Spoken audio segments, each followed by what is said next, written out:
Instead of delivering an assertive pitch, Kildare starts asking her questions. What kind of work do you do? He learns that she works at a computer, and he notices that when she's trying to read, she turns her head to privilege her nearsighted eye. When she's looking at something in the distance, as when driving, she turns her head the other way to rely on her farsighted eye. Kildare asks why the doctor has prescribed a new lens, and she mentions that she's struggling with distance, computer work, and reading. He sees that she's getting frustrated and reassures her, "If you feel you don't need corrective lenses, I'm not going to waste your time. Let me just ask you one more question. When will you wear these glasses?" She says they would really only be useful at work, and they're awfully expensive if she can only wear them part of the day. As he listens to her answer, Kildare realizes that his customer has a misconception about how multifocal lenses can be used. He gently explains that she can use multifocal lenses not only at work, but also in the car and at home. She's intrigued, and she tries them on. A few minutes later, she decides to get fitted for her very first pair of multifocal glasses, spending $725. A taker might have lost the sale. By asking questions, Kildare was able to understand her concerns and address them. But maybe we're stacking the deck in favor of givers. After all, opticians are selling in the healthcare industry, where it's easy to believe in the product and care about patients in need. Can givers succeed in sales jobs where customers are more skeptical, like insurance? In one study, managers rated the giving behaviors of more than 1,000 insurance salespeople. Even in insurance, the higher the salesperson's giver score, the greater that salesperson's revenue, policies sold, applications, sales quotas met, and commissions earned. By asking questions and getting to know their customers, givers build trust and gain knowledge about their customers' needs. Over time, this makes them better and better at selling. In one study, pharmaceutical salespeople were assigned to a new product with no existing client base. Each quarter, even though the salespeople were paid commission, the givers pulled further ahead of the others. Moreover, giving was the only characteristic to predict performance. It didn't matter whether the salespeople were conscientious or carefree, extroverted or introverted, emotionally stable or anxious, and open-minded or traditional. The defining quality of a top pharmaceutical salesperson was being a giver. And powerless communication, marked by questions, is the defining quality of how givers sell. Out of curiosity, are you planning to vote in the next presidential election? By asking you that one question, I've just increased the odds that you will actually vote by 41%. That's another benefit of powerless communication. Many people assume that the key to persuasive skill is to deliver a confident, assertive pitch. But in daily life, we're bombarded by advertisers, telemarketers, salespeople, fundraisers, and politicians trying to convince us that we want to buy their products, use their services, and support their causes. When we hear a powerful persuasive message,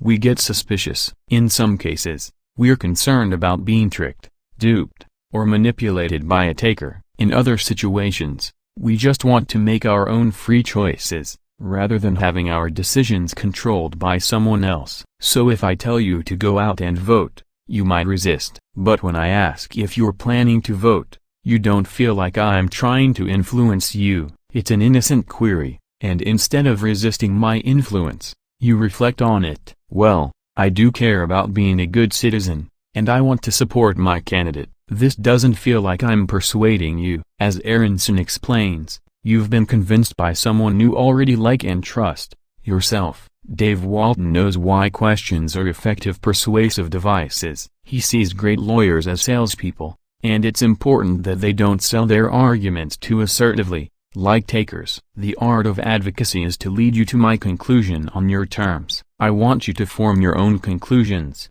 You'll hold on to them more strongly. I try to walk jurors up to that line, drop them off, and let them make up their own minds. Thoughtful questions pave the way for jurors to persuade themselves. According to Aronson, in direct persuasion, the audience is constantly aware of the fact that they have been persuaded by another. Where self-persuasion occurs, people are convinced that the motivation for change has come from within. By asking people questions about their plans and intentions, we increase the likelihood that they actually act on these plans and intentions. Research shows that if I ask you whether you're planning to buy a new computer in the next 6 months, you'll be 18% more likely to go out and get one. But it only works if you already feel good about the intention that the question targets. Studies show that asking questions about your plans to floss your teeth and avoid fatty foods significantly enhances the odds that you will actually floss and eat healthy. These are desirable actions, so questions open the door for you to persuade yourself to engage in them.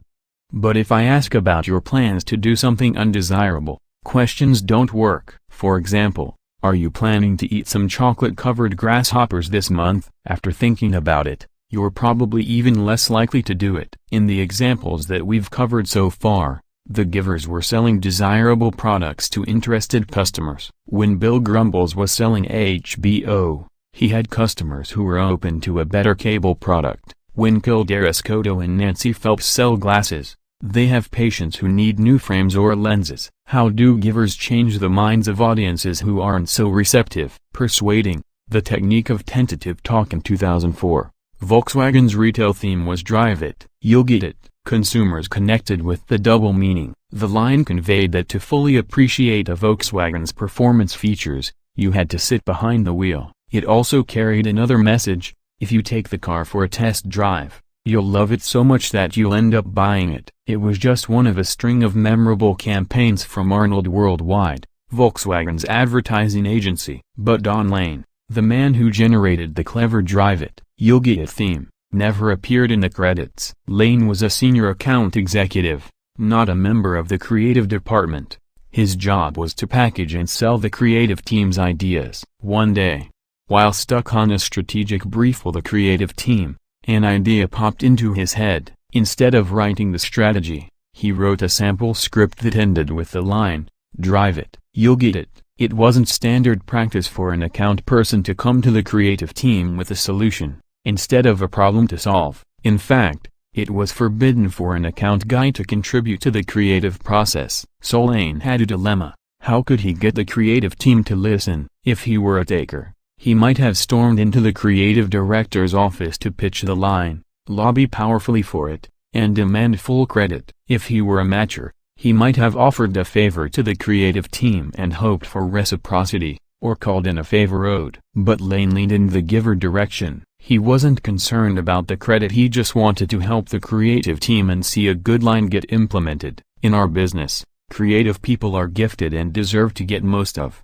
if not all of, the credit. Some account management people resent that. Lane says, "I knew that my job was to help creative people and provide space for them to come up with ideas. I didn't really care if anyone knew it was my idea. It didn't matter where the idea came from. If it worked, we would all share in the success." Lane walked into the creative director's office. "Instead of using powerful communication, I have a great line. You should use IDA." He went with a softer approach. He presented a sample radio script to show how it would work. Then he said to the creative director, "I know this is against the rules, but I want to give you a sense of what I'm talking about. What do you think of this line? Drive it, you'll get it." The creative director got it. He looked up at Lane, smiled, and said, "That's our campaign." The campaign sold many cars and won several advertising awards. Allison Fragali, a professor at the University of North Carolina, is an expert on the form of powerless communication that Don Lane used effectively. Fragali finds that speech styles send signals about who's a giver and who's a taker. Takers tend to use powerful speech. They're assertive and direct. Givers tend to use more powerless speech, talking with tentative markers like these. Hesitations. "Well, hedges, kinda, sorta, maybe, probably, I think." Disclaimers. This may be a bad idea, but tag questions. "That's interesting, isn't it?" Or "That's a good idea, right?" Intensifiers. "Really, very, quite." These markers send a clear message to the audience. The speaker lacks confidence and authority. Lacking confidence is a bad thing, right? If we break down how Don Lane pitched his idea, we can see two markers of powerless speech, a disclaimer and a tag question. His disclaimer was, "I know this is against the rules, but," and his tag question was, "What do you think?" Fragali shows that when people have to work closely together, such as in teams and service relationships, Powerless speech is actually more influential than powerful speech. To illustrate one of her studies, imagine that your plane has just crash-landed in the desert. You're with your co-worker, Jamie. You have to prioritize 12 items, including a flashlight and a map, in order of importance for survival. You share your rankings with Jamie, who disagrees. You're not a fan of the flashlight, but Jamie thinks it's critical, and decides to deliver a forceful message. The flashlight needs to be rated higher. It is the only reliable night signaling device. Also, the reflector and lens could be used to start a fire, which is another way to signal for help. Put it higher. Jamie sounds like a taker and probably is, since takers are inclined to give orders like this. Are you willing to listen to Jamie? If you're like most people, the answer is number. You're supposed to be collaborating, and you don't want to be told what to do, so you resist Jamie's influence. In trying to establish dominance, Jamie has lost prestige. But what if Jamie makes the same suggestion, talking more tentatively, and adding some questions and hedges? Do you think the flashlight should maybe be rated higher? It may be a pretty reliable night signaling device. Also, maybe the reflector and lens could be used to start a fire, which could possibly be another way to signal for help. In Fragali's study, people were much more receptive to this version. Powerless speech signals that Jamie is a giver. By talking tentatively, Jamie shows a willingness to defer to you, or at least take your opinion into consideration. Fragali finds that even when Jamie delivers the exact same message in the exact same tone both times, adding markers of tentative talk such as hedges, tag questions, and intensifiers earns greater respect and influence. This is why the creative director was so open to Don Lane's idea. Lane signaled that he wasn't trying to threaten the director's authority. It was clear to the creative director that Lane was just trying to share a good idea, and the director knew a good idea when he saw it. Over time, talking tentatively paid off for Lane. He brought ideas up gently and didn't ask for credit. Creative people responded to this approach, and it gave me credibility when I had a creative idea worth sharing. Lane explains. Whereas many of his peers had conflicts with creative people, Lane developed a reputation for being a rare account guy with whom creative people enjoyed working. Instead of seeing him as an outsider stepping on their toes, they saw him as a helpful contributor. They frequently requested him on projects, often saying, "He's helping us. He's not a typical account guy. Let's keep him involved and give him more opportunities." Knowing that he was generous and open, creative teams were willing to share ideas with him and welcome his input, rather than guarding their turf more closely. Lane's ability to contribute to creative teams attracted the attention of senior management. At an unusually early stage in his career, Lane was invited to play a key role in the world-renowned Drivers Wanted campaign for Volkswagen.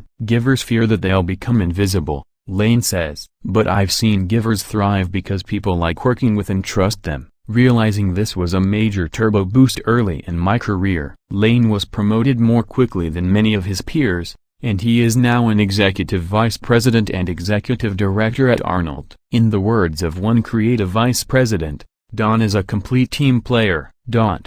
If I have another opportunity to work with Don, I would jump at the chance. An analysis of tentative talk points to another reason why Dave Walton's stutter might have helped him connect with the jury in the trade secrets trial. Hesitations, hedges, and intensifiers are built-in features of stuttering. When a jury hears Dave Walton stutter, he no longer sounds dominant and imposing. They don't feel that he's trying to convince them, so they lower their resistance. They become just a bit more open to being persuaded by him. When givers use powerless speech, they show us that they have our best interests at heart. But there's one role in which people tend to avoid talking tentatively: leadership. Not long ago, a marketing manager named Barton Hill found out why. He was leading a business unit at a financial services firm, and he was invited to interview for a major promotion to a higher level position, where he would lead multiple business units. The interviewer opened with a softball question: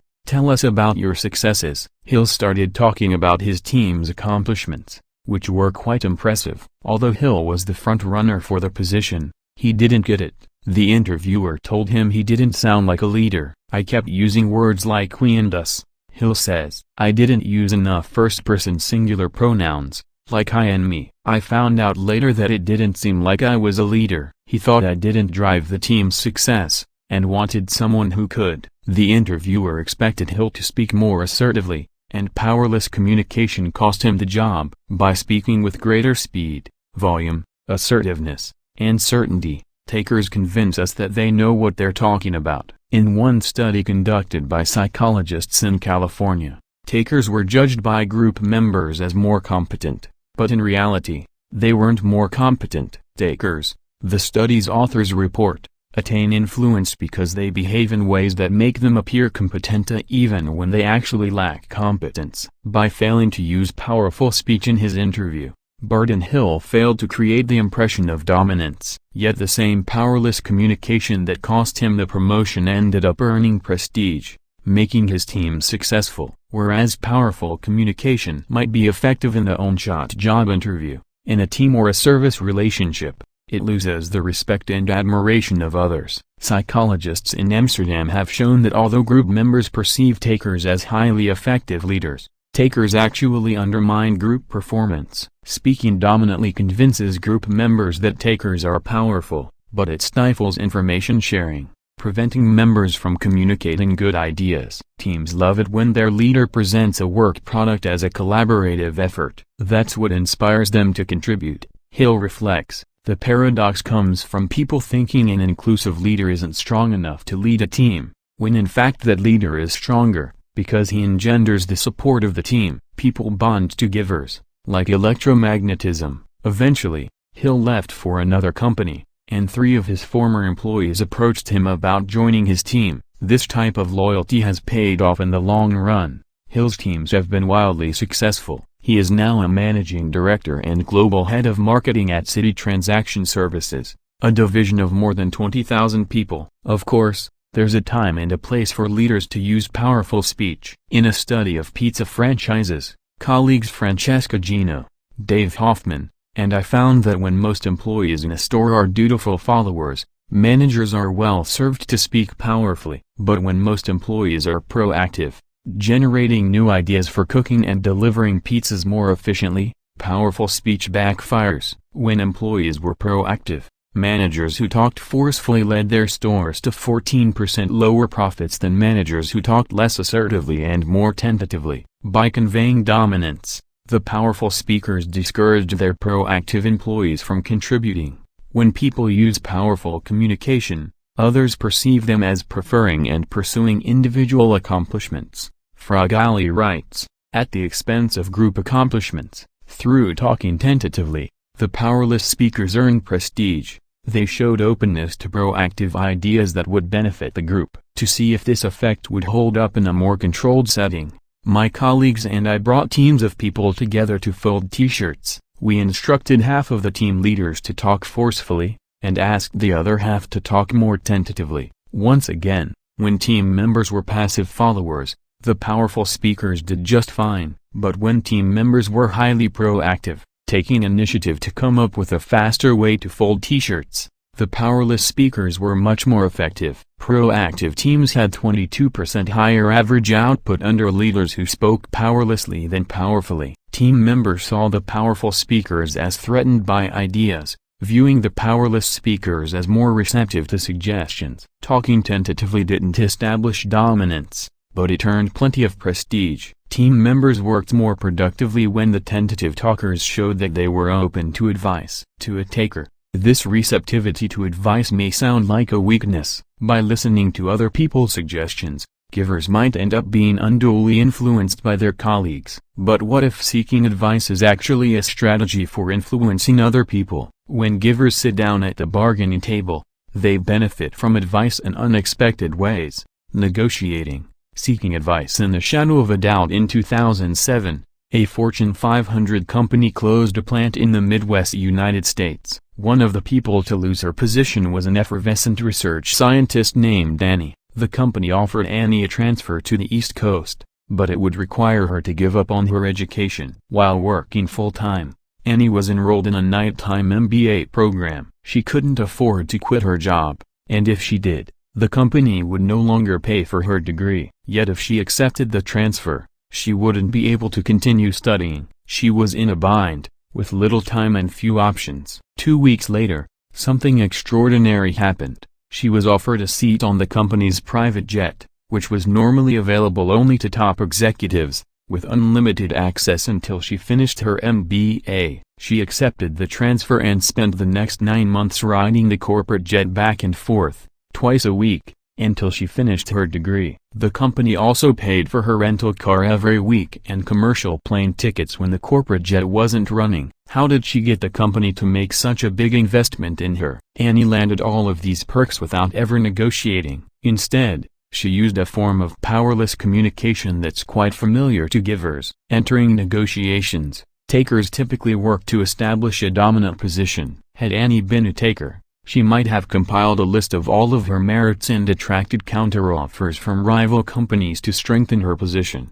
Matchers are more inclined to see negotiating as an opportunity for quid pro quo. If Annie were a matcher, she would have gone to a senior leader who owed her a favor and asked for reciprocity. But Annie is a giver. She mentors dozens of colleagues, volunteers for the United Way, and visits elementary school classes to interest students in science. When her colleagues make a mistake, she's regularly the one to take responsibility, shielding them from the blame at the expense of her own performance. She once withdrew a job application when she learned that a friend was applying for the same position. As a giver, Annie wasn't comfortable bargaining like a taker or a matcher, so she chose an entirely different strategy. She reached out to a human resources manager and asked for advice. "If you were in my shoes, what would you do?" The manager became Annie's advocate. She reached out to the heads of Annie's department and site, and started to lobby on Annie's behalf. The department head, in turn,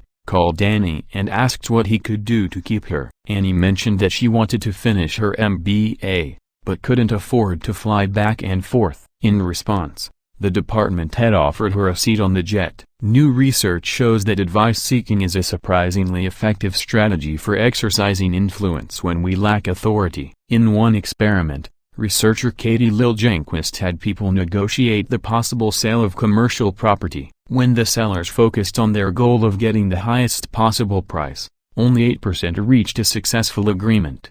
When the sellers asked the buyers for advice on how to meet their goals, 42% reached a successful agreement. Asking for advice encouraged greater cooperation and information sharing, turning a potentially contentious negotiation into a win-win deal. Studies demonstrate that across the manufacturing, financial services, insurance, and pharmaceuticals industries, seeking advice is among the most effective ways to influence peers, superiors, and subordinates. Advice-seeking tends to be significantly more persuasive than the taker's preferred tactics of pressuring subordinates and ingratiating superiors. Advice-seeking is also consistently more influential than the matcher's default approach of trading favors. This is true even in the upper echelons of major corporations. Recently, strategy professors Ty Stern and James Westphal studied executives at 350 large U.S. industrial and service firms, hoping to find out how executives land seats on boards of directors. Board seats are coveted by executives, as they often pay six-figure salaries, send clear status signals, and enrich networks by granting access to the corporate elite. Takers assume that the best path to a board seat is ingratiation. They flatter a director with compliments, or track down his friends to praise him indirectly. Yet Stern and Westphal found that flattery only worked when it was coupled with advice-seeking. Instead of just complimenting a director, executives who got board seats were more likely to seek advice along with the compliment. When praising a director's skill, the advice-seeking executives asked how she mastered it. When extolling a director's success in a task, these executives asked for recommendations about how to replicate his success. When executives asked a director for advice in this manner, that director was significantly more likely to recommend them for a board appointment, and they landed more board seats as a result. Advice-seeking is a form of powerless communication that combines expressing vulnerability, asking questions, and talking tentatively. When we ask others for advice, we are posing a question that conveys uncertainty and makes us vulnerable. Instead of confidently projecting that we have all the answers, we are admitting that others might have superior knowledge. As a result, takers and matchers tend to shy away from advice-seeking, From a taker's perspective, asking for advice means acknowledging that you don't have all the answers. Takers may fear that seeking advice might make them look weak, dependent, or incompetent. They're wrong. Research shows that people who regularly seek advice and help from knowledgeable colleagues are actually rated more favorably by supervisors than those who never seek advice and help. Appearing vulnerable doesn't bother givers, who worry far less about protecting their egos and projecting certainty. When givers ask for advice, it's because they're genuinely interested in learning from others. Matchers hold back on advice seeking for a different reason. They might owe something in return. According to Lil Jenquist, advice seeking has 4 benefits: learning, perspective-taking, commitment, and flattery. When Annie asked for advice, she discovered something she didn't know before. The company's jet had extra seats, and it traveled back and forth between her 2 key locations. Had she lobbied more assertively instead of seeking advice, she might never have gained this information. In fact, Annie had several previous conversations in which no one mentioned the jet. This brings us to the second benefit of advice seeking, encouraging others to take our perspectives. In Annie's previous conversations, where she didn't ask for advice, the department head focused on the company's interest in transferring her while saving as much money as possible. The advice request changed the conversation. When we ask for advice, in order to give us a recommendation, advisors have to look at the problem or dilemma from our point of view. It was only when Annie sought guidance that the department head ended up considering the problem from her perspective, at which point the corporate jet dawned on him as a solution. Once the department head proposed this solution, the third benefit of advice seeking kicked in: commitment. The department head played a key role in generating the jet solution. Since it was his idea and he had already invested some time and energy in trying to help Annie, he was highly motivated to help her further. He ended up paying for the rental car that she used in the Midwest and agreeing to fund commercial flights if the corporate jet was not running. There's no doubt that Annie earned these privileges through a combination of hard work, talent, and generosity.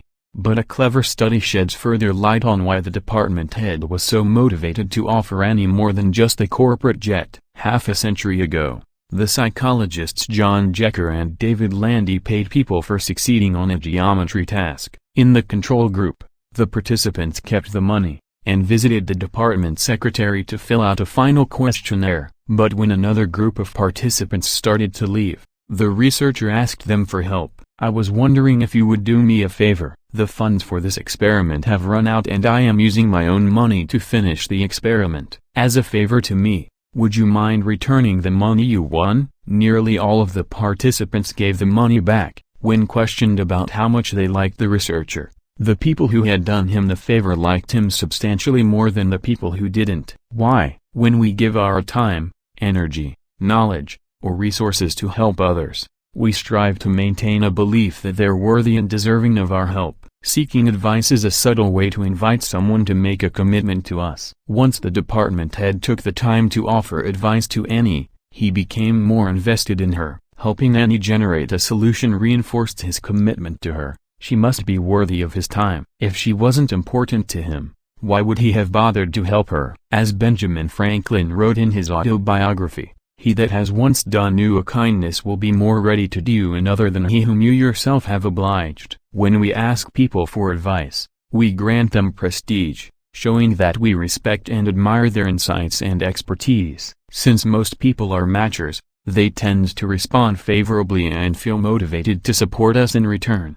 When Annie approached the human resources manager for advice, the manager stepped up and went to bat for her. According to biographer Walter Isaacson, Benjamin Franklin saw advice seeking as a form of flattery. Franklin had a fundamental rule for winning friends. Isaacson writes, "Appeal to their pride and vanity by constantly seeking their opinion and advice, and they will admire you for your judgment and wisdom." Regardless of their reciprocity styles, people love to be asked for advice. Giving advice makes takers feel important, and it makes givers feel helpful. Matchers often enjoy giving advice for a different reason. It's a low-cost way of racking up credits that they can cash in later. As a result, when we ask people for advice, they tend to respond positively to us. But here's the catch: advice seeking only works if it's genuine. In her research on advice seeking, Liljenkvist finds that success depends on the target perceiving it as a sincere and authentic gesture. When she directly encouraged people to seek advice as an influence strategy,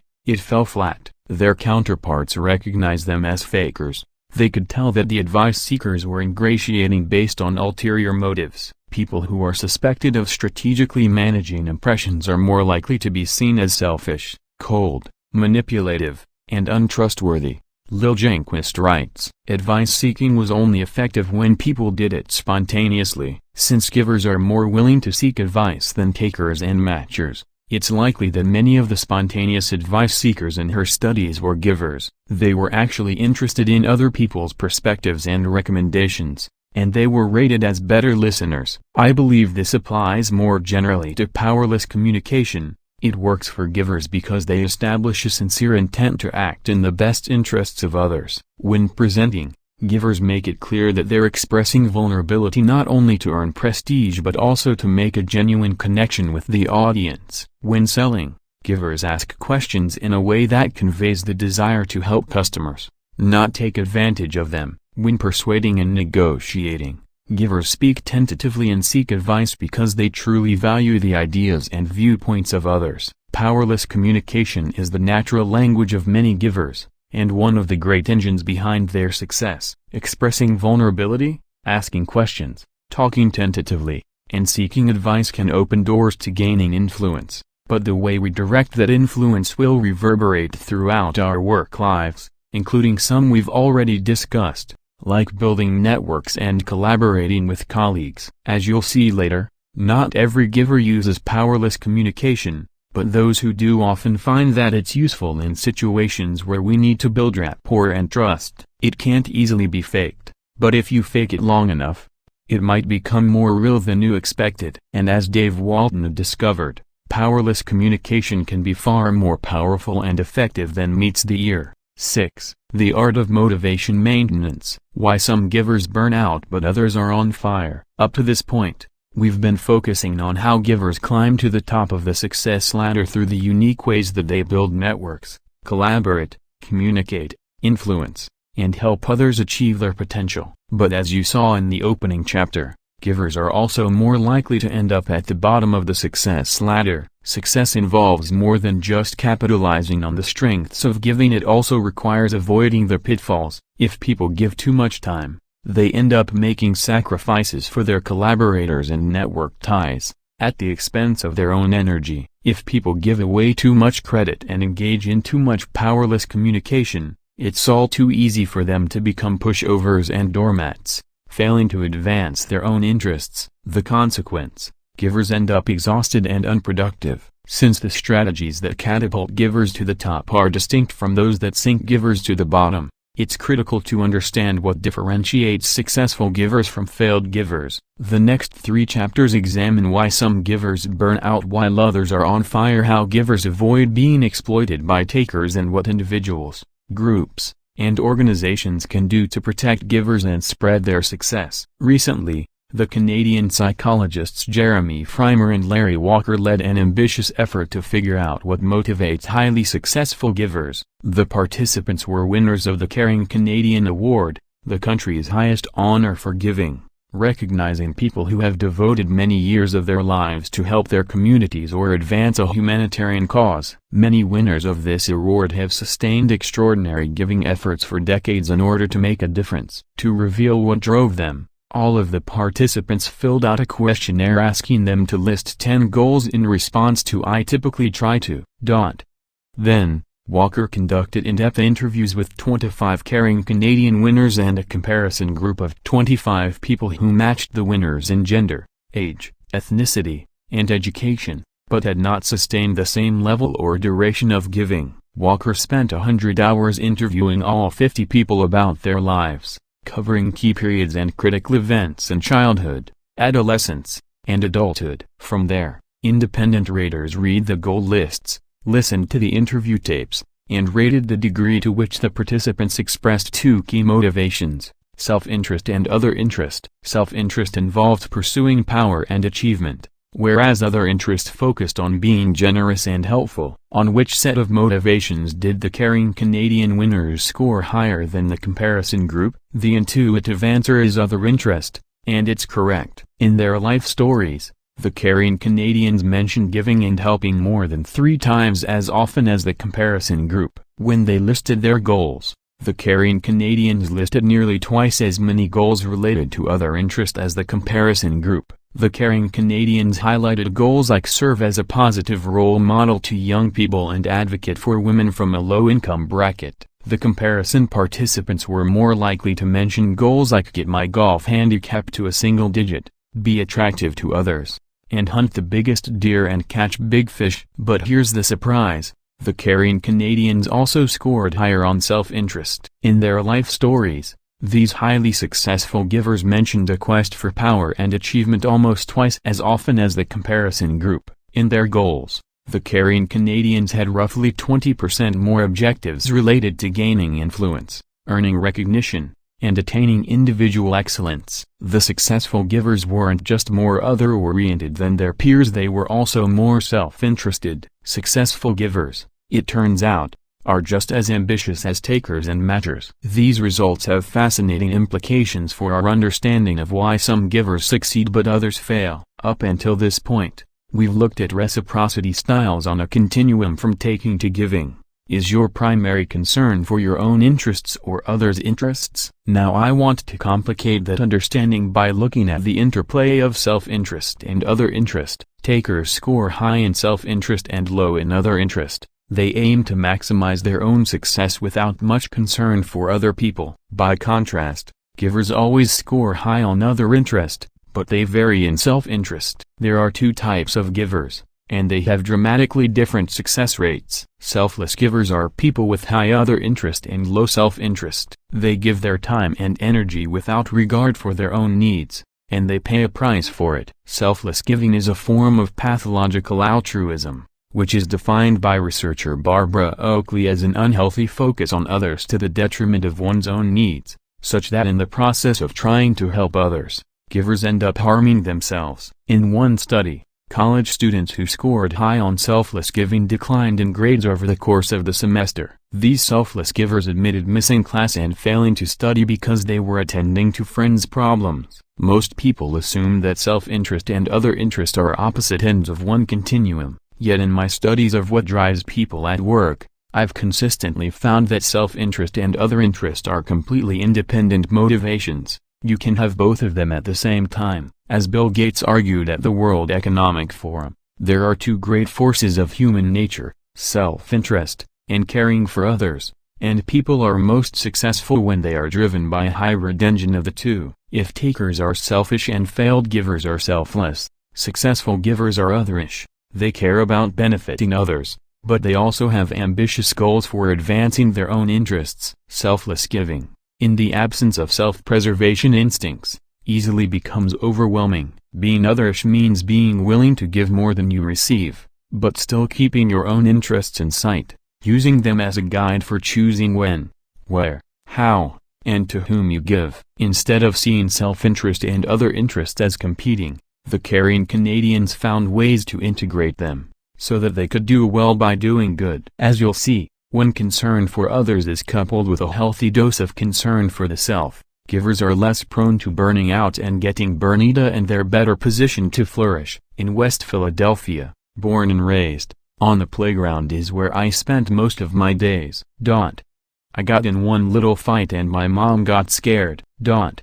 When Will Smith wrote these famous lyrics for the theme song of The Fresh Prince of Bel-Air, the hit sitcom that launched his career, he had just graduated from Overbrook High School in Philadelphia. Overbrook has a majestic Section 8, its 5-story building resembling a castle perched atop a hill. During his time in the castle, Smith was treated like royalty, earning the nickname Prince from teachers for his ability to charm his way out of trouble. Years later, when he started a production company, he named it Overbrook Entertainment. Smith is not the only accomplished person to attend Overbrook, whose alumni include astronaut Guion Bluford Jr., the first African American in space, and John Drummond, an Olympic gold medalist in track. Overbrook is one of just 6 high schools in the entire United States that has seen more than 10 students go on to play in the National Basketball Association, one of whom was the legendary Wilt Chamberlain. But for most students, Overbrook is no fairy tale. Located at the corner of 59th and Lancaster in the heart of West Philadelphia, Overbrook is just a few blocks from one of the top 10 drug corners in the country. Take a stroll past the school, and it's not uncommon to see the drivers of passing cars rolling up their windows and locking their doors. In 2006, Overbrook was one of 28 schools in the United States that was identified as persistently dangerous based on crime statistics. As of 2011, there were roughly 1,200 students enrolled at Overbrook, and nearly 500 were suspended at some point during the school year, racking up nearly 50 assaults and 20 weapons or drugs charges. The educational prospects for students are similarly dismal. On the SAT, Overbrook's average hovers more than 300 points below the national average, with more than 3/4 of students in the bottom 25% in the country. Nearly half of all students who start high school at Overbrook will never finish. The graduation rate is just 54%. In the hopes of turning this tragic situation around, a core of talented, passionate young educators has arrived at Overbrook from Teach for America, TFA, the renowned nonprofit organization that sends college graduates to spend 2 years fighting educational inequity as teachers in some of the most disadvantaged schools in the country. TFA is filled with givers. Research shows that the vast majority of teachers join to make a difference in students' lives. Many come from privileged backgrounds, and they're determined to help students who are less fortunate. As one anonymous teacher put it, "I knew throughout my life that I wanted to do something where I help." Social justice issues burn within me, and the fact that so many students have been so viciously failed by the school systems in this country is infuriating and invigorating. I want every child to grow up able to make choices. Education can be an equalizer. It's a justice issue, and by joining TFA I saw a way to help make it my issue too. In the past 20 years, more than 20,000 teachers have worked for TFA, making tremendous strides toward promoting educational equity. But sheltered lives in suburbs and sororities leave many teachers dramatically unprepared for the trials and tribulations of inner-city schools. In the Overbrook hallways, the school's massive difficulties fell hard on the shoulders of a 24-year-old TFA neophyte named Connery Callahan. With white skin and blonde hair, Connery stood out in the halls like a sore thumb. 97% of Overbrook's students are African American. Connery, a dog lover who lives with Louie, the mushy rescued, grew up in a cozy Maryland suburb, attending a high school that was named one of the best in the country. Calling her a ball of energy would be an understatement. She runs half marathons, captained her high school soccer and lacrosse teams, and competed for 6 years in jump rope competitions, making the Junior Olympics. Although her intellectual prowess led her Vanderbilt professors to encourage her to pursue history, Connery set her sights on more practical matters. "I set out to make a difference, improving education and opportunities for kids in low-income communities." But Connery's idealistic dreams of inspiring the next generation of students were quickly crushed by the harsh realities of arriving at school at 6:45 a.m., staying up until 1 a.m. to finish grading and lesson plans for her Spanish classes, and days marked by breaking up fights, battling crime, and trying to track down truant students who only showed up for 2 days of class in an entire year. One of Connery's most promising students was living in a foster home, and had to drop out of school after giving birth to a child with developmental problems. Connery was constantly complaining to one of her closest friends, an investment banker who worked 100 hours a week and couldn't grasp why teaching at Overbrook was so stressful. In an act of desperation, Connery invited the friend to join her on a school field trip. The friend finally understood. She couldn't believe the sheer exhaustion that she felt at the end of the day. Connery recalls, "Finally, Connery hit rock bottom. It was awful. I was burned out, overwhelmed, and ready to give up. I never wanted to set foot in a school again. I was disgusted with the school, the students, and myself." Connery was displaying the classic symptoms of burnout, and she wasn't alone. Berkeley psychologist Christina Maslach, the pioneer of research on job burnout, reports that across occupational sectors, teaching has the highest rates of emotional exhaustion. One TFA teacher admires the organization but says it is focused on hard work and dedication almost to a fault. You leave training with a mindset that unless you pour every waking hour of your life into the job, then you're doing a disservice to your kids. Of all TFA teachers, more than half leave after their 2-year contract is up, and more than 80% are gone after 3 years.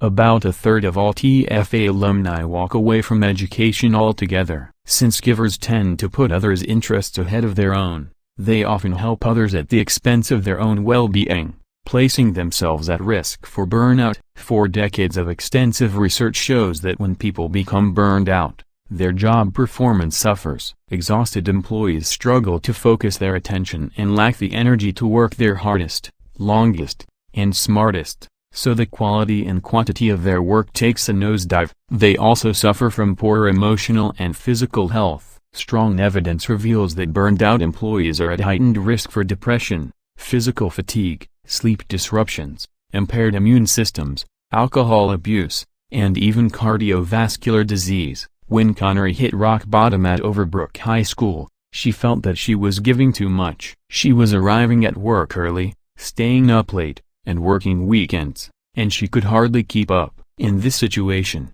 it seems that the natural way to recover and recharge would be to reduce her giving, but that wasn't what she did. Instead, Connery gave more. While maintaining her overwhelming teaching workload, Connery began volunteering her time as a TFA alumni mentor. As a content support specialist, every other week she helped 10 different teachers create tests and design new lesson plans. Then, in her limited spare time, she founded a mentoring program. With 2 friends, she created a Philadelphia chapter of Minds Matter, a national non-profit organization that helps high-achieving, low-income students prepare for college. Connery spent her nights and weekends filing for non-profit status, finding a pro bono law firm and accountant, and applying for national approval. Finally, after a year, she was able to start recruiting students and mentors, and she created the plans for weekly sessions. From then on, Connery added 5 hours a week mentoring high school students. All told,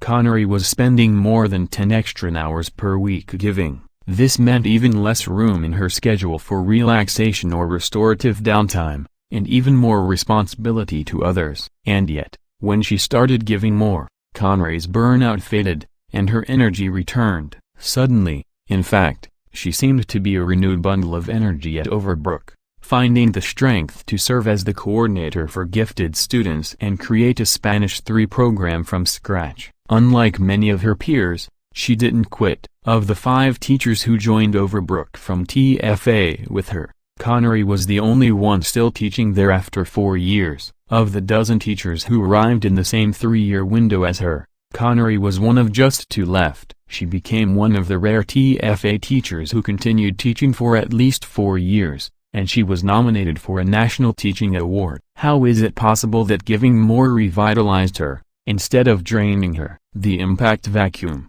Givers Without a Cause. A decade ago, Howard Heavner, a dynamic director of a university call center, invited me to help him figure out how to maintain the motivation of his callers. The callers were charged with contacting university alumni and asking them to donate money. They were required to ask for donations 3 times before hanging up, and still faced a rejection rate exceeding 90%. Even the most seasoned and successful callers were burning out. As one experienced caller put it, "I found the calls I was making to be extremely difficult. Many of the prospects cut me off in my first couple of sentences and told me they were not interested in giving. I assumed that the takers were dropping like flies. They wouldn't be as committed as the givers. So during training, I measured whether each caller was a giver, matcher, or taker. In their first month on the job, the takers were bringing in an average of more than 30 donations a week. Contrary to my expectation, the givers were much less productive. They were struggling to maintain their motivation, making fewer calls and bringing in under 10 donations a week. I was mystified. Why were the callers who wanted to make a difference actually making the least difference? I got my answer one day when I paid a visit to the call center, and noticed a sign one of the callers had posted above his desk. According to my data, The caller who proudly displayed this sign was a strong giver. Why would a giver feel unappreciated? In reflecting on this sign, I began to think that my initial assumption was correct after all. Based on the motivational structure of the job, the givers should be outpacing the takers. The problem was that the givers were being deprived of the rewards they find most energizing. The takers were motivated by the fact that they were working at the highest paying job on campus, but the givers lacked the rewards that mattered most to them. Whereas takers tend to care most about benefiting personally from their jobs, givers care deeply about doing jobs that benefit other people. When the callers brought in donations, most of the money went directly to student scholarships, but the callers were left in the dark. They had no idea who was receiving the money, and how it affected their lives. At the next training session, I invited new callers to read letters from students whose scholarships had been funded by the callers' work. One scholarship student named Will wrote, "When it came down to making the decision, I discovered that the out-of-state tuition was quite expensive, but this university is in my blood. My grandparents met here. My dad and his 4 brothers all went here. I even owe my younger brother to this school. He was conceived the night we won the NCAA basketball tournament. All my life I have dreamed of coming here. I was ecstatic to receive the scholarship, and I came to school ready to take full advantage of the opportunities it afforded me. The scholarship has improved my life in many ways." After reading the letters, it took the givers just a week to catch up to the takers. The takers did show some improvement, but the givers responded most powerfully, nearly tripling in weekly calls and donations. Now, they had a stronger emotional grasp of their impact. If they brought in more money, they could help more scholarship students like Will. By spending just 5 minutes reading about how the job helped other people, the givers were motivated to achieve the same level of productivity as the takers. But the givers still weren't seeing the full impact of their jobs. Instead of reading letters, what if they actually met a scholarship recipient face to face? When callers interacted with one scholarship recipient in person, they were even more energized. The average caller doubled in calls per hour and minutes on the phone per week. By working harder, the callers reached more alumni, resulting in 144% more alumni donating each week. Even more strikingly, revenue quintupled. Callers averaged $412 before meeting the scholarship recipient and more than $2,000 afterward. One caller soared from averages of 5 calls and $100 per shift to 19 calls and $2,615 per shift. Several control groups of callers, who didn't meet a scholarship recipient, showed no changes in calls, phone time, donations, or revenue. Overall, just 5 minutes interacting with one scholarship recipient motivated 23 callers to raise an extra $38,451 for the university in a single week.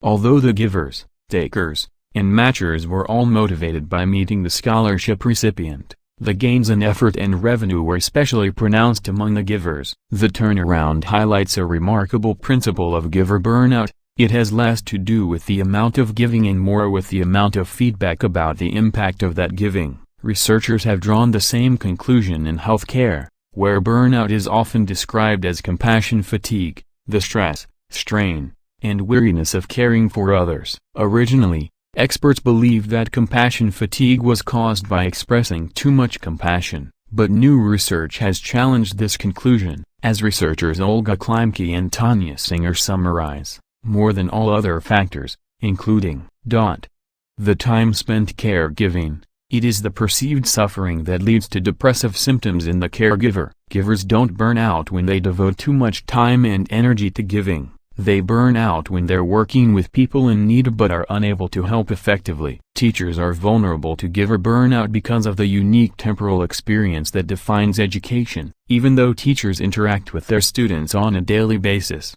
it can take many years for their impact to sink in. By then, students have moved on, and teachers are left wondering, did my work actually matter? With no clear affirmation of the benefits of their giving, the effort becomes more exhausting and harder to sustain. These challenges are pervasive in a setting like Overbrook, where teachers must fight many distractions and disadvantages to stimulate the attention let alone attendance of students. When Conry Callahan was emotionally exhausted, It wasn't because she was giving too much. It was because she didn't feel her giving was making a difference. In teaching, do I have an impact? It's kind of dicey. Conray told me, I often feel like I'm not doing anything effective, that I'm wasting my time and I'm not making a difference. When Conray launched Minds Matter Philadelphia, she may have been bulking up her schedule, but the net effect was to fill the impact vacuum that she experienced in her teaching job at Overbrook. With my mentoring program,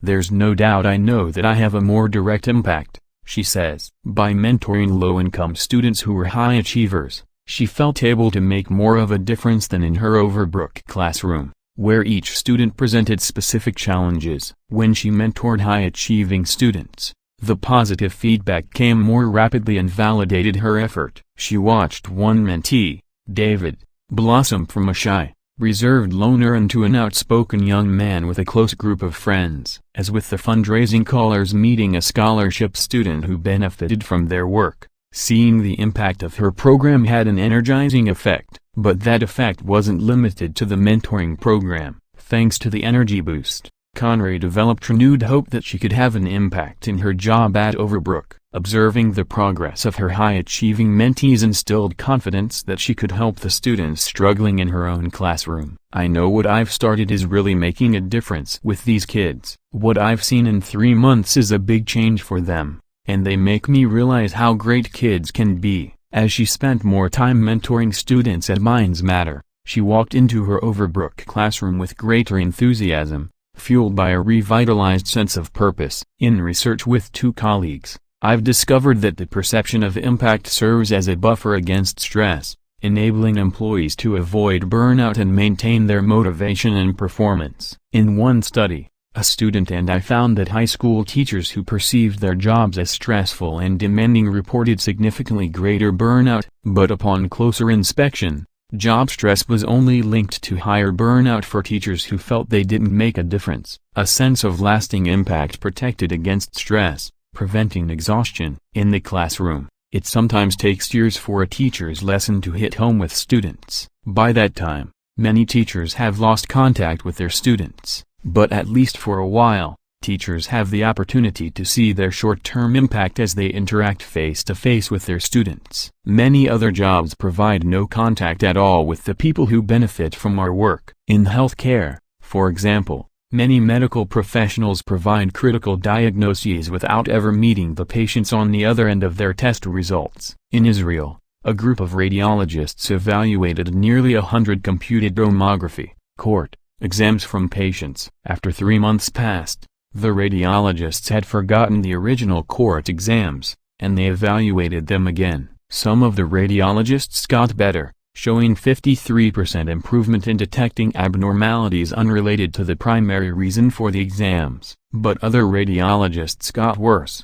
Their accuracy dropped by 28% on the exact same court exams. In just 3 months. Why did some radiologists get better while others got worse? Their patients had been photographed before their exams. Half of the radiologists completed their first court exams without a patient's photo. When they did their second court exams 3 months later, they saw the photo. These were the radiologists who improved by 53%. The other half of the radiologists saw the patient photo in their first court exams, and then completed their second court exams 3 months later with no photo. These were the radiologists who deteriorated by 28%. Attaching a single patient's photo to a court exam increased diagnostic accuracy by 46%, and roughly 80% of the key diagnostic findings came only when the radiologists saw the patient's photo. The radiologists missed these important findings when the photo was absent, even if they caught them 3 months earlier. When the radiologists saw the patient's photo,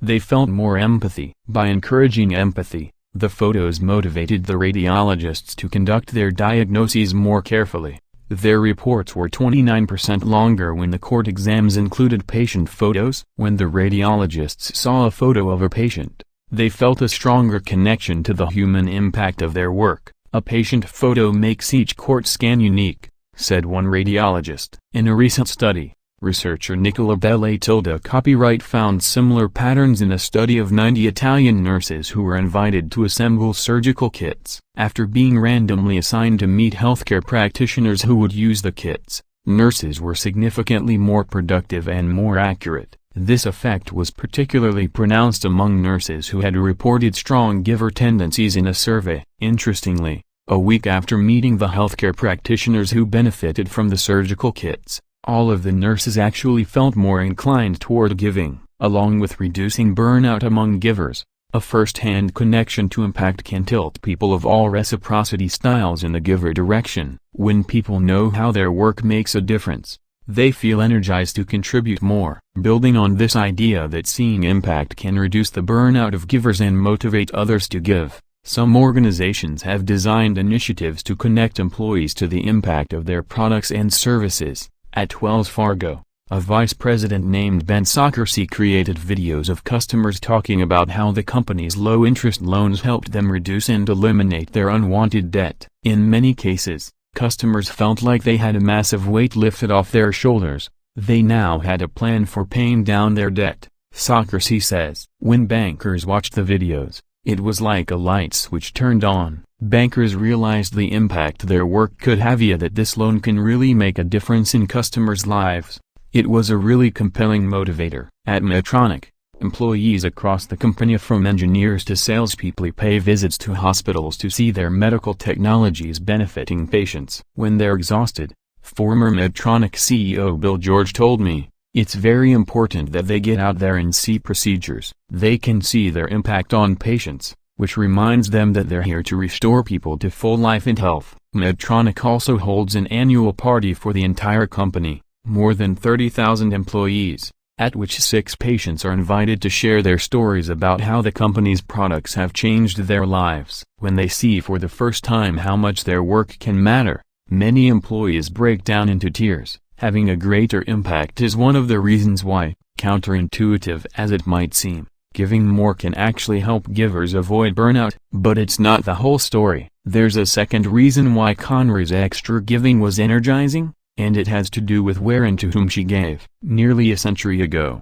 the psychologist Anitra Carson invited people to work on repetitive tasks for as long as they enjoyed them, but to stop when they were tired. For long periods of time, the participants toiled away at tasks like drawing pictures and reading poems aloud, until they couldn't handle it any longer. One man's task was to write Abbe Bob over and over. As the Harvard psychologist Helen Langer retells it, he went on until he was mentally and physically exhausted. His hand felt numb, as though it couldn't move to make even one more mark. At that moment the investigator asked him to sign his name and address for a different purpose. He did so quite easily. The same strange thing happened to other participants. One woman said she was so drained that she couldn't lift her arm to make another mark, but she then lifted her arm to adjust her hair, apparently without any difficulty or discomfort. And when participants read poems aloud until their voices were hoarse, they had no trouble complaining about the task, and when they complained,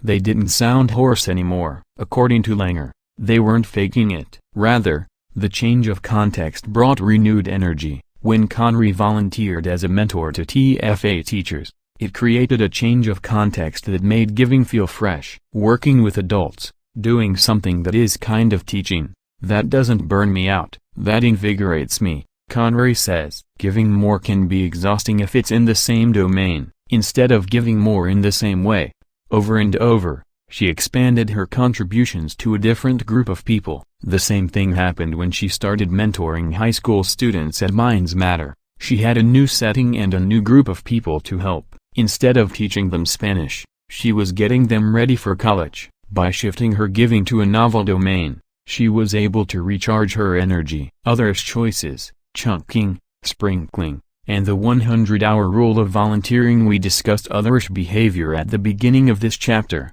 and in both Conry's example and that of the fundraising callers, the distinction between selfless givers and otherish givers begins to come into play. In these contexts, decisions about how, where, and how much to give clearly make a difference when it comes to burning out or firing up. It might seem that by giving more, Connery was being selfless, but what she actually did was create an opportunity for giving that was also personally rewarding, drawing energy from the visible impact of her contributions. To be more selfless, in this case, would have meant giving even more at school, where endless help was needed, but where she felt limited in her ability to make a difference. Instead, Connery thought more about her own well-being and found a way to improve it by giving in a new way. That choice has real consequences for givers. In numerous studies, Carnegie Mellon psychologist Vicki Helgeson has found that when people give continually without concern for their own well-being, they're at risk for poor mental and physical health. Yet when they give in a more otherish fashion, demonstrating substantial concern for themselves as well as others, they no longer experience health costs. In one study, people who maintained equilibrium between benefiting themselves and others even achieved significant increases in happiness and life satisfaction over a 6-month period. To gain a deeper understanding of otherish and selfless givers, it's worth looking more closely at the decisions they make about when and how much to give. It turns out that Connery's giving helped her avoid burnout not only due to the variety but also because of how she planned it. Imagine that you're going to perform 5 random acts of kindness this week. You'll be doing things like helping a friend with a project, writing a thank you note to a former teacher, donating blood, and visiting an elderly relative. You can choose one of 2 different ways to organize your giving: chunking or sprinkling. If you're a chunker, you'll pack all 5 acts of giving into a single day each week. If you're a sprinkler, you'll distribute your giving evenly across 5 different days, so that you give a little bit each day. Which do you think would make you happier, chunking or sprinkling? In this study, led by the psychologist Sonia Lyubomirsky, people performed 5 random acts of kindness every week for 6 weeks. They were randomly divided into 2 groups. Half chunked their giving into a single day each week, and the other half sprinkled it across all 5 days each week. At the end of the 6 weeks, despite performing the same number of helping acts, only one group felt significantly happier. The chunkers achieved gains in happiness the sprinklers didn't. Happiness increased when people performed all 5 giving acts in a single day, rather than doing one a day. Lyubomirsky and colleagues speculate that spreading them over the course of a week might have diminished their salience and power or made them less distinguishable from participants' habitual kind behavior. Like the participants who became happier, Connery was a chunker. At Minds Matter, Connery packed her volunteering into 1 day a week, giving all 5 weekly hours of mentoring high school students on Saturdays. By chunking her giving into weekly blocks, she was able to experience her impact more vividly, leading her efforts to feel like more than a drop in the bucket. Chunking giving is an otherish strategy. Instead of mentoring students after school, when she was already exhausted, Connery reserved it for the weekend, when her energy was recharged and it was more convenient in her schedule. In contrast, selfless givers are more inclined to sprinkle their giving throughout their days, helping whenever people need them. This can become highly distracting and exhausting, robbing selfless givers of the attention and energy necessary to complete their own work. 1 September, 17 software engineers at a Fortune 500 company were charged with developing code for a major new product. It was a color laser printer that would sell for 10% of the cost of other products on the market. If it succeeded, the company would be a dominant player in the market and could release an entire family of products to follow the printer. The division was losing money rapidly, and if the printer wasn't ready on time, the division would fold. To finish the project, the engineers were working nights and weekends, but they were still behind schedule. The odds were against them. Only once in the division's history had a product been launched on time. They were stressed and exhausted, writes Harvard professor Leslie Perlow, with insufficient time to meet all of the demands on them. The engineers had fallen into a pattern of selfless giving. They were constantly helping their colleagues solve problems. One engineer reported that the biggest frustration of my job is always having to help others and not getting my own work done. Another lamented that the problem with my work style is that responsiveness breeds more need for responsiveness, and I am so busy responding, I cannot get my own work done. On a typical day, an engineer named Andy worked from 8 a.m. until 8:15 p.m., It wasn't until after 5 p.m. that Andy found a block of time longer than 20 minutes to work on his core task. In the hopes of carving out time to get their own work done, engineers like Andy began arriving at work early in the morning and staying late at night. This was a short-lived solution. As more engineers burned the midnight toil, the interruptions occurred around the clock. The engineers were giving more time without making more progress.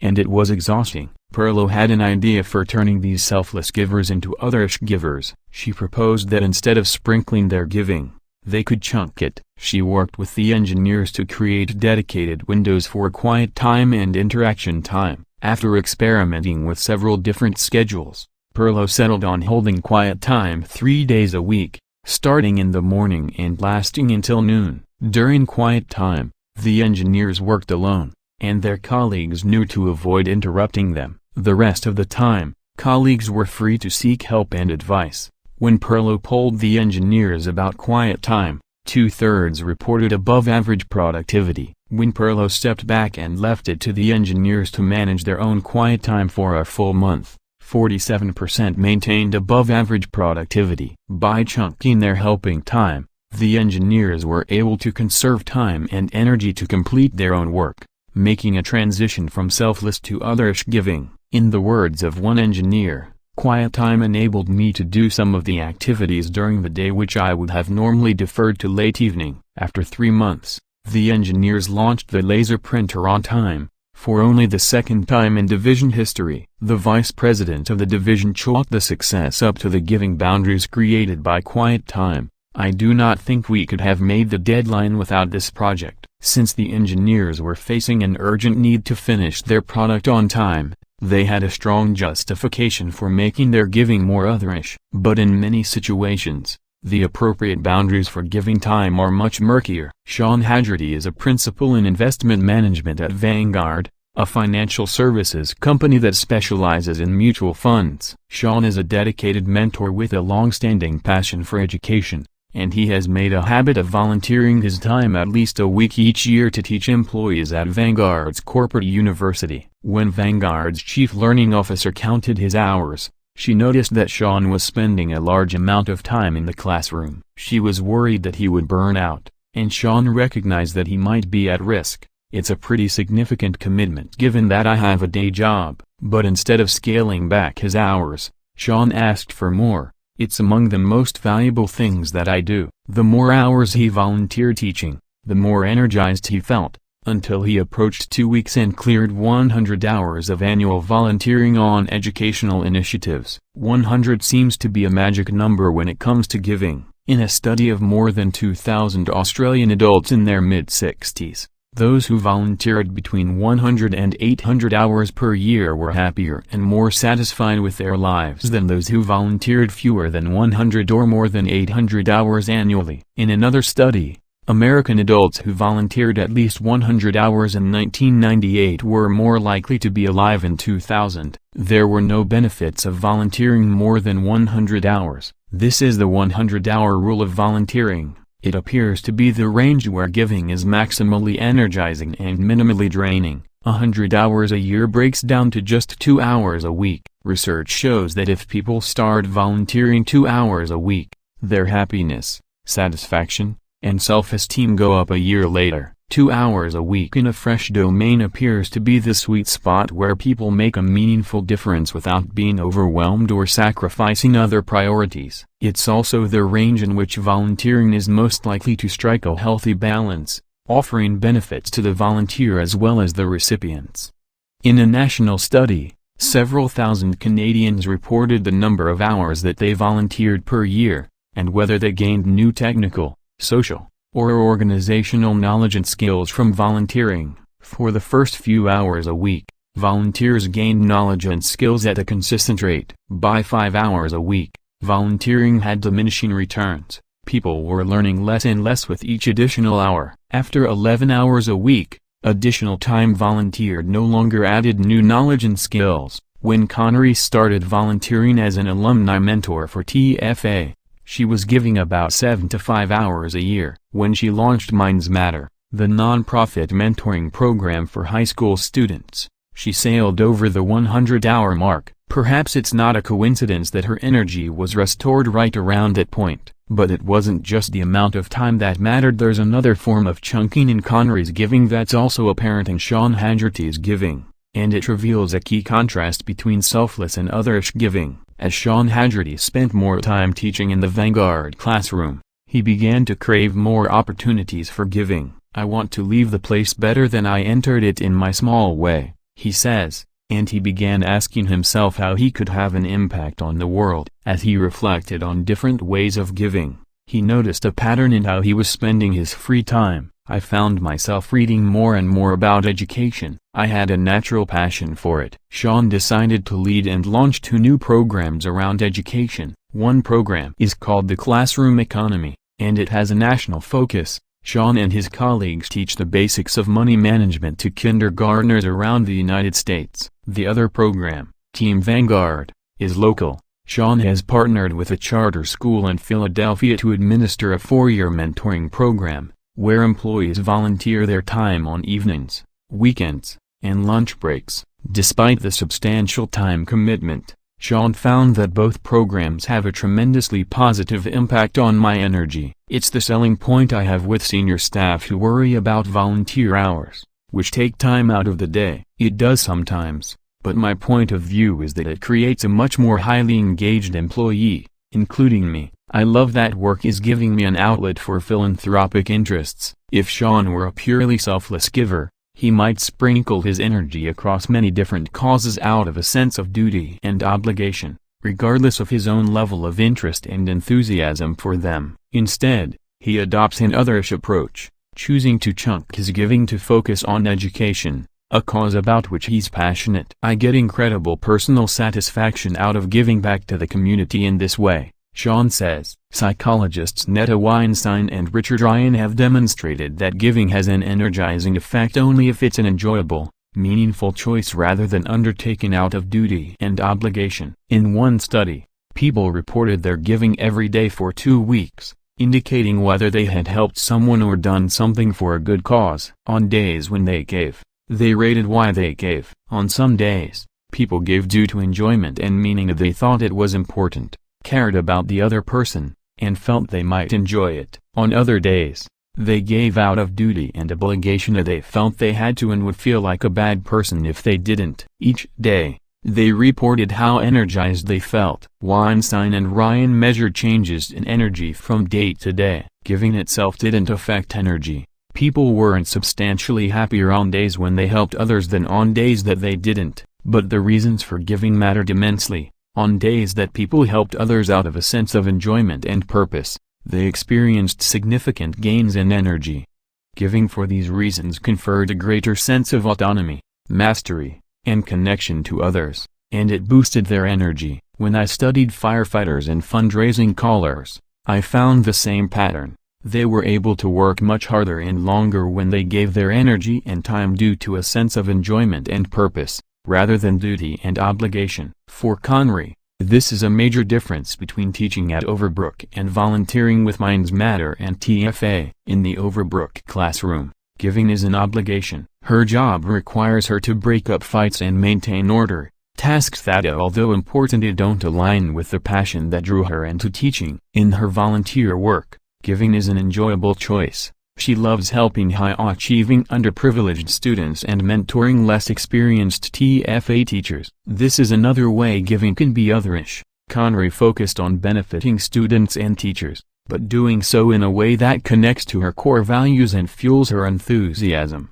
The energy carried over to her classroom, helping her maintain her motivation. But at Overbrook, Connery couldn't avoid the obligation to give to her students in ways that she didn't find naturally exciting or energizing. What did she do to stay energized despite the sense of duty? During one particularly stressful week, Connery was struggling to get through to her students. "I was feeling miserable, and the kids were being awful." She approached a teacher named Sarah for help. Sarah recommended an activity that was a hit in her classroom.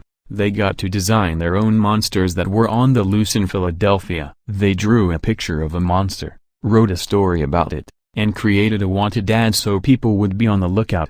It was exactly the inspiration that Conray needed. Our 10-minute chat helped me get excited about the lesson. I had fun with the kids, and it made me more invested in the curriculum I was teaching. Although Conray's decision to ask another teacher for help may not sound unusual, research shows that it's quite rare among selfless givers. Selfless givers feel uncomfortable receiving support, write Helgeson and colleague Heidi Fritz. Selfless givers are determined to be in the helper role, so they're reluctant to burden or inconvenience others. Helgeson and Fritz find that selfless givers receive far less support than otherish givers, which proves psychologically and physically costly. As burnout expert Christina Maslich and colleagues conclude, there is now a consistent and strong body of evidence that a lack of social support is linked to burnout. In contrast, otherish givers recognize the importance of protecting their own well-being. When they're on the brink of burnout, otherish givers seek help, which enables them to marshal the advice,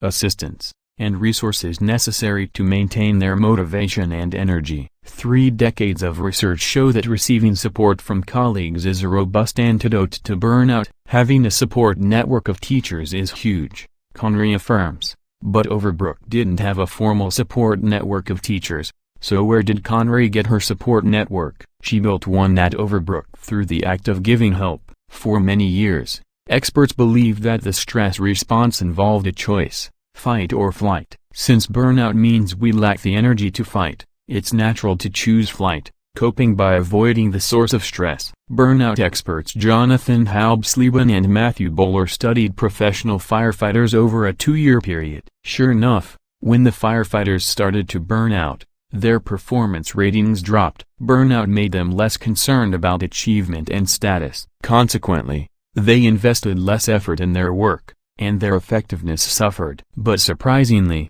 in this study, burnout didn't decrease effort across the board. There was one place where firefighters actually increased their effort when they felt burned out, helping others. When the firefighters experienced signs of burnout, they were more likely to go out of their way to help colleagues with heavy workloads, share new knowledge with supervisors, give advice to newer colleagues, and even listen to colleagues' problems. Why would burnout increase their giving? UCLA psychologist Shelley Taylor has discovered a stress response that differs from fight or flight. She calls it tend and befriend. One of the most striking aspects of the human stress response is the tendency to affiliate, that is, to come together in groups to provide and receive joint protection in threatening times. Taylor's neuroscience research reveals that when we feel stressed, the brain's natural response is to release chemicals that drive us to bond. This is what the firefighters did. When they started to feel exhausted, they invested their limited energy in helping their colleagues. Intuitively, they recognized that giving would strengthen their relationships and build support, at least from matchers and givers. Although most givers are aware of this opportunity, it appears that only otherish givers actually take advantage of it. Conray Callahan built her support network by tending and befriending under stress. When she was at the pinnacle of exhaustion, she started mentoring TFA teachers and several of the younger teachers in her own school. One of the teachers Conray mentored was Sarah. In the course of mentoring, one of the exercises that Conray taught Sarah was the monster activity. Conray had forgotten about it, and when she reached out for help, Sarah reminded her about it. The advice itself was helpful, but it also strengthened Conray's sense of impact. She had given Sarah an activity that was a big hit with her own students. Otherish givers build up a support network that they can access for help when they need it. This, along with chunking giving so that it's energizing, is what makes otherish givers less vulnerable to burnout than selfless givers. But how do otherish givers stack up against takers and matchers? The myth of giver burnout. Years ago, Dutch psychologists studied hundreds of health professionals. They tracked the amount of time and energy that the health professionals gave to patients, and asked them to report how burned out they felt. A year later, the psychologists measured giving and burnout again. Sure enough, the more the health professionals gave, the more burned out they became in the following year. Those who gave selflessly had the highest burnout rates. They contributed far more than they got, and it exhausted them. Those who acted like matchers and takers were far less burned out. But strangely, in another study, the Dutch psychologists found evidence that some healthcare professionals seemed immune to burnout, even when they gave a great deal of time and energy. They didn't exhaust themselves. These resilient healthcare professionals were otherish givers. They reported that they enjoyed helping other people and often went out of their way to do so, but weren't afraid to seek help when they needed it. The otherish givers had significantly lower burnout rates than the matchers and takers,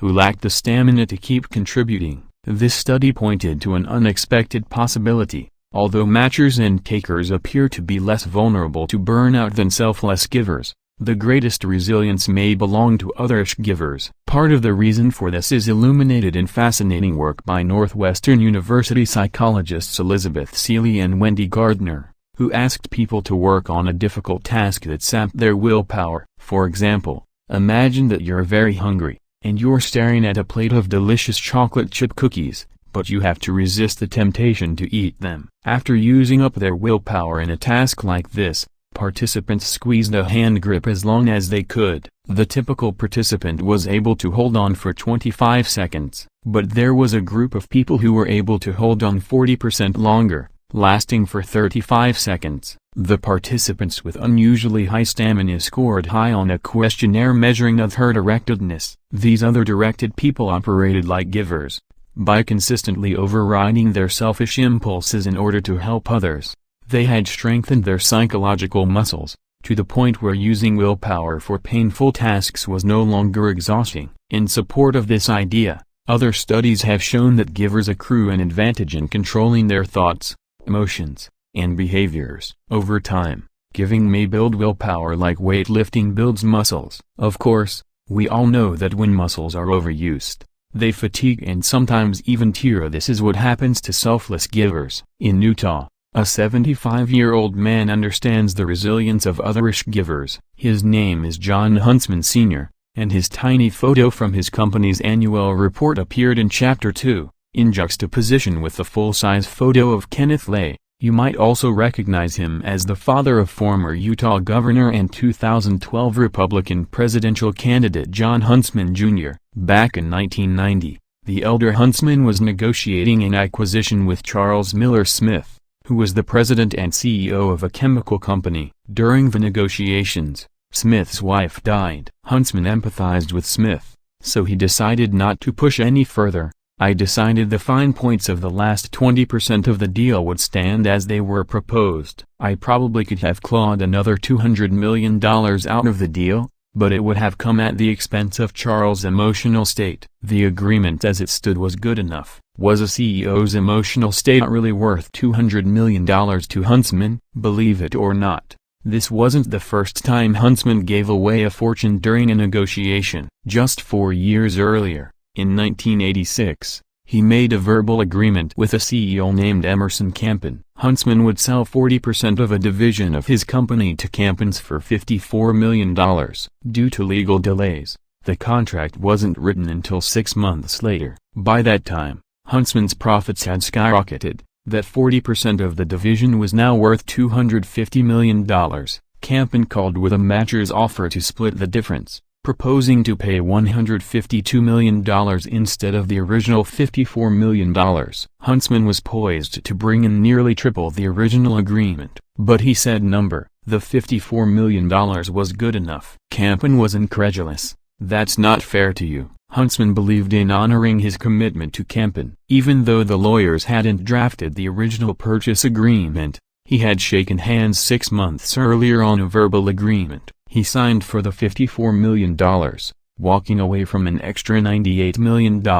What type of businessman would make such irrational decisions? In 1970, Huntsman started a chemical company that reigns today as the world's largest. He has been named Entrepreneur of the Year and earned more than a dozen honorary doctorates from universities around the world. He's a billionaire, one of the Forbes 1000 richest people in the world. As his deal-making choices show, Huntsman is also a giver, and not just in business. Since 1985, he has been involved in serious philanthropy. He is one of just 19 people in the world who have given at least $1 billion away. Huntsman has won major humanitarian awards for giving more than $350 million to found the world-class Huntsman Cancer Center, and made hefty donations to help earthquake victims in Armenia, support education, and fight domestic violence and homelessness. Of course, Many rich people give away serious sums of money, but Huntsman demonstrates an uncommon intensity that sets him apart. In 2001, the chemical industry tanked, and he lost a sizable portion of his fortune. Most people would cut back on giving until they recovered. But Huntsman made an unconventional decision. He took out a personal loan, borrowing several $1,000,000 to make good on his philanthropic commitments for the next 3 years. Huntsman sounds like a classic example of someone who got rich and then decided to give back. But there's a different way of looking at Huntsman's success, one that might be impossible to believe if it weren't backed up by Huntsman's experience and by science. Maybe getting rich didn't turn him into a giver. What if we've mixed up cause and effect? Huntsman believes that being a giver actually made him rich. In his giving pledge, Huntsman writes, "It has been clear to me since my earliest childhood memories that my reason for being was to help others. The desire to give back was the impetus for pursuing an education in business, for applying that education to founding what became a successful container company, and for using that experience to grow our differentiated chemicals corporation." As early as 1962,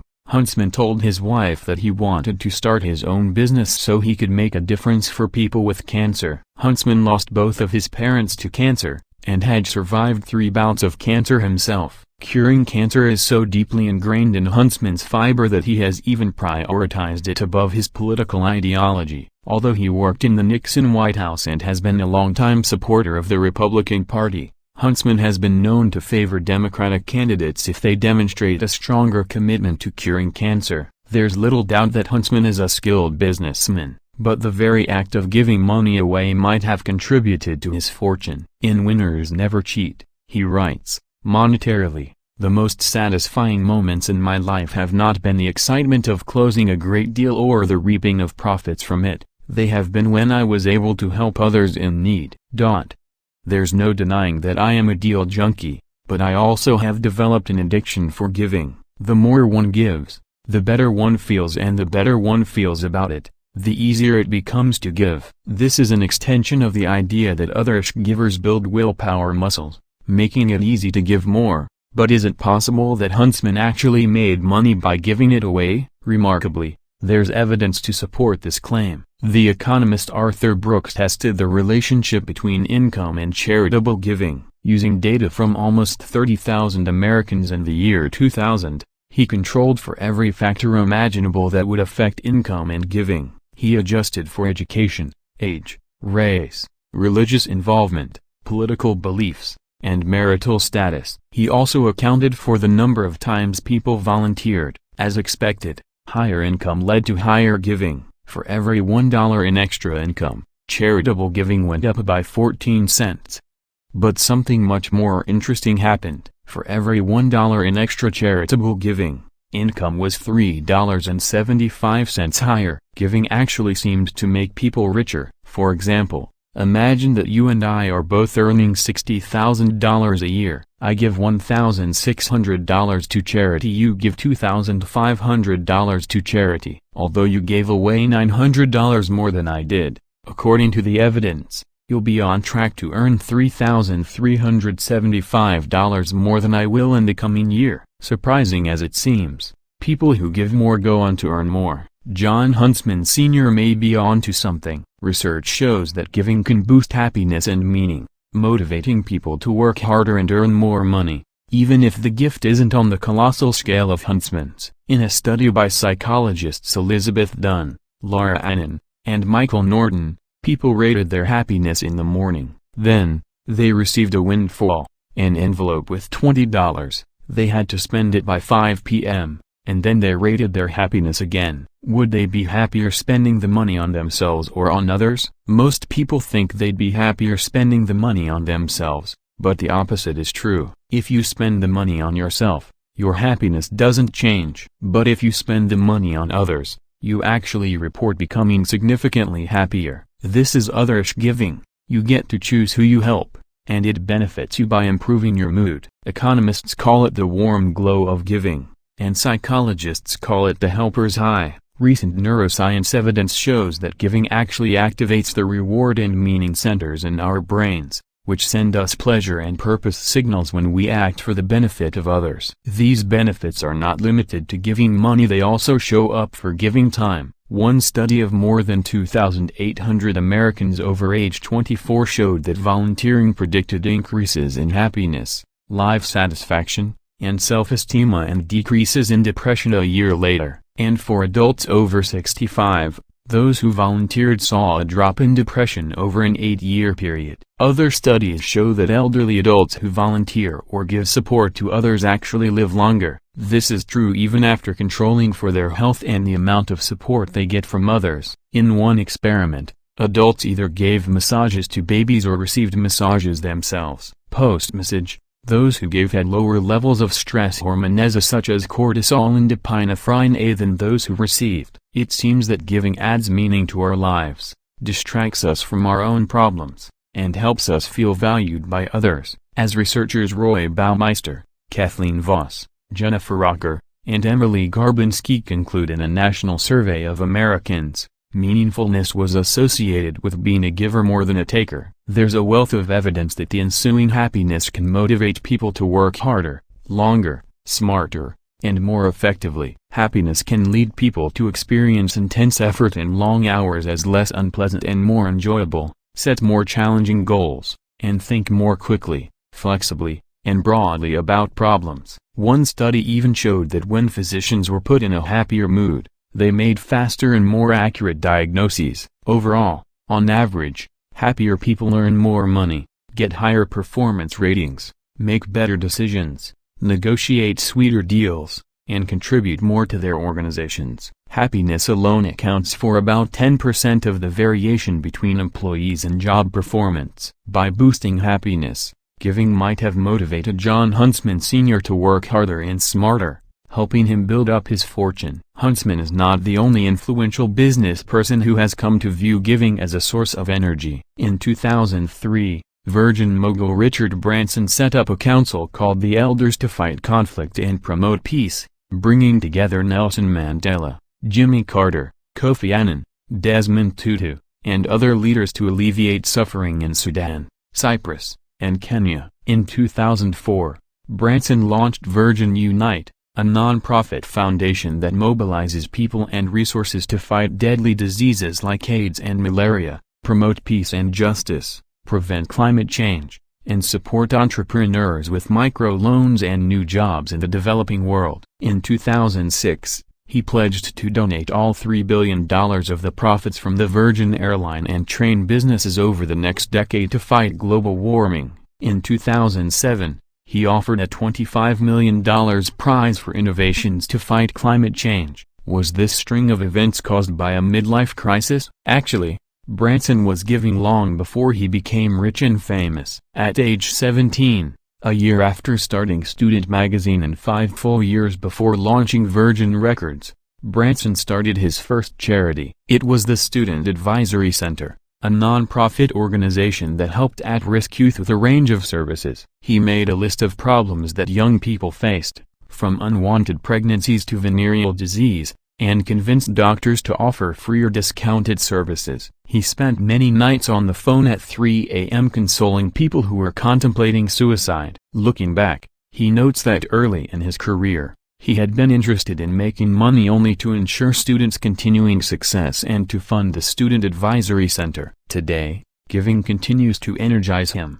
The thing that gets me up in the morning is the idea of making a difference, Branson writes, to help safeguard our future on this planet. Does that make me successful? It certainly makes me happy. These energizing effects help to explain why other givers are fortified against burnout. Through giving, they build up reserves of happiness and meaning that takers and matchers are less able to access. Selfless givers use up these reserves, exhausting themselves and often dropping to the bottom of the success ladder. By giving in ways that are energizing rather than exhausting, other givers are more likely to rise to the top. In 2 studies of employees in a wide range of jobs and organizations, psychologist David Meyer and I found that otherish employees made more sustainable contributions than the selfless givers, takers, or matchers. Employees who reported strong concern for benefiting others and creating a positive image for themselves were rated by supervisors as being the most helpful and taking the most initiative.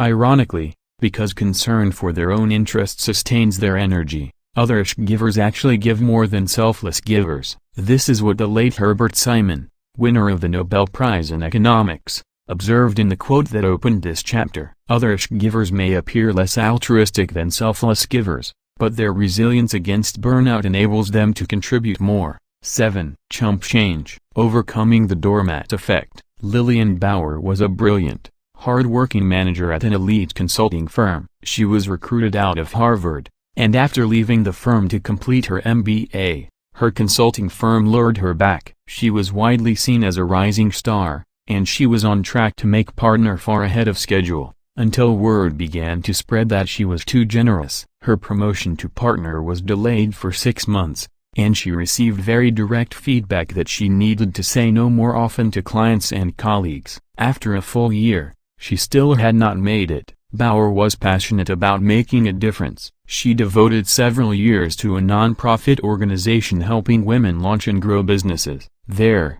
she introduced a micro-loan program, opening doors for low-income women to start their own companies. In one case, a woman needed a loan to open a salon, but was turned down by 2 banks. Bauer worked with her to strengthen her business plan and financial statements, and both banks ended up offering her loans at highly competitive rates. As a consultant, Bauer spent countless hours mentoring new employees, giving career advice to associates, and even helping junior colleagues strengthen their applications to business school. I really want to help. If an hour of my time saves people 10 hours or gives them an opportunity they otherwise wouldn't have, it's easy to make the trade-off and give another hour of my time. Bauer was extremely talented and driven, but she took giving so far that it was compromising her reputation and her productivity. She never said no to anything, explained one consulting colleague. She was so generous in giving with her time that she fell into the trap of being more of a pushover. It really delayed her promotion to partner. In a performance review,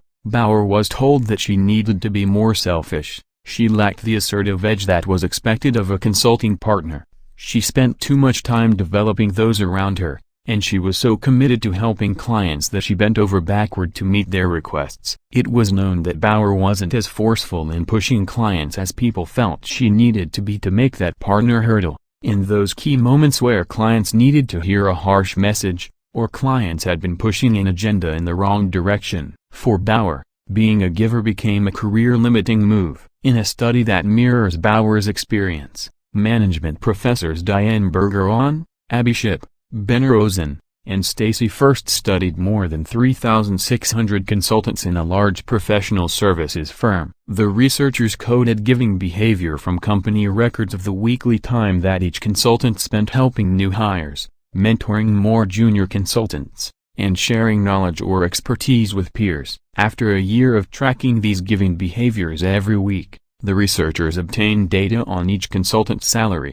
advancement speed, and promotions. The givers did worse on all 3 metrics. They had significantly lower salary increases, slower advancement, and lower promotion rates. The givers averaged 9% salary increases, compared with 10.5% and 11.5% for the takers and matchers, respectively. Less than 65% of the givers were promoted to a manager role, compared with 83% and 82% for the takers and matchers, respectively, and the givers who did get promoted had to wait longer, averaging 26 months to promotion, compared with less than 24 months for takers and matchers. This was a familiar pattern to Bauer. If I err on one side, it's probably being too generous, putting others first, before myself. Hundreds of miles east at Deloitte Consulting in New York City, Jason Geller was also on the fast track to partner. When he first started in consulting, Deloitte was just moving to email and did not have a formalized knowledge management process. There was no system for storing and retrieving information that consultants gathered on specific industries and clients. Geller took the initiative to collect and share information. When he heard about a project, he would ask the team for its output. He kept a stack of articles on his nightstand, reading them in bed, and when he came across an interesting article, he would file it away. He conducted research on what Deloitte's competitors were doing. I was a little bit of a geek. Deloitte's knowledge management system became Jason Geller's brain, and his hard drive. His colleagues began calling it the JNet, the Jason Network. When they had questions or needed information, he was the go-to guy. It was easier to ask him than to search for themselves, and he was always willing to share the knowledge from his brain or his growing database. No one asked him to create the JNet, he just did it because it seemed like the right thing to do. Since graduating from Cornell, Geller had spent his entire career at Deloitte, doing an MBA at Columbia along the way. He was grateful for the support that his mentors provided to him. A matcher would have paid it back, looking for ways to return the favor to his mentors. But as a giver, like Lillian Bauer, Geller wanted to pay it forward. It becomes the natural way of doing things. You see that the folks who are successful are the ones who help others. I naturally fell into the practice of helping others. I saw that others created those opportunities for me, and I now work very hard to create them for other people. Geller made a standing offer to every new employee. He would help and mentor them in any way that he could. The typical path to partner at Deloitte takes between 12 and 15 years. Geller made it far ahead of schedule, in just 9 years. At just 30 years old, he became one of the youngest partners in Deloitte history. Today, Geller is a partner in Deloitte's human capital consulting practice, where the business he leads globally and in the United States has been ranked #1 in the marketplace. Yet a colleague describes him as a guy who frequently shuns the spotlight in favor of his colleagues. As Deloitte's global and U.S. HR transformation practice leader,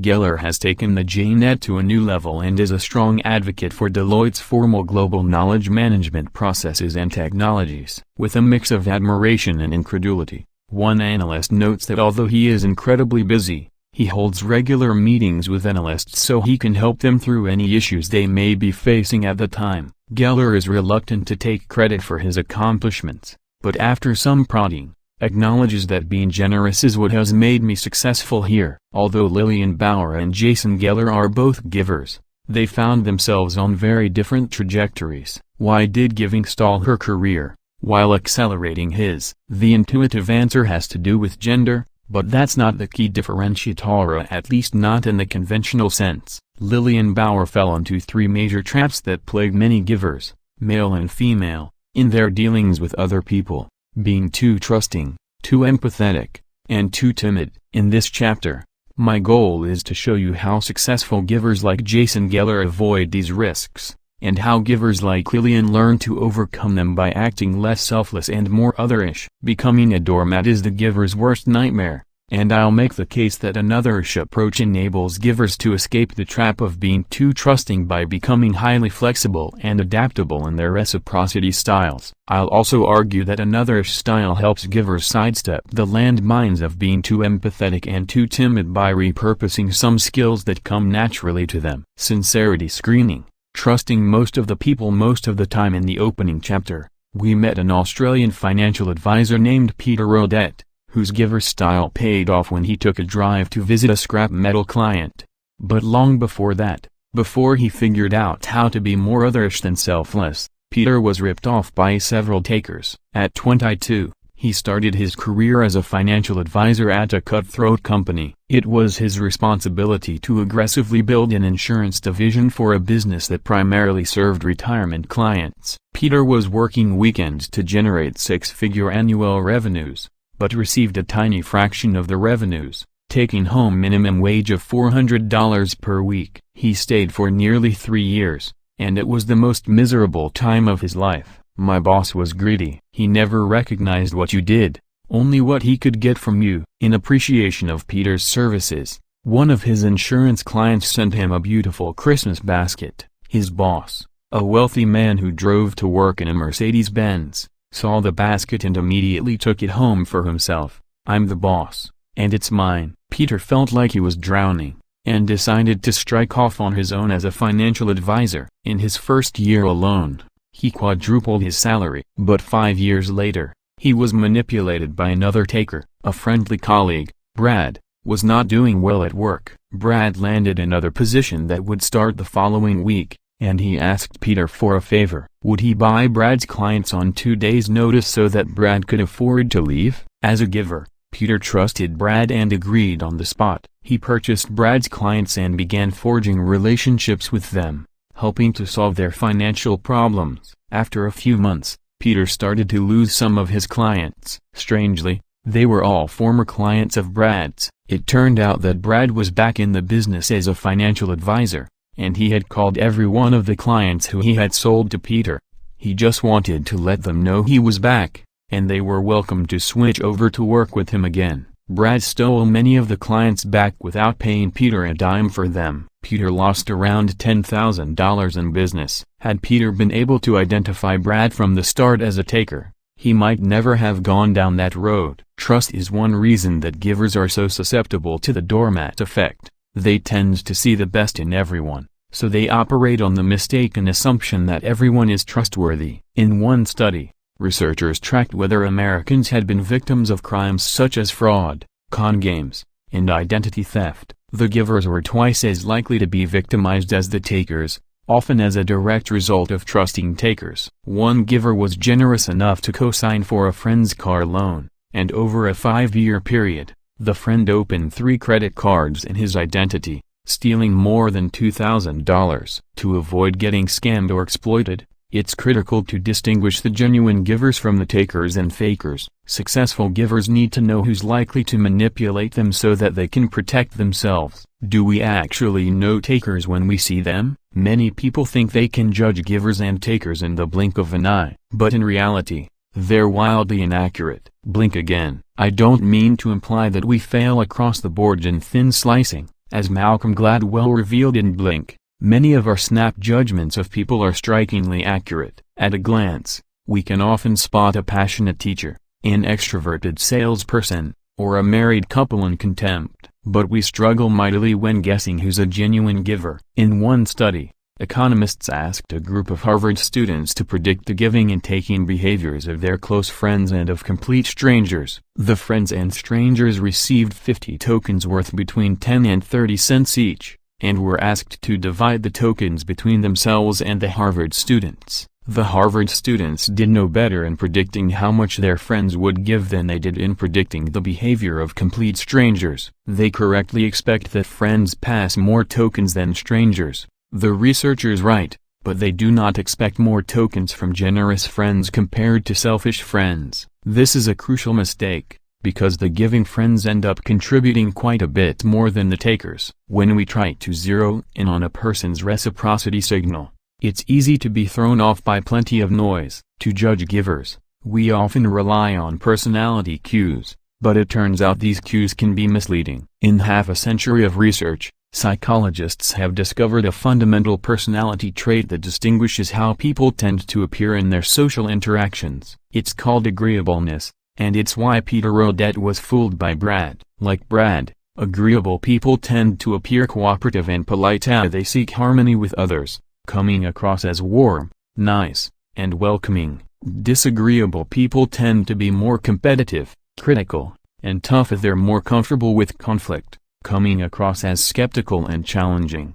We tend to stereotype agreeable people as givers, and disagreeable people as takers. When a new contact appears affable, it's natural to conclude that he has good intentions. If he comes across as cold or confrontational, this seems like a sign that he doesn't care about what's in our best interests. But in making these judgments, we're paying too much attention to the shell of a person's demeanor, overlooking the pearl or clam inside the shell. Giving and taking are based on our motives and values, and they're choices that we make regardless of whether our personalities trend agreeable or disagreeable. As Danny Shader, the serial entrepreneur from the opening chapter who initially walked away from David Hornick's term sheet, explains, whether you're nice or not nice is separate from whether you're self-focused or other-focused. They're independent, not opposites. When you combine outer appearances and inner intentions, agreeable givers and disagreeable takers are only 2 of the 4 combinations that exist in the world. We often overlook that there are disagreeable givers, people who are rough and tough in demeanor, but ultimately generous with their time, expertise, and connections. As an example, Shader mentions the late Mike Homer, who ran marketing at Netscape. He could be crusty as hell on the outside, but on the inside he was pure gold. When push came to shove, he always did the right thing, and he was incredibly loyal. Greg Sands, a Homer disciple and the managing director of a private equity firm, agrees. Your fundamental concern is whether people are givers or takers, but you've got this other axis, which is, are they nice about it? Is their fundamental demeanor welcoming? Homer had a hard edge. When he was locked onto a path, something that got in the way of that objective would just get swept away. But he had a big heart, and he wanted to be helpful. He was definitely off the charts on both giving and disagreeableness. Another one of Homer's former employees said that Homer seemed like a taker, because he had incredibly high expectations and demands. But at the end of the day, he really cared about the people. One minute, he was giving me a tough time because his expectations weren't being met. The next day, he was helping me figure out what I wanted to do next in my career, what was the right next job for me. The other counterintuitive combination of appearances and motives is the agreeable taker, otherwise known as a faker. Like Ken Lay at Enron, these people come across as pleasant and charming, but they're often aiming to get much more than they give. The ability to recognize agreeable takers as fakers is what protects givers against being exploited. Although they don't always put their skills to good use, givers have an instinctive advantage in sincerity screening. Research suggests that in general, givers are more accurate judges of others than matchers and takers. Givers are more attentive to others' behaviors and more attuned to their thoughts and feelings, which makes it possible to pick up more clues such as describing successes with first-person singular pronouns, like I and me instead of us and we. Givers also gain a sincerity screening advantage from habitually trusting others, which creates opportunities to see the wide range of behaviors of which other people are capable. Sometimes,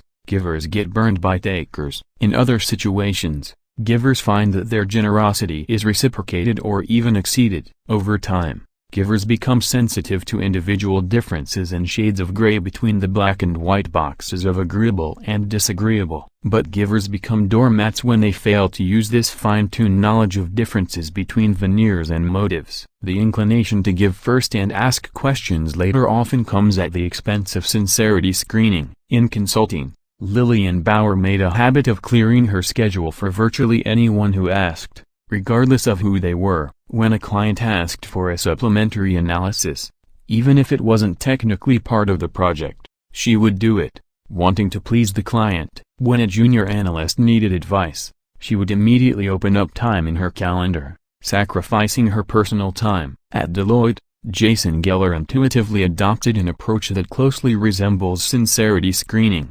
Geller starts by offering help to every new hire, but in his initial conversations with them, he pays attention to who seems to be a giver versus a taker. I can't proactively go and spend time with every single person in the practice globally, so I try to sense who's genuine and who's not. Some folks approach the conversation in terms of learning. Others come in and say, "Hey, I want to get promoted to senior consultant. What should I do?"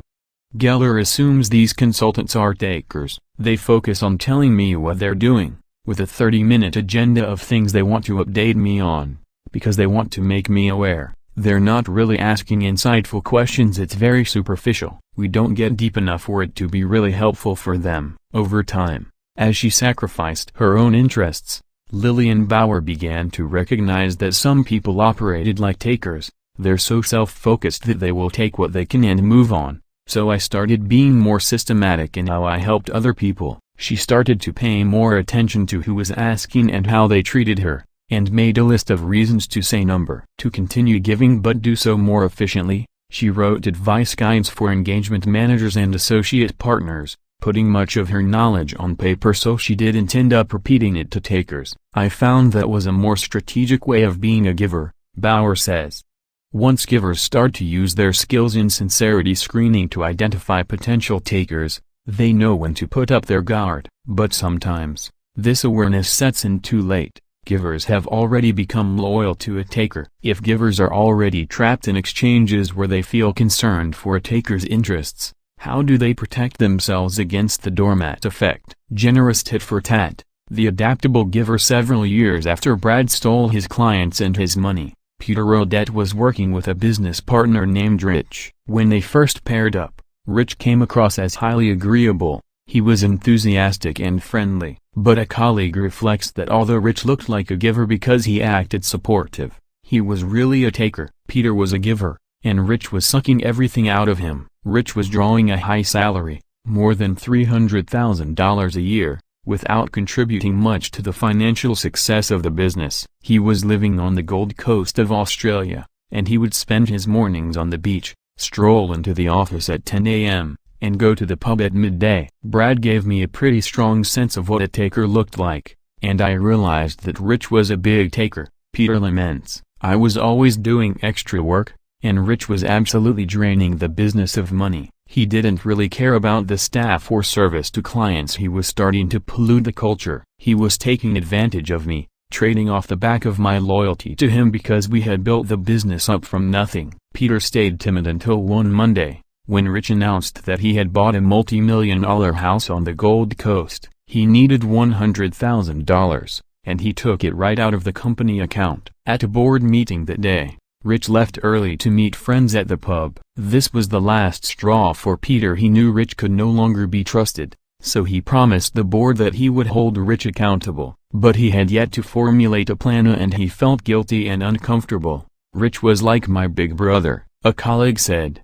It would have been hard for anybody, but I think it was harder because Peter is a giver. He knew what was at the other side of it for Rich, and he wanted to save him from it. Peter was a victim of empathy, the powerful emotion that we experience when we imagine another person's distress. Empathy is a pervasive force behind giving behaviors, but it's also a major source of vulnerability. When Brad wasn't doing well and accepted a new job, Peter felt his pain, and bought his clients without hesitation.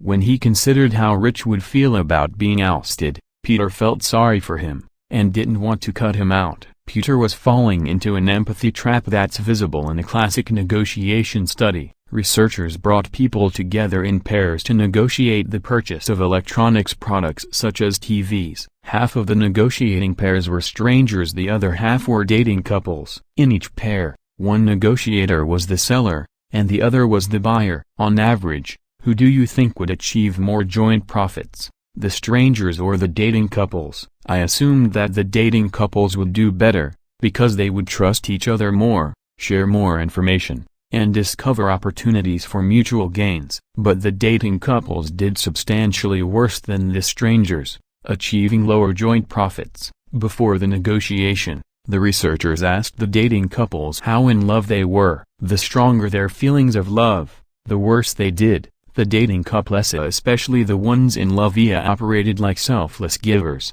Their default approach was to empathize with their partner's needs and give in right away, regardless of their own interests. Concern for their partners had the effect of short-circuiting efforts to discover integrative solutions in favor of more accessible but less mutually satisfactory outcomes, the researchers write, leading to a kid-gloves approach to problem-solving. When researchers studied selfless givers at the bargaining table, the same pattern surfaced. People who agreed with statements like "I always place the needs of others above my own" were anxious about putting strain on the relationship, so they accommodated their counterparts by giving away value. As with the dating couples in love, empathy had turned Peter into a doormat until he discovered an alternative to empathy that's equally aligned with his natural strengths as a giver. Instead of contemplating Rich's feelings, Peter considered what Rich was thinking. This led to a powerful insight. Rich seemed interested in working on a new challenge, so Peter could appeal to Rich's self-interest. "You're clearly not enjoying running the business day to day,"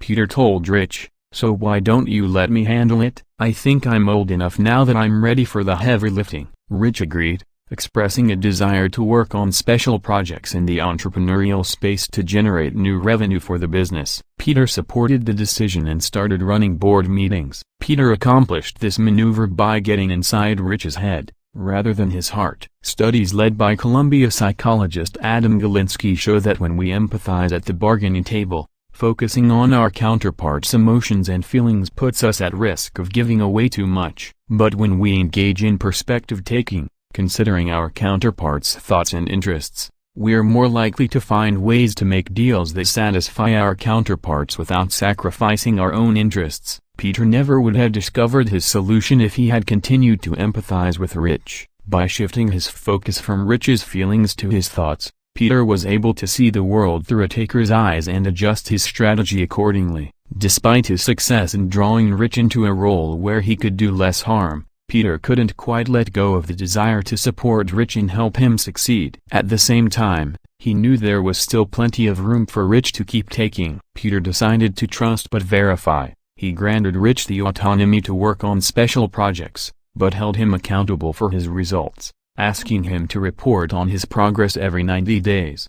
I gave him the opportunity to measure his own contribution and for us to do the same. After 6 months, Rich had done very little. Peter conducted a formal analysis and wrote a board report. When Rich's contribution ended up being 0, it was undeniably of his own doing. He was presented with a crude form of evidence of his own taking and lack of giving. The truth ultimately moved him on and set him free. For me, Rich elected to leave and take his equity out of the business. Peter was no longer a doormat. He had taken down a taker. Later, he learned that Rich had been even more of a taker than anyone realized. He had a large line of credit with the firm, and also owed the bank money. Peter had to write a check to settle because Rich was short. A year after Peter took over as managing director, Rich exited the firm. 15 months after Rich's departure, Peter's firm had turned around to achieve 7-figure profits. Staff morale had skyrocketed, turnover had plummeted, and they were in the running for Firm of the Year in the dealer group. Once successful givers see the value of sincerity screening and begin to spot agreeable takers as potential fakers,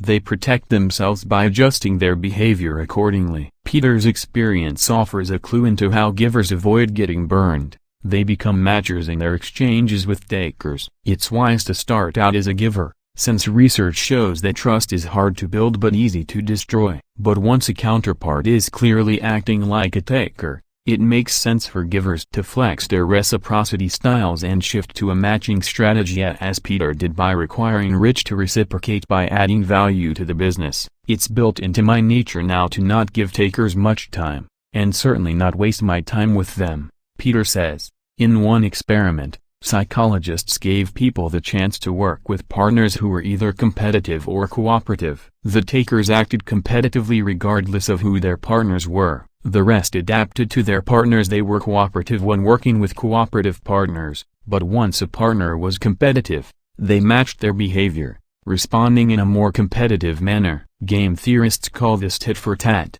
and it's a pure matcher strategy. Start out cooperating, and stay cooperative unless your counterpart competes. When your counterpart competes, match the behavior by competing too. This is a wildly effective form of matching that has won many game theory tournaments. But tit for tat suffers from a fatal flaw, writes Harvard mathematical biologist Martin Novak, of not being forgiving enough to stomach the occasional mishap. Novak has found that it can be more advantageous to alternate between giving and matching. In generous tit for tat, the rule is never forget a good turn, but occasionally forgive a bad one. You start out cooperating and continue cooperating until your counterpart competes. When your counterpart competes, instead of always responding competitively, generous tit for tat usually means competing 2/3 of the time, acting cooperatively in response to one of every 3 defections. Generous tit for tat can easily wipe out tit for tat and defend itself against being exploited by defectors.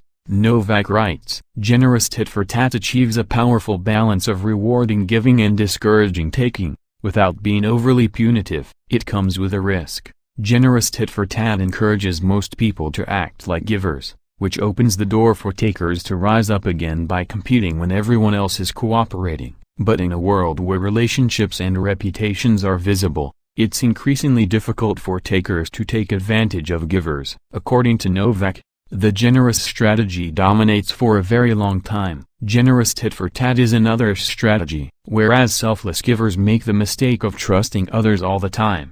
Otherish givers start out with trust as the default assumption, but they're willing to adjust their reciprocity styles and exchanges with someone who appears to be a taker by action or reputation. Being otherish means that givers keep their own interests in the rearview mirror, taking care to trust but verify. When dealing with takers, shifting into matcher mode is a self-protective strategy, but 1 out of every 3 times, it may be wise to shift back into giver mode. granting so-called takers the opportunity to redeem themselves. This is what Peter Odette did with Rich by offering him the chance to earn his keep. Other givers carry the optimistic belief that Randy Pausch expressed in the last lecture: wait long enough, and people will surprise and impress you. The value of generous tit-for-tat as an otherish approach was demonstrated by Abraham Lincoln in the Samson story from the opening chapter. After Lincoln fell on his sword so that Lyman Trumbull could defeat James Shields in the Illinois Senate race, Trumbull came under fire for trying to sabotage Lincoln's career.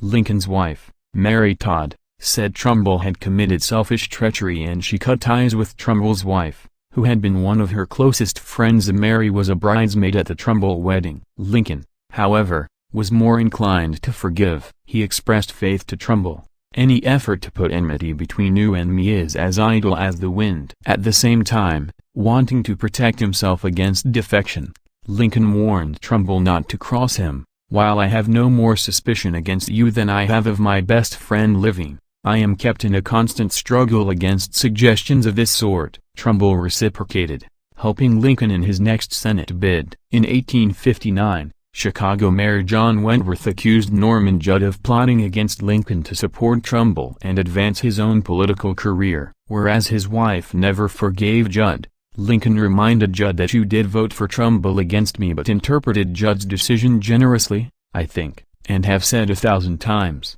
that was no injustice to me. Lincoln helped Judd mediate the conflict with Wentworth, but then asked for reciprocity. It would hurt some for me to not get the Illinois delegation. Lincoln wrote, "Can you not help me a little in this matter, in your end of the vineyard?" Judd matched. He landed a major editorial supporting Lincoln in the Chicago Tribune the following week, secured the Republican convention in Chicago where Lincoln had supporters, and made sure that Lincoln's detractors were seated in the back, limiting their influence. Although Lincoln's default was in line with a giver style, he recognized the value of occasional matching, and benefited from generous tit-for-tat. Lincoln's acute attention to others' perspectives gave him the power to forecast with uncanny accuracy what his opponents were likely to do, explained his secretary's daughter, and use this forecast to checkmate them. Since Jason Geller first started mentoring new hires at Deloitte, he has adopted a version of generous tit-for-tat. At the end of the first meeting with a new hire, Geller makes an offer: if this conversation was helpful, I'm happy to do it on a monthly basis. If the person agrees, Geller sets up a recurring monthly meeting in his calendar, with no end date. In addition to creating opportunities for Geller to give,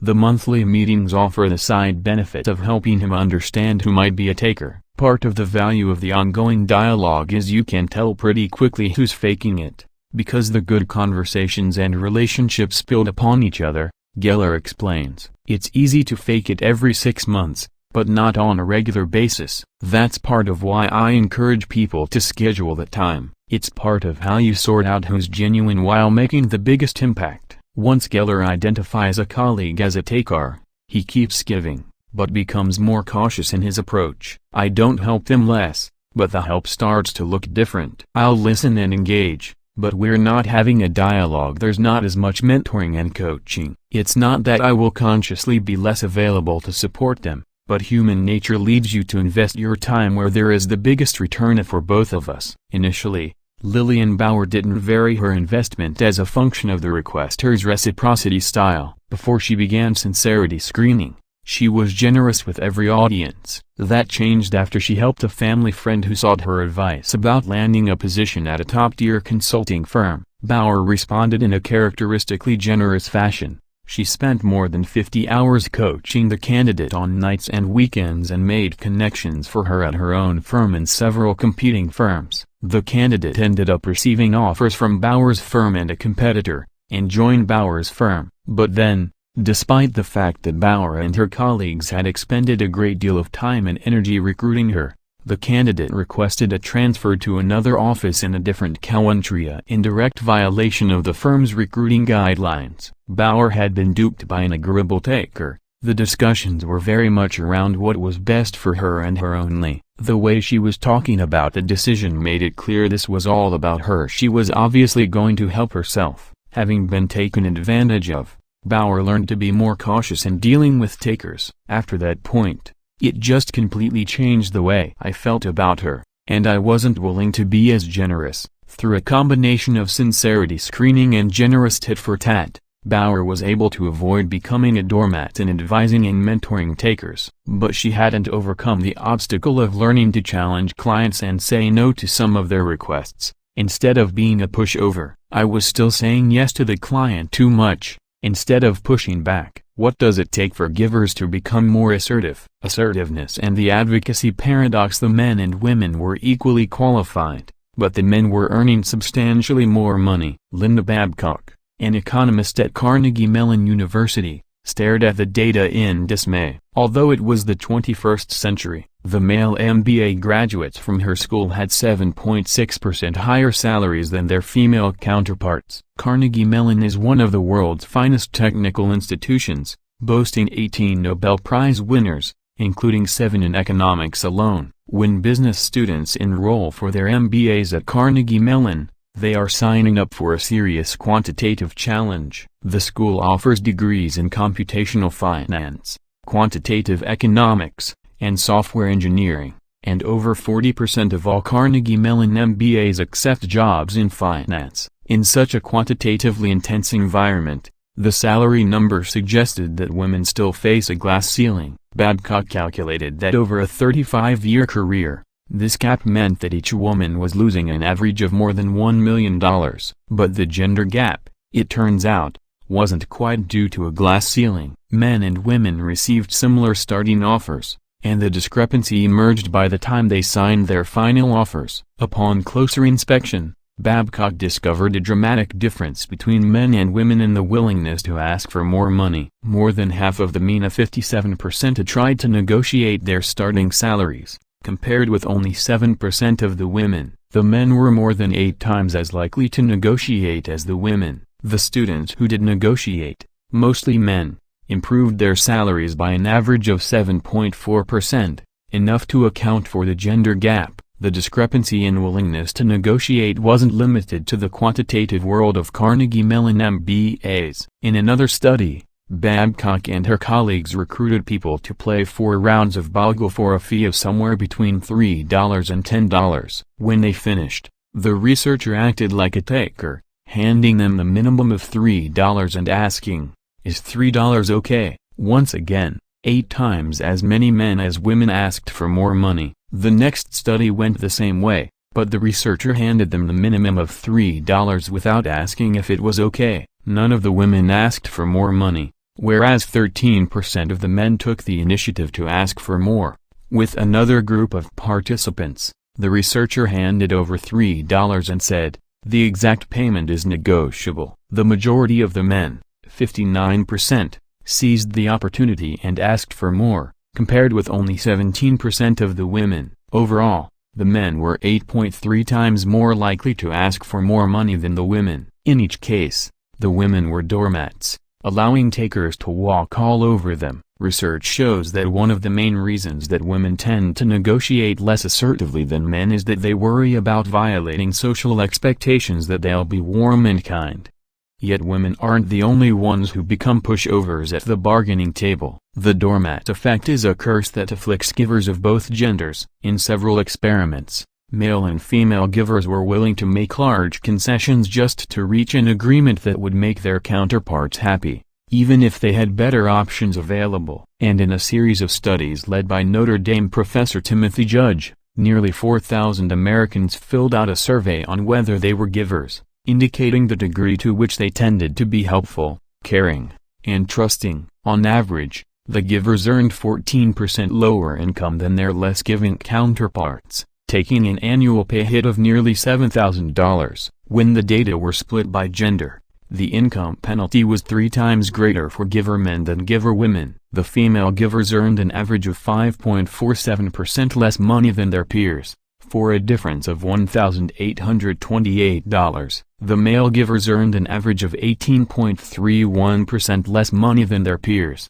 for a difference of $9,772. As we saw earlier in the chapter on powerless communication, givers tend to be humble and uncomfortable asserting themselves directly. Studies in more controlled settings have shown that in zero-sum situations, Givers frequently shy away from advocating for their own interests. When negotiating their salaries, they make more modest requests than matchers and takers, and end up accepting less favorable outcomes. This reluctance to be assertive is especially likely to afflict agreeable givers, who pay a price in their pocketbooks. At a professional services firm, a man who I'll call Samir Jain was a giver who consistently fell victim to the doormat effect. Samir was ranked at the top of his class and the top 10% of all employees in the Northeast United States at his firm, and dedicated much of his time to helping colleagues and mentoring junior employees. Despite being a star performer, he watched his friends at other firms get promoted faster and earn more income, and he never negotiated his salary or asked for a raise. On several occasions, he watched assertive peers who were no better performers negotiate raises and promotions, sailing past him in the corporate hierarchy. I did not push hard enough to make that happen for myself. I didn't want to make others uncomfortable or overstep my bounds. Growing up in India, Samir was a pushover, which made him the butt of jokes in his family. His father came from a background in poverty, and learned to be a hard-nosed negotiator who bargained for everything, clawing his family up to the middle class. Samir grew up shielded, protected from having to assert himself. His submissiveness bothered his wife, who was a tough negotiator. When they first started dating, Samir was about to sign a lease on an apartment. His wife intervened, negotiated on his behalf, and reduced the rent by $600 a year. He was impressed, but also embarrassed. Since then, whenever they make a purchase, he has turned to his wife to negotiate, knowing that he would be a doormat. To be honest, I've been ashamed of this for a long time, he admits. After he left the professional services firm, Samir completed an MBA and received a job offer from a Fortune 500 medical technology company, his ideal employer. He wasn't entirely satisfied with the terms of the offer, but as usual, he was reluctant to negotiate. I felt awkward. I like my boss, and I didn't want to make him uncomfortable, weakening Samir's position further. The economy had just crashed, and his peers were all signing without negotiating. But something was different this time. By a couple months later, Samir had negotiated increases in his total compensation to the tune of more than $70,000. He had undergone a chump change, transforming from his traditional doormat status into a more assertive, more successful negotiator. My wife was stunned, and she complimented my persistence and effectiveness as a negotiator, he says. For her to see me as a good negotiator is the ultimate validation. What was it that drove Samir to step up to the plate? The answer can be found in an ingenious experiment conducted by Linda Babcock and her colleagues. The participants were 176 senior executives from private and public organizations, with titles ranging from CEO and COO to president, general manager, and chairman. The executives all started with the same information. An employee in a software company was being promoted,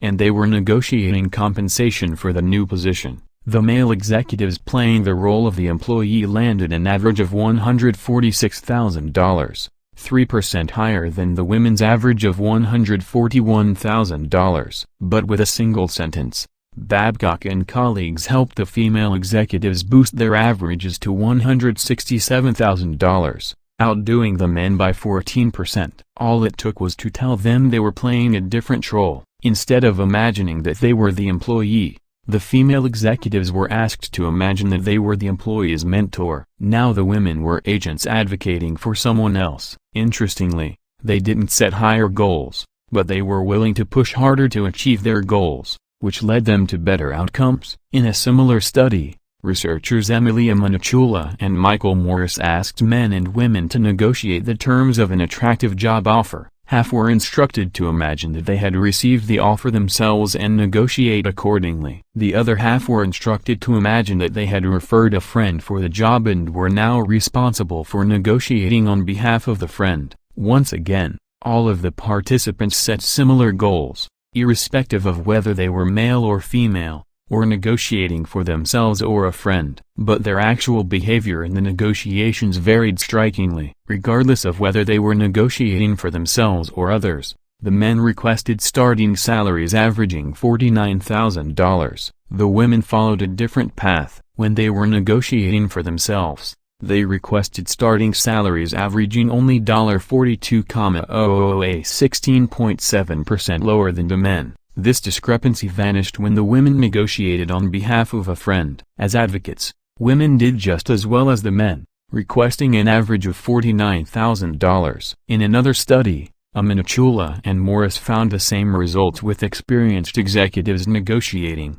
Male executives landed the same salaries regardless of whether they were negotiating for themselves or others, whereas female executives did much better when negotiating for others than themselves. And Vanderbilt professors Bruce Perry and Ray Friedman found that in short-term, single-issue negotiations, givers do worse than takers, because they're willing to give larger slices of the pie to their counterparts. But this disadvantage disappears entirely when the givers set high goals and stick to the aim, which is easier for givers to do when advocating for someone else. Advocating for others was the key to Samir's chump change. When he shied away from negotiating with his initial employer, Samir was thinking about his own interests. With the Fortune 500 medical technology company, he put himself in a different frame of mind. He was representing his family's interests. Although he might be a doormat when he was responsible for himself, being a giver meant that he didn't want to let other people down. I used it as a psychological weapon against myself,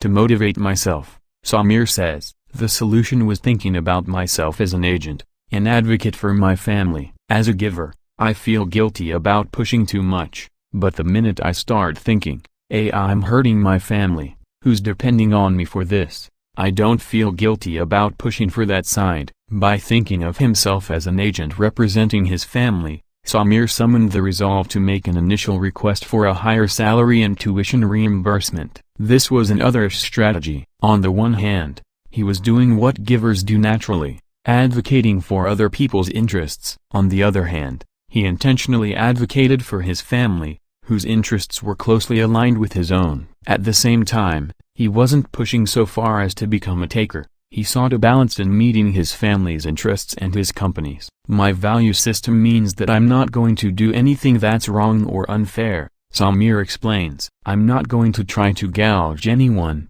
but I am going to push to the point that's right and fair. When Samir first contacted his new boss to negotiate, he asked for a salary increase and reimbursement of his MBA tuition. This matched what other firms were offering, but the boss came back with disappointing news from HR. They weren't able to grant either request. At that point, Samir felt the urge to back down. He wanted to be a giver toward his boss, and he was worried that getting more money would harm his boss's performance or compromise his budget. But Samir had massive debt from student loans, and he felt responsible for his family first. He asked again, convincing his boss to lobby HR for the bump in his salary and signing bonus. He ended up getting a $5,000 salary increase and a $5,000 signing bonus increase. By that time, his $10,000 signing bonus had expired. Samir asked for that too, and got it. His boss assured him that this was the best he could do. Samir was already up $20,000 in the first year alone, not to mention the dividends that the base salary increase would accrue. But he wasn't done yet. He still wasn't receiving tuition reimbursement, so he was determined to find another way to support his family. He had plenty of free time during his last semester of school, so he negotiated a consulting arrangement to work for the company part-time. The company agreed to pay him $135 per hour, which would net Samir another $50,000 in the span of a few months. At that point, he signed the contract, having upped his total compensation by more than $70,000. Being able to keep pushing, a large part of that was being an agent. Samir says, if I don't push now, what's going to happen when I get another promotion? I'm going to be that guy who has 3 kids and gets pushed around. Thinking of myself as an agent motivated me to keep going. It gave me some extra cojones. Although advocating for his family helped him succeed, Samir was still concerned about how it would affect his reputation at the firm and his relationship with his boss.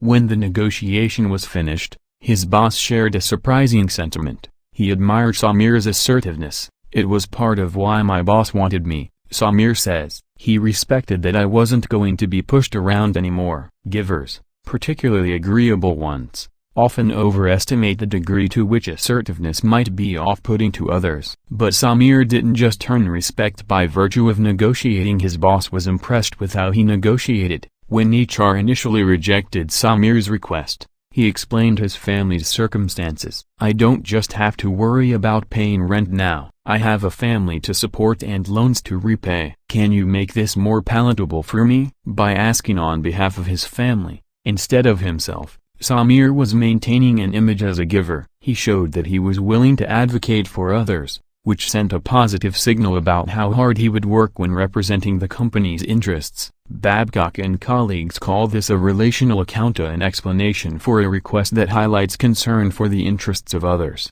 not only oneself. When women ask for a higher salary, they run the risk of violating expectations that they will be other-oriented and caring, giving rather than taking in character. Babcock writes with Hannah Riley Bowles, whereas women may be uniquely worried that assertiveness will violate gender norms, givers of both sexes worry about violating their own reciprocity preferences. If they push too hard, they'll feel like takers, rather than givers. But when givers are advocating for someone else, pushing is closely aligned with their values of protecting and promoting the interests of others.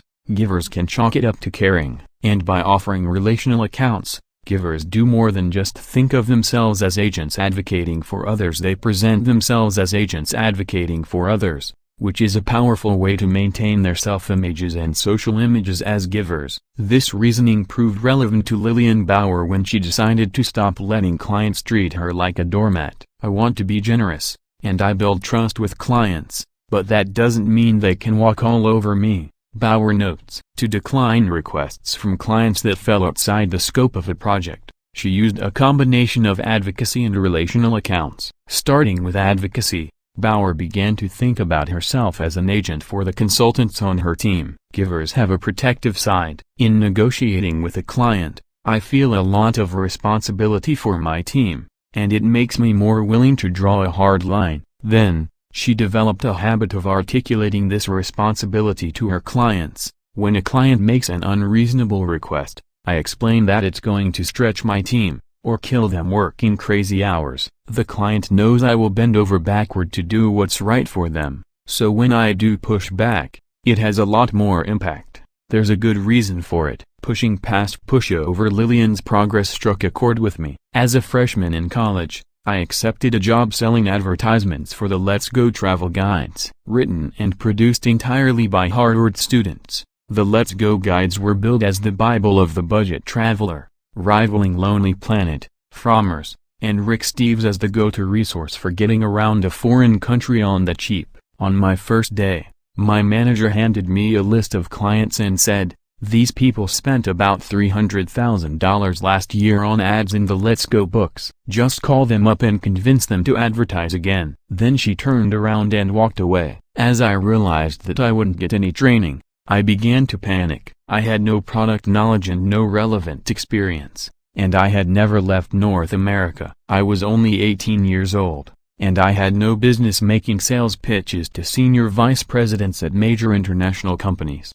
I mustered up the courage to call one of Let's Go's longtime advertisers, a man named Steven who ran a travel agency. The moment he started talking, it was clear he was furious. At first, I was glad to see that my agency was written up in the books, separate from my ad, he snarled, until I saw that outdated contact information was listed. "So your readers can reach me. I've had to pay hundreds of dollars to maintain old postal addresses and email accounts." I gently explained that advertising and editorial are separate departments. I could ensure the accuracy of his ads, but I had no influence over the content of the books themselves. Steven didn't care. He demanded an advertising discount to make up for the editorial error and threatened not to renew his ad if I didn't comply. Feeling bad for him, I granted him a 10% discount. This violated a Let's Go policy that appeared in my contract, prohibiting all discounts that didn't appear in our media kit,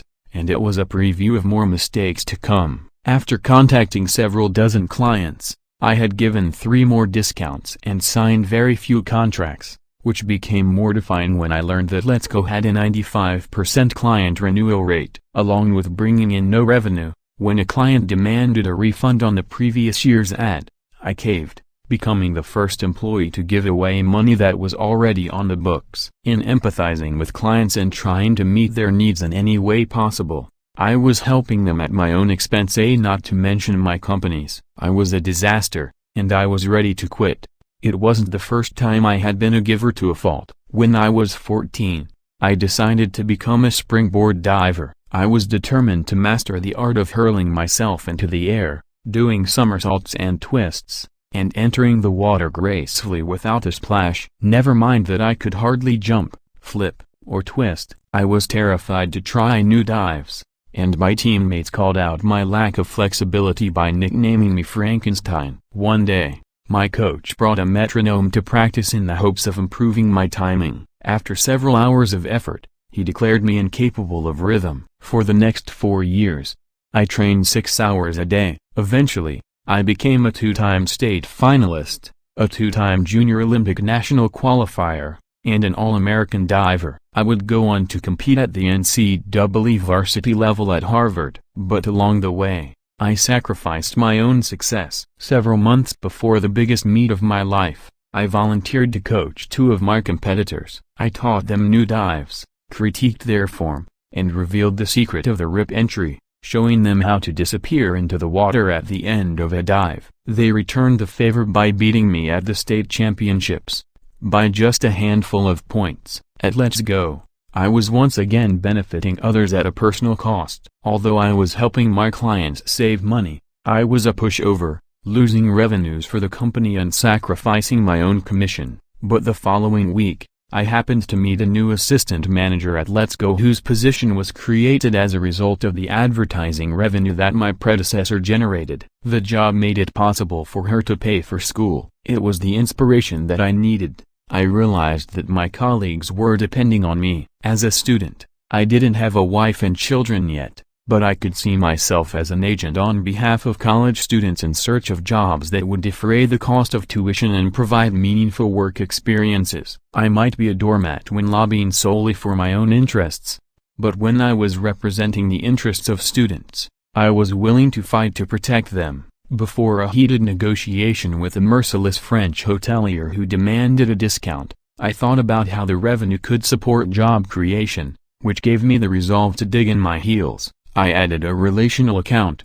If I gave him a discount, it would only be fair to offer the same to our other clients, and I had a responsibility to be consistent. He ended up paying the full price. After 4 months, I had set company records by bringing in more than $600,000 in revenue, nearly doubling my predecessor's tally, and landing more than $230,000 from cold calls to new prospects. I sold the largest advertising package in company history, and our president announced at a banquet that I was one of the finest advertising associates ever to come through the company. At age 19, I was promoted to Director of Advertising Sales, which put me in charge of a budget above $1 million and tasked me with hiring, training, and motivating my own staff. Right after I was promoted, the internet bubble collapsed. More than a dozen clients went out of business before our advertising season even started, and 6 of our 10 biggest clients informed me that their advertising budgets had been slashed, so they wouldn't be able to renew. When all was said and done, Let's Go lost 22 loyal clients and 43% of the total budget from the previous year. The worst blow came when our largest client called. It was Michael, the vice president of the student travel agency that had purchased the record-setting package the previous year. "I'm very sorry to tell you this, because we love your product and value this relationship." Michael took a deep breath. "But due to budget constraints and a declining travel market, I'm not sure if we can afford to advertise this year at all. To even consider it, we'll need a major discount." Knowing that many jobs depended on revenue from Michael's company, I became an advocate and pushed back. Because his rivals were pulling their ads, I told Michael, it was an opportunity to gain a leg up on the competition, and what better time to invest than during the recession? He said he would check with his boss and get back to me. The following week, he called with bad news. He had authorization to advertise in our books only if he could have the same package as the prior year, and only with a 70% discount. This would slash his expenditure of just under $120,000 to below $40,000. While I was trying to figure out how much of a discount we could afford, I went to coach a diving practice. Sitting on the pool deck, it dawned on me that there was a major difference between diving and Let's Go. Individual sports involved zero-sum contests where helping competitors win meant that I would be more likely to lose. In business, though, win-win was possible. My client's interests didn't have to be at odds with my own. When I began to contemplate Michael's interests, I realized that he might value products to give away for free in his store. I learned from colleagues that our publishing contract gave Let's Go the rights to sell or license any content that didn't exceed 20 pages, so I offered him sponsorship of a new product, 20-page Let's Go travel booklets that he could hand out to customers. Customers would appreciate the free travel tips and might stay longer in the store or be more likely to return. Since the funds would come from his distribution budget rather than his advertising budget, he was able to consider the possibility. When I gave further thought to Michael's interests, I realized that the booklets would be more valuable to him if he could sponsor them exclusively, rather than featuring other companies' ads. We agreed on a mutually beneficial deal for exclusive sponsorship, and he ended up spending more than $140,000, topping my own previous record for the largest ad package in company history. Whereas advocacy and relational accounts enabled me to become more assertive in win-lose negotiations, it was perspective-taking that helped me expand the pie and succeed in win-win negotiations. Ultimately, despite the dot-com bust, this approach led more than half of our renewal clients to increase their ad packages. Our team brought in more than $550,000 in profits, making it possible to increase the size of our staff and introduce new marketing initiatives. After months of hounding delinquent clients to send their payments, I became the only manager in recent history to bring in 100% of accounts receivable,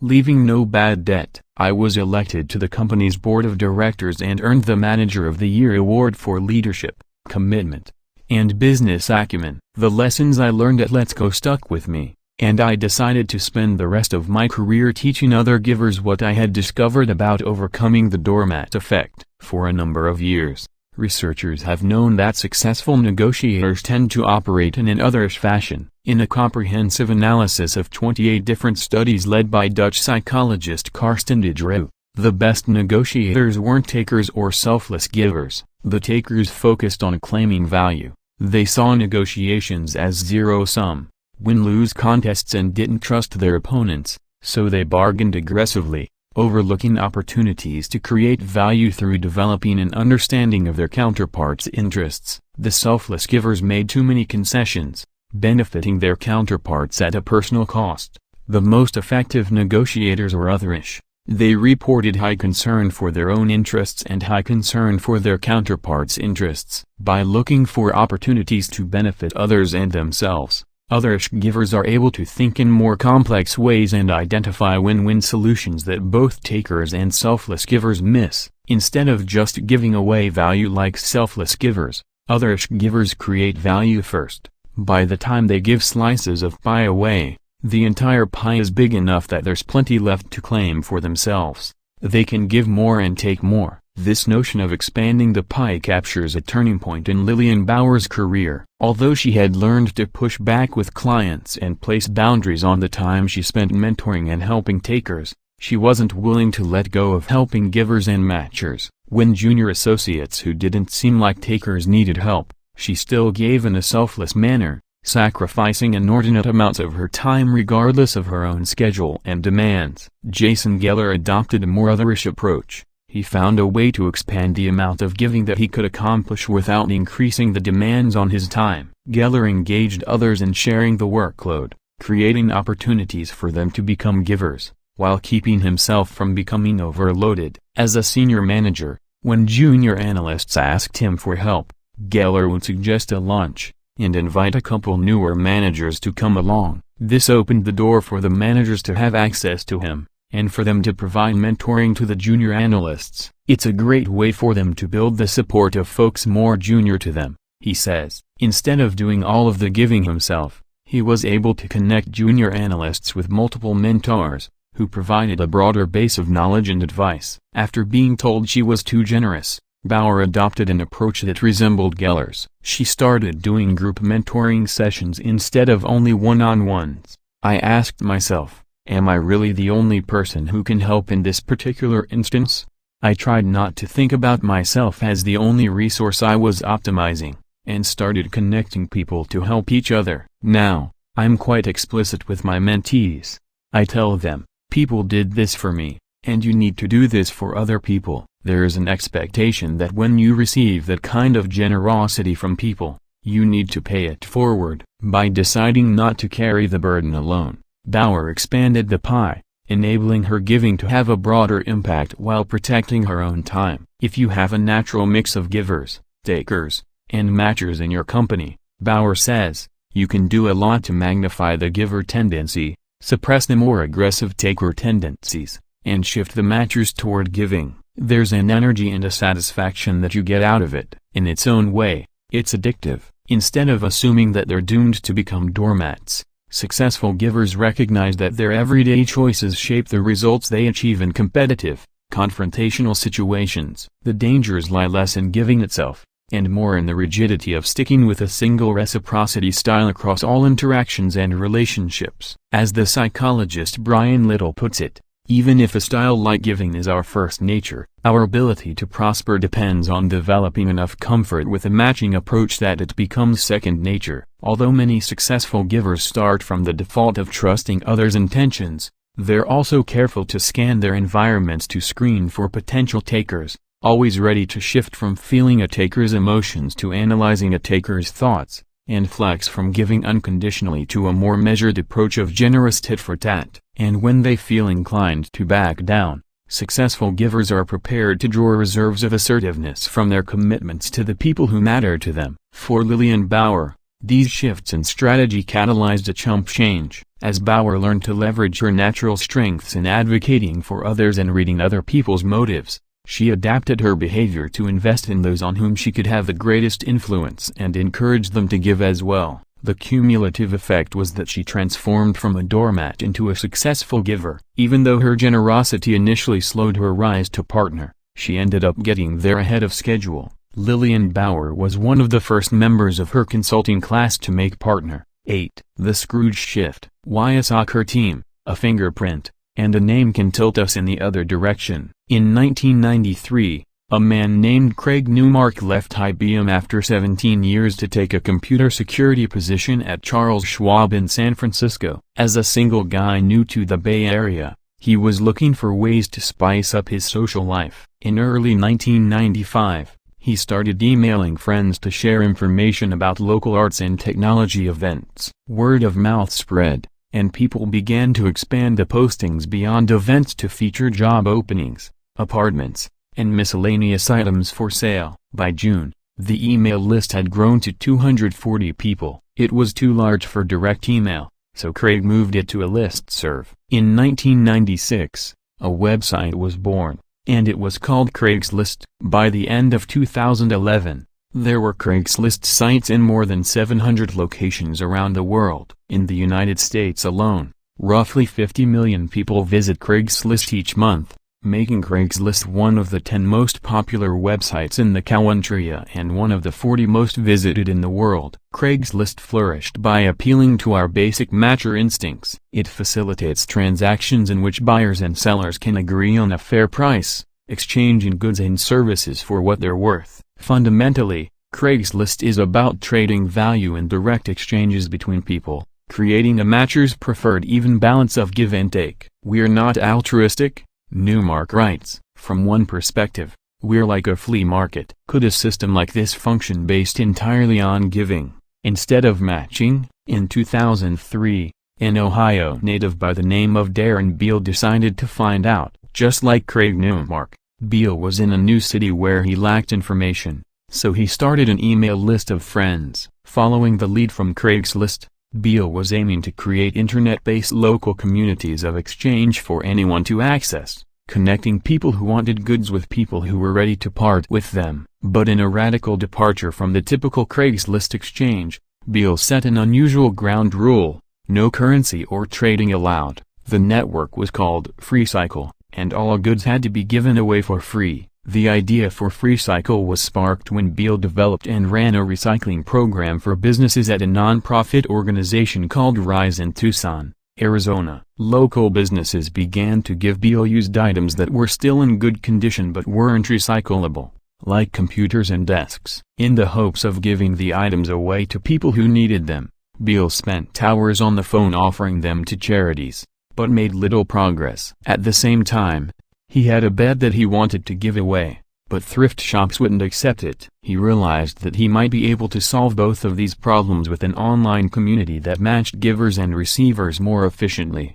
Beal sent an initial email announcing FreeCycle to about 40 friends, inviting them to join and spread the word. When some of the earliest FreeCycle members started posting items to give away, Beal was caught off guard. One woman offered to give away a partially used bottle of hair dye, which would expire in a matter of hours. "It needs to be used really soon," she wrote, "so if anyone has an urge to go darker, tonight is the night." A Texas man posted a more desirable Lightma fishing tackle but had a string attached. He would only give it away to someone from whom fishing tackle had been stolen. "As a kid 34 years ago, I stole a tackle box. There's no way I can find the person and make it right. So I'm trying to do the next best thing." With some people finding mature loopholes in the system, and others trying to give away junk, FreeCycle seemed like a lost cause. But Beal believed that one person's trash really is another's treasure. And some people gave away actual treasure on FreeCycle that they could have easily sold on Craigslist. One person donated a camera in excellent condition worth at least $200. Others gave away good computers, flat-screen TVs, baby car seats, pianos, vacuum cleaners, and exercise equipment. When FreeCycle started in May 2003, there were 30 members. Within a year, FreeCycle had grown at an astonishing rate. There were more than 100,000 members in 360 cities worldwide. By March 2005, FreeCycle had increased tenfold in membership, reaching 1 million members. Recently, social scientists Rob Willer, Frank Flynn, and Sonia Zak decided to study what drives people to participate in exchange systems. They were striving to get to the bottom of a vigorous debate among social scientists, many of whom believed that the types of direct exchanges that take place on Craigslist were the optimal way of exchanging resources. By allowing people to trade value back and forth, a system like Craigslist capitalizes on the fact that most people are matchers. But some experts anticipated the rapid growth of systems like FreeCycle, where members give to one person and receive from another, never trading value back and forth with the same person. These researchers were convinced that although such a generalized reciprocity system relies on people to be givers and can be exploited by takers, it could be just as productive in facilitating the exchange of goods and services as direct matching. The intuitive explanation is that the two types of systems attract different types of people. Perhaps matchers were drawn to Craigslist, whereas givers flocked to FreeCycle. As Darren Beal told me, if there were only takers, there would be no FreeCycle. But Willer's team found that this wasn't the whole story. Although FreeCycle grew in part by attracting people who already leaned strongly in the giver direction, it accomplished something much more impressive. Somehow, FreeCycle managed to encourage matchers and takers to act like givers. To figure out how FreeCycle works, Willer's team studied random samples of members at both Craigslist and FreeCycle. They collected surveys from more than 1,000 members of the two exchange organizations from dozens of communities around the United States, measuring reciprocity styles by asking members to answer a series of questions about whether they generally preferred to maximize their own gains or contribute to others. The givers had donated an average of 21 items on FreeCycle. The takers could have given nothing, but they had given away an average of more than 9 items each on FreeCycle. Interestingly, in fact, people often join FreeCycle to take, not give. People usually hear about FreeCycle as a way to get free stuff. Your average person will join thinking, "I can get something for nothing," Beal says. But a paradigm shift kicks in. We had a big wave of new parents who needed help in hard times. They received strollers, car seats, cribs, and high chairs. Later, instead of selling them on Craigslist, They started giving them away. What drives people to join a group with the intention of taking, but then end up giving? The answer to this question opens up another way that givers avoid the bottom of the success ladder. When dealing with individuals, it's sensible for givers to protect themselves by engaging in sincerity screening and acting primarily like matchers in exchanges with takers. But in group settings, there's a different way for givers to make sure that they're not being exploited. Get everyone in the group to act more like givers. The strategy was foreshadowed by Jason Geller and Lillian Bauer, who directly asked their mentees to pay it forward in mentoring groups of more junior colleagues. Earlier, Adam Rifkin, the Silicon Valley giver who was named Fortune's best networker, did the same thing in his entire network. He invited the people who benefited from his giving to help other people in his web of relationships, and a giving norm evolved. As I noted in the opening chapter, people rarely have a single reciprocity style that they apply uniformly to every domain of their lives. If a group develops a norm of giving, members will uphold the norm and give, even if they're more inclined to be takers or matchers elsewhere. This reduces the risks of giving. When everyone contributes, the pie is larger, and givers are no longer stuck contributing far more than they get. What is it about groups that can tilt members in the giver direction? At the end of this chapter, I'll introduce you to a powerful activity that some of the world's leading companies and business schools have started using to motivate giving among takers and matchers, as well as givers. But first, by unpacking free cycle's success in motivating matchers and takers to give, we can gain a deeper understanding of what individuals and organizations can do to foster greater levels of giving. The starting point is to ask why people give in the first place. The altruism debate. For nearly 40 years, two of the world's most distinguished psychologists have locked horns over whether the decision to give can be purely altruistic, or whether it's always ultimately selfish. Rather than debate philosophy, each has come to battle wielding a deadlier weapon, the psychological experiment. The defendant of pure altruism is C. Daniel Batson, who believes that we engage in truly selfless giving when we feel empathy for another person in need. The greater the need, and the stronger our attachment to the person experiencing it, the more we empathize. When we empathize with a person, we focus our energy and attention on helping him or her, not because it will make us feel good but because we genuinely care. Batson believes that although some people feel empathy more intensely and frequently than others, virtually all humans have the capacity for empathy, even the most disagreeable of takers. As Adam Smith put it centuries ago, the emotion which we feel for the misery of others, is by no means confined to the virtuous and humane, though they perhaps may feel it with the most exquisite sensibility. The greatest ruffian, the most hardened violator of the laws of society, is not altogether without it. The devil's advocate is Robert Cialdini, who argues that there's no such thing as pure altruism. He believes that human beings are frequently generous,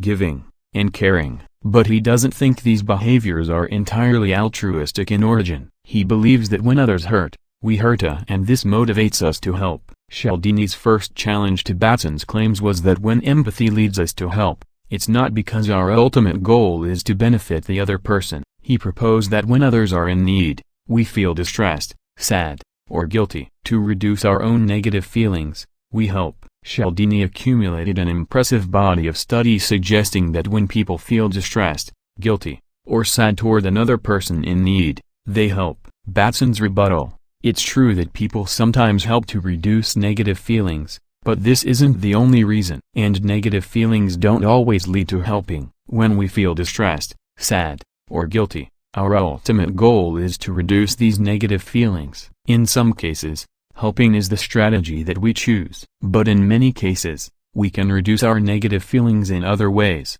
such as distracting ourselves or escaping the situation altogether. Batson figured out a clever way to tease apart whether empathy drives us to help because we want to reduce another person's distress or our own distress. If the goal is to reduce our own distress, we should choose whatever course of action makes us feel better. If the goal is to reduce another person's distress, we should help even when it's costly and other courses of action would make us feel good. In one experiment, Batson and colleagues gave people a choice: watch a woman receive electric shocks or leave the experiment to avoid the distress. Not surprisingly, 75% left. But when they felt empathy for the woman, only 14% left. The other 86% stayed and offered to take the shocks in her place. And of the people who stayed to help, the ones who empathized the most strongly were willing to endure 4 times as many shocks as those who felt less empathy. Batson and colleagues demonstrated this pattern in more than half a dozen experiments. Even when people can reduce their negative feelings by escaping the situation, if they're feeling empathy, they stay and help anyway, at a personal cost of time and pain. On the basis of this evidence, Batson concluded that reducing bad feelings is not the only reason people help, and a comprehensive analysis of 85 different studies backed him up.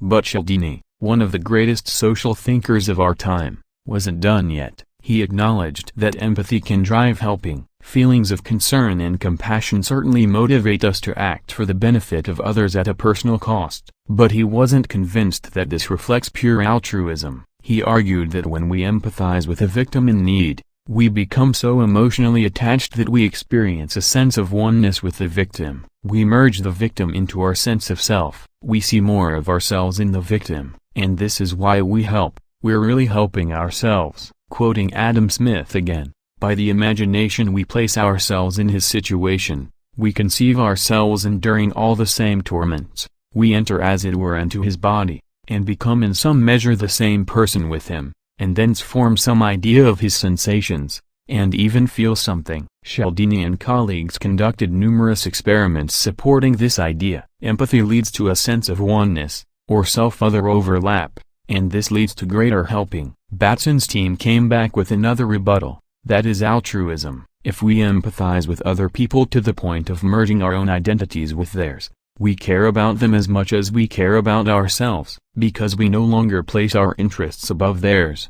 Helping them is purely altruistic. Stalemate. Both camps agree that empathy leads to helping. Both camps agree that a sense of oneness is a key reason why, but they fundamentally differ about whether oneness is selfish or altruistic. I believe there's a middle ground here, and it's one that Darren Beale discovered early on. When he started FreeCycle, he wanted to keep used goods out of landfills by giving them away to people who wanted them, but he also had some personal interests at stake. In his recycling program, he had a warehouse full of stuff he couldn't use or recycle, and his boss wanted the warehouse emptied. In addition, Beale was hoping to get rid of an old mattress that he owned. None of his friends needed it, and it was too big to throw away. To dump it, he would need to borrow a truck and drive the mattress to a landfill, where he would be charged for disposal. Beale realized it would be easier and cheaper if he could just give it away to someone on FreeCycle. This is why many takers and matchers started giving on FreeCycle. It's an efficient way to get rid of things they don't want and probably can't sell on Craigslist. But soon,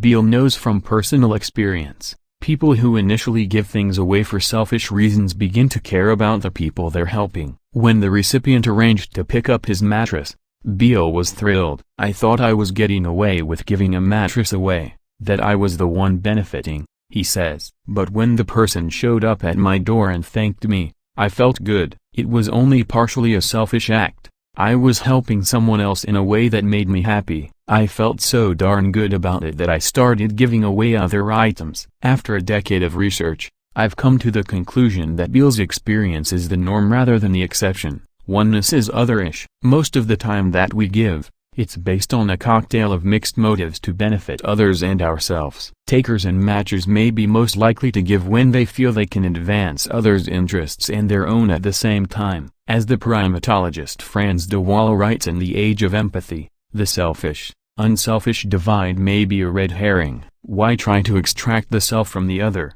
or the other from the self, if the merging of the two is the secret behind our cooperative nature? Consider Wikipedia, the online encyclopedia written for free by upwards of 3 million volunteers, with more than 100,000 of them contributing regularly. When asked why they write for Wikipedia, hardly any volunteers reported being involved for self-serving reasons, such as to make new contacts, build their reputations, reduce loneliness, or feel valued and needed. But the relatively altruistic value of helping others wasn't the sole factor they emphasized either. Wikipedia contributors aren't necessarily givers across the different domains of their lives. but they're volunteering their time to exhaustively summarize and cross-reference Wikipedia entries. Why? In a survey, 2 reasons dominated all others. They thought it was fun and they believed information should be free. For many volunteers, writing Wikipedia entries is otherish. It provides personal enjoyment and benefits others. Beale believes the otherish structure of FreeCycle is one of the major reasons that it grew so fast. Giving away items that we don't need, and benefiting others in the process, is the gift economy equivalent of Adam Rifkin's 5-minute favors, low cost to oneself coupled with potentially high benefit to others. It's noteworthy that FreeCycle's formal mission statement highlights 2 sets of benefits. Members can contribute to others and gain for themselves. The mission is to build a worldwide gifting movement that reduces waste, saves precious resources, eases the burden on our landfills while enabling our members to benefit from the strength of a larger community. Beyond this otherish structure, there's a central feature of a FreeCycle community that motivates people to start giving. A clue to the mechanism lies in the story of a French consultant who struggled for years to earn the trust of a potential client until he recognized the power of a sense of community. From enemies to allies during the 2008 global financial crisis, one of the many companies to suffer was a French firm that I'll call Nouveau. Nouveau was headquartered in a small city in the middle of France that boasted a beloved soccer team. The founders had chosen the city as their headquarters in an effort to restore the city's glory. But the population was shrinking and profits were falling, and there was pressure to relocate to a larger city. Nouveau's executives decided to save headquarters with the dramatic reorganization. Seeking outside assistance, the CFO issued a request for proposals to consulting firms. Nouveau was open to working with whichever firm presented the best proposal, with one exception. One particular consulting firm could not be trusted. This firm had been working with Nouveau's chief competitor for years. Nouveau's top brass worried that inside information could be leaked accidentally or even stolen by a taker. The suspect consulting firm's lead partner, who I'll call Philip, was aware of the distrust from the Nouveau executives. Philip's firm had submitted proposals to Nouveau in the past, and they were always rejected. The consultants had repeatedly explained the firm's strict confidentiality policies, but the Nouveau executives didn't buy it. Eventually, the consultants concluded that it was a waste of time to continue making proposals. But Philip was genuinely interested in contributing to Nouveau's success, so he led his team in preparing and submitting a proposal for the reorganization. Then they sat down to brainstorm. How can we prove to Nouveau that we're trustworthy? Philip's firm was the last to pitch to Nouveau. At the pitch meeting, Philip arrived at Nouveau's headquarters with 5 consultants in tow. They were escorted into a large room where 10 Nouveau executives sat across from them. Philip's team presented the proposal, and the Nouveau executives were unmoved. "We like your proposal," one executive said, "but we can't trust you. Why should we enter into a relationship with you? How can we be sure that you will put our interests first?" Philip reminded them of his firm's confidentiality policies and code of honor, reinforcing that its reputation hinged on upholding the highest standards for clients. But his promise fell on deaf ears. Philip had run out of logical arguments, so he resorted to the only other ammunition that he had. He reached into his briefcase and pulled out the blue scarf of the city's famed soccer club. Donning the scarf as a symbol of hometown pride, he made a plea. "We've been trying to convince you for many years that our confidentiality policies can be trusted. Since we're not managing to say that with words, we'd like to show our commitment in a different way." The 5 members of Philip's team followed suit, putting the soccer scarves around their necks. The Nouveau executives were surprised. They asked which partner would take the lead on the project. Philip stepped up. "I am going to take the lead, and we will begin our work over the August break. I can't commit to this because your headquarters is next to my home." A few hours later, Philip's firm landed the project. The Nouveau executives had not known that Philip was from their city. This was a reorganization task, Philip explains, and having someone care about this city, and the people living in it, was a plus for the employees and the company. It was a bit of common ground. Common ground is a major influence on giving behaviors. In one experiment, psychologists in the United Kingdom recruited fans of the Manchester United soccer team for a study. When walking from one building to another, the soccer fans saw a runner slip on a grass bank, where he fell holding his ankle and screaming in pain. Would they help him? It depended on the t-shirt that he was wearing. When he wore a plain t-shirt, only 33% helped. When he wore a Manchester United t-shirt, 92% helped. Yale psychologist Jack Dovidio calls this activating a common identity. When people share an identity with another person, giving to that person takes on an otherish quality. If we help people who belong to our group, we're also helping ourselves, as we're making the group better off. A common identity was a key active ingredient behind the rapid growth of FreeCycle, and the unusually high levels of giving. When Berkeley professor Rob Wooler's team compared Craigslist and FreeCycle members, they were interested in the degree to which each group experienced identification and cohesion. The more members identified, the more they saw Craigslist or FreeCycle as an important part of their self-images, as reflecting their core values. The more cohesion members reported, the more they felt part of a meaningful Craigslist or FreeCycle community. Would members experience greater identification and cohesion with Craigslist or FreeCycle? The answer depends on how much a member has received from the site. For members who received or bought few items, there were no differences in identification and cohesion between Craigslist and FreeCycle. People were equally attached and connected to both sites. But for members who received or bought many items, there were stark differences. Members reported substantially greater identification and cohesion with FreeCycle than Craigslist. This was true even after accounting for members' tendencies toward giving, regardless of whether they were givers or not. Members who participated frequently felt more attached to FreeCycle than to Craigslist. Why would people feel more identified and connected with a community where they give freely rather than matching evenly? Wooler's team argues that for two central reasons: receiving is a fundamentally different experience in generalized giving and direct matching systems. The first distinction lies in the terms of the exchange. In direct matching,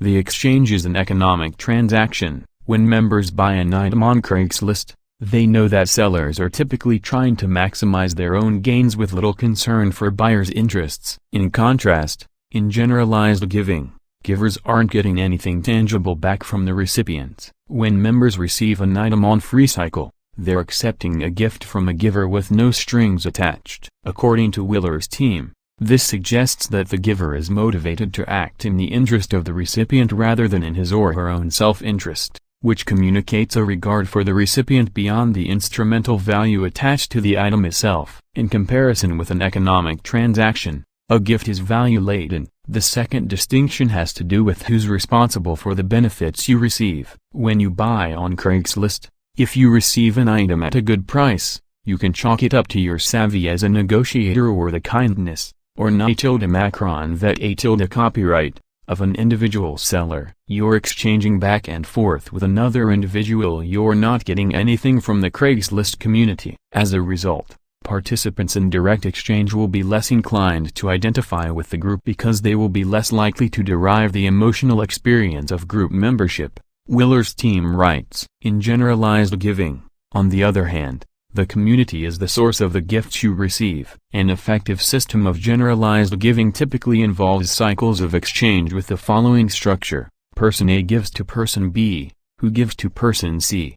When FreeCycle members receive multiple items from different people, they attribute the benefits to the whole group, not to individual members. Together, these two forces facilitate the development of a bond with FreeCycle. Instead of buying an item from another person, people feel that they're receiving gifts from a community. The gratitude and goodwill generated means that they begin to identify with the community, seeing themselves as FreeCycle members. Once this identification happens, people are willing to give freely to anyone who shares the FreeCycle identity. This extends their willingness to give across the whole FreeCycle community, spurring members to offer items that they no longer need in response to requests when they can help. By giving away things they don't want, takers can feel like they're not losing anything of value, yet maintain the norm of giving so they can still get free stuff when they want it. For matchers, because there's no way to pay it back, paying it forward is the next best thing, especially since they're helping people just like themselves. This is what happened with the parents who gave away baby supplies.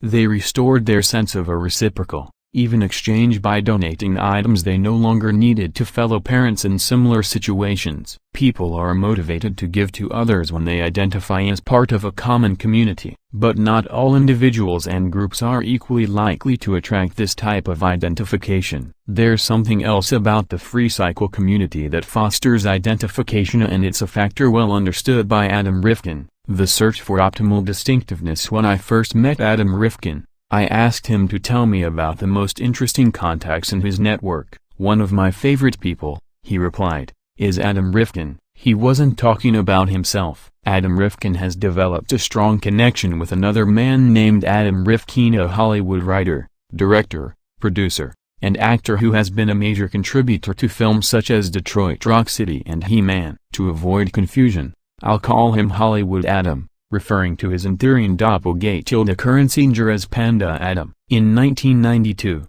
when Hollywood Adam was just getting his start, Panda Adam moved to Los Angeles to start his doctoral program at Caltech. People would accidentally call Panda Adam when they were trying to reach Hollywood Adam. Panda Adam wanted to get in touch with Hollywood Adam to clear up the confusion, so he put his phone number on the internet. For 3 years, no one called. In 1996, Hollywood Adam was in New York, and a friend showed him Panda Adam's website. I knew nothing about the internet, and I was impressed with what he'd created. I'd been mistaken for him a number of times, so I called him right away. It was morning on the East Coast, and just after dawn on the West Coast. The piercing sound of a ringing phone woke a sleeping Panda Adam. Panda Adam, groggily, "Hello, Hollywood Adam, Adam Rifkin. This is Adam Rifkin." "Panda Adam, I've been waiting my whole life for this call." On the surface, they didn't have much in common. As far as they could tell,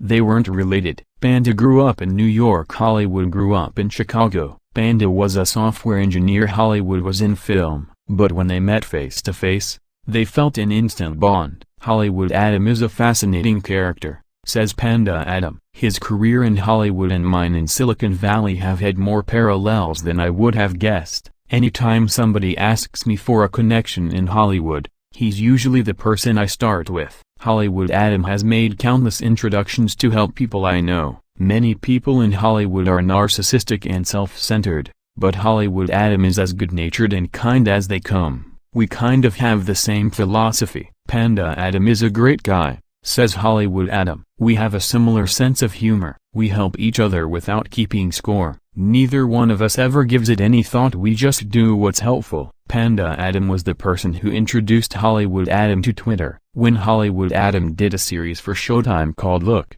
Panda Adam invited him up to Northern California to do screenings at YouTube and Twitter. Why did the two Adam Rifkins identify so strongly with each other? If you're thinking it's a name similarity effect, the data suggest that you're right at least partially. Brett Bellem, a psychologist at the University at Buffalo, noticed that we seem to prefer people, places, and things that remind us of ourselves. Because we associate our names so strongly with our identities, we might be attracted to major decisions that remind us of our names. In an effort to demonstrate this, Pelham and his colleagues have conducted a mind-boggling, controversial set of studies. Across 5 different studies, they found that people are unusually likely to end up living in places that resemble their first names. In one study, Pelham's team searched the 40 biggest cities in the United States for the 100 most common first names that shared their first 3 letters with these cities. Then, they matched up names in terms of how popular they were in different age groups. It turns out that people named Jack are 4 times more likely than people named Philip to live in Jacksonville. Even though the names are equally common, the Phils have apparently retreated to Philadelphia, where they outnumber the Jacks. And it's not that they're named after these places. People are more likely to move to places that resemble their own names. Georgia is twice as likely to move to Georgia as chance would predict. It works for careers too. In 1990, Dennis was the 40th most common male first name in the United States. Jerry was the 39th, and Walter was 41st. There were 270 dentists in the United States named Jerry. There were 257 dentists in the United States named Walter. How many dentists were named Dennis? Statistically, there should have been somewhere between 257 and 270. In reality, there were 482. If your name was Dennis, you were almost twice as likely to become a dentist as if you had the equally common name of Jerry or Walter. Other studies show that people with the last name Lawyer are more likely to become lawyers than doctors, at rates 44% higher than chance. The opposite is true for people named Doctor, at 38% greater than chance rates. The attraction also holds for products and people that we associate with ourselves. Pelham and colleagues have found that people prefer chocolates, crackers, and teas that include the letters of their own name and that they're more attracted to potential dates who have similar initials, even though they insist that this similarity doesn't influence their attraction. And evidence shows that similarity can influence whom we decide to help. Researchers Jeff Gallick, Deborah Small, and Andrew Stevens studied more than 289,000 loans to more than 23,000 borrowers on Kiva, a microfinance website where people can give loans as small as $25 to help people in the developing world escape poverty and start businesses. People were more likely to give microloans to borrowers who shared their first initials or their occupations. It appears that similarity to the self adds a bit of grease to the attraction process. People are just a bit more enthusiastic, friendly, and open-minded when they meet someone who reminds them of themselves. This is what happened to the two Adam Rifkins when they first met. They initially clicked based on a superficial similarity, which opened the door for them to connect based on real similarity and start helping each other. But the bond between the two Adam Rifkins goes beyond the fact that they have the same name. To illustrate, imagine that you show up for a study along with a college student. A researcher takes your fingerprints, under the guise of studying whether they reveal anything about your personality. You both fill out a personality questionnaire. As you're getting ready to leave, the student pulls out a paper from her backpack. For an English class that I'm taking, I need to find someone I don't know to critique my essay. I wonder if you could read this 8-page essay for me and give me 1 page of written feedback on whether my arguments are persuasive and why? I need the written feedback by this time tomorrow. Would you help her? You were just in the control group in a study led by the psychologist Jerry Berger, where 48% of participants helped. But other participants were led to believe that they had something in common with the student making the request. After they filled out the questionnaire, the researcher examined the fingerprint evaluation sheet and remarked, "This is interesting. You both have type E fingerprints. Now, would you be more likely to help?" It depends on how the similarity was framed. Half of the time, the researcher mentioned that type E fingerprints are common. About 80% of the population has them. The other half of the time, the researcher mentioned that type E fingerprints are very rare. Only about 2% of the population has them. When the similarity was common, 55% of participants helped hardly more than the control group. But when the similarity was rare, 82% of participants helped. It was not just any commonality that drove people to act like givers. It was an uncommon commonality. In Pelham's studies, name similarity effects on where we live, what careers we choose, and whom we marry are stronger for people with rare names than common names. We gravitate toward people, places, and products with which we share an uncommon commonality. This is the bond that the two Adam Rifkins felt when they first connected. Adam Rifkin is a rare name, and the uncommon commonality may have greased the attraction process. Indeed, Pelham's research shows that the more unique your name is, the more likely you are to identify with places that resemble your name. To explain why uncommon commonalities are so transformative, the psychologist Marilyn Brewer developed an influential theory. On the one hand, we want to fit in, we strive for connection, cohesiveness, community, belonging, inclusion, and affiliation with others. On the other hand, we want to stand out, we search for uniqueness, differentiation, and individuality. As we navigate the social world,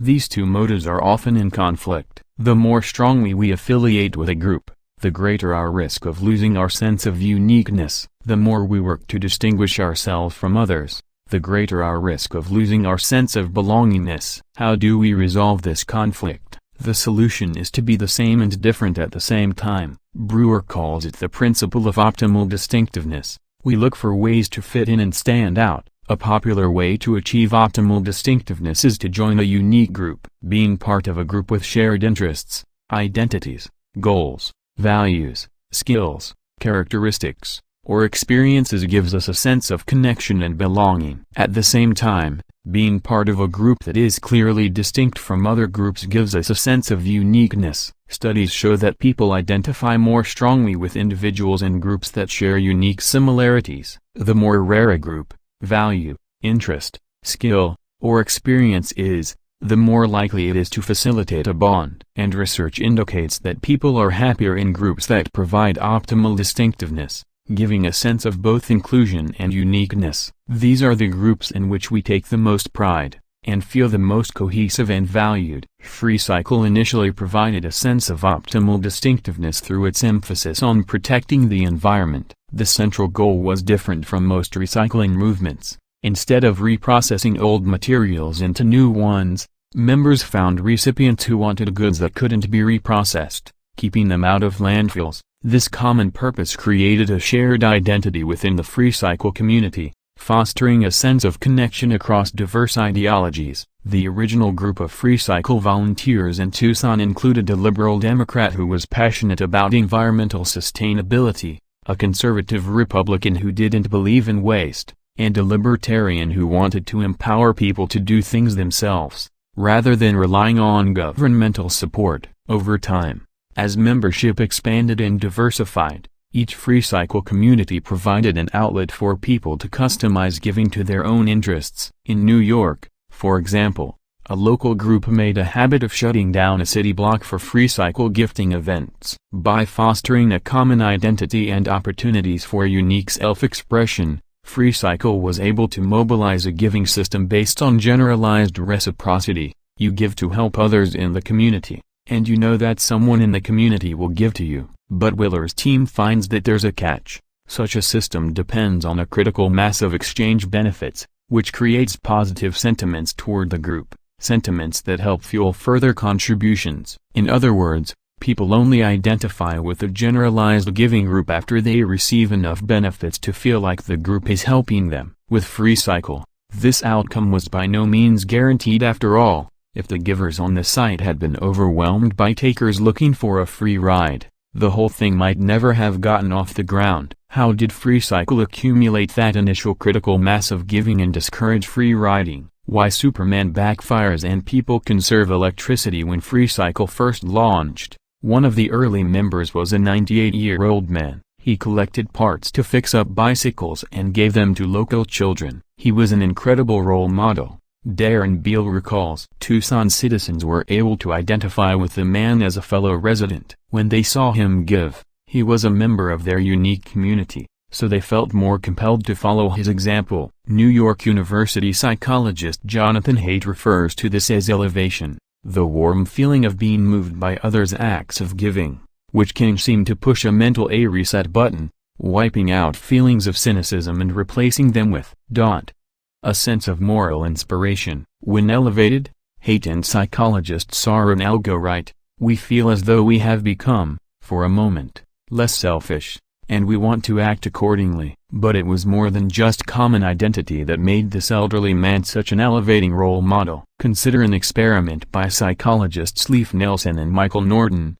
who randomly assigned people to list either 10 features of a superhero or 10 features of Superman. When invited to sign up as community service volunteers, the group that listed superhero features was nearly twice as likely to volunteer as the Superman group. 3 months later, Nelson and Norton invited both groups to a meeting to kick off their volunteering. The people who had written about the superhero were 4 times more likely to show up than the people who had written about Superman. Thinking about a superhero 3 months earlier supported giving. In comparison, thinking about Superman discouraged giving. Why? When people think about the general attributes of superheroes, they generate a list of desirable characteristics that they can relate to themselves. In the study, for example, people wrote about how superheroes are helpful and responsible, and they wanted to express these giver values, so they volunteered. But when people think specifically about Superman, what comes to mind is a set of impossible standards,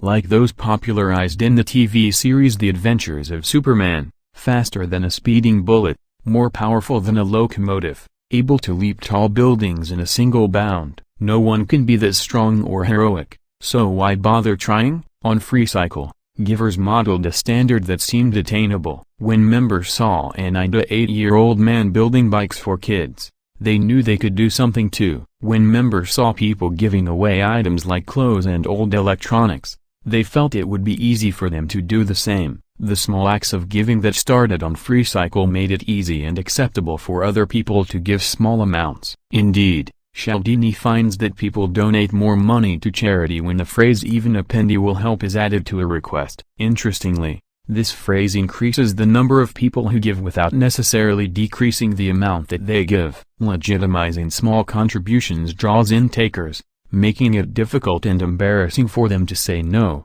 without dramatically reducing the amount donated by givers. Although most people joined FreeCycle to get free stuff, this doesn't mean that taking was their primary reciprocity style. When people join a group, they look for cues about appropriate behavior. When new FreeCycle members saw similar others modeling low-cost acts of giving, it became natural for them to follow suit. By making giving visible, FreeCycle made it easy for people to see the norm. It's a powerful lesson, even more so when we realize how much the visibility of giving can affect reciprocity styles.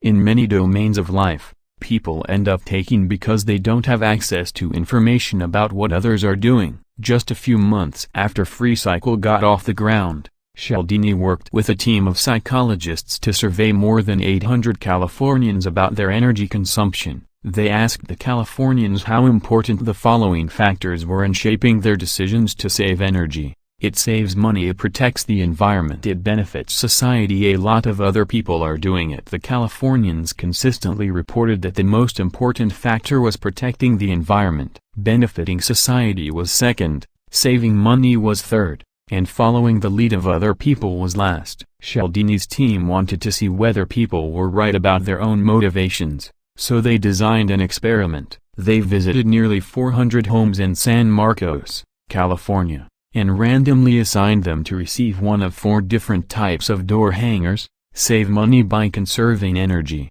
According to researchers at Cal State San Marcos, you could save up to $54 per month by using fans instead of air conditioning to keep cool in the summer. Protect the environment by conserving energy. According to researchers at Cal State San Marcos, you can prevent the release of up to 262 pounds of greenhouse gases per month by using fans instead of air conditioning to keep cool this summer. Do your part to conserve energy for future generations. According to researchers at Cal State San Marcos, you can reduce your monthly demand for electricity by 29% using fans instead of air conditioning to keep cool this summer. Join your neighbors in conserving energy. In a recent survey of households in your community, researchers at Cal State San Marcos found that 77% of San Marcos residents often use fans instead of air conditioning to keep cool in the summer. Cialdini's team conducted door-to-door interviews at each household, without knowing which door hangers they had.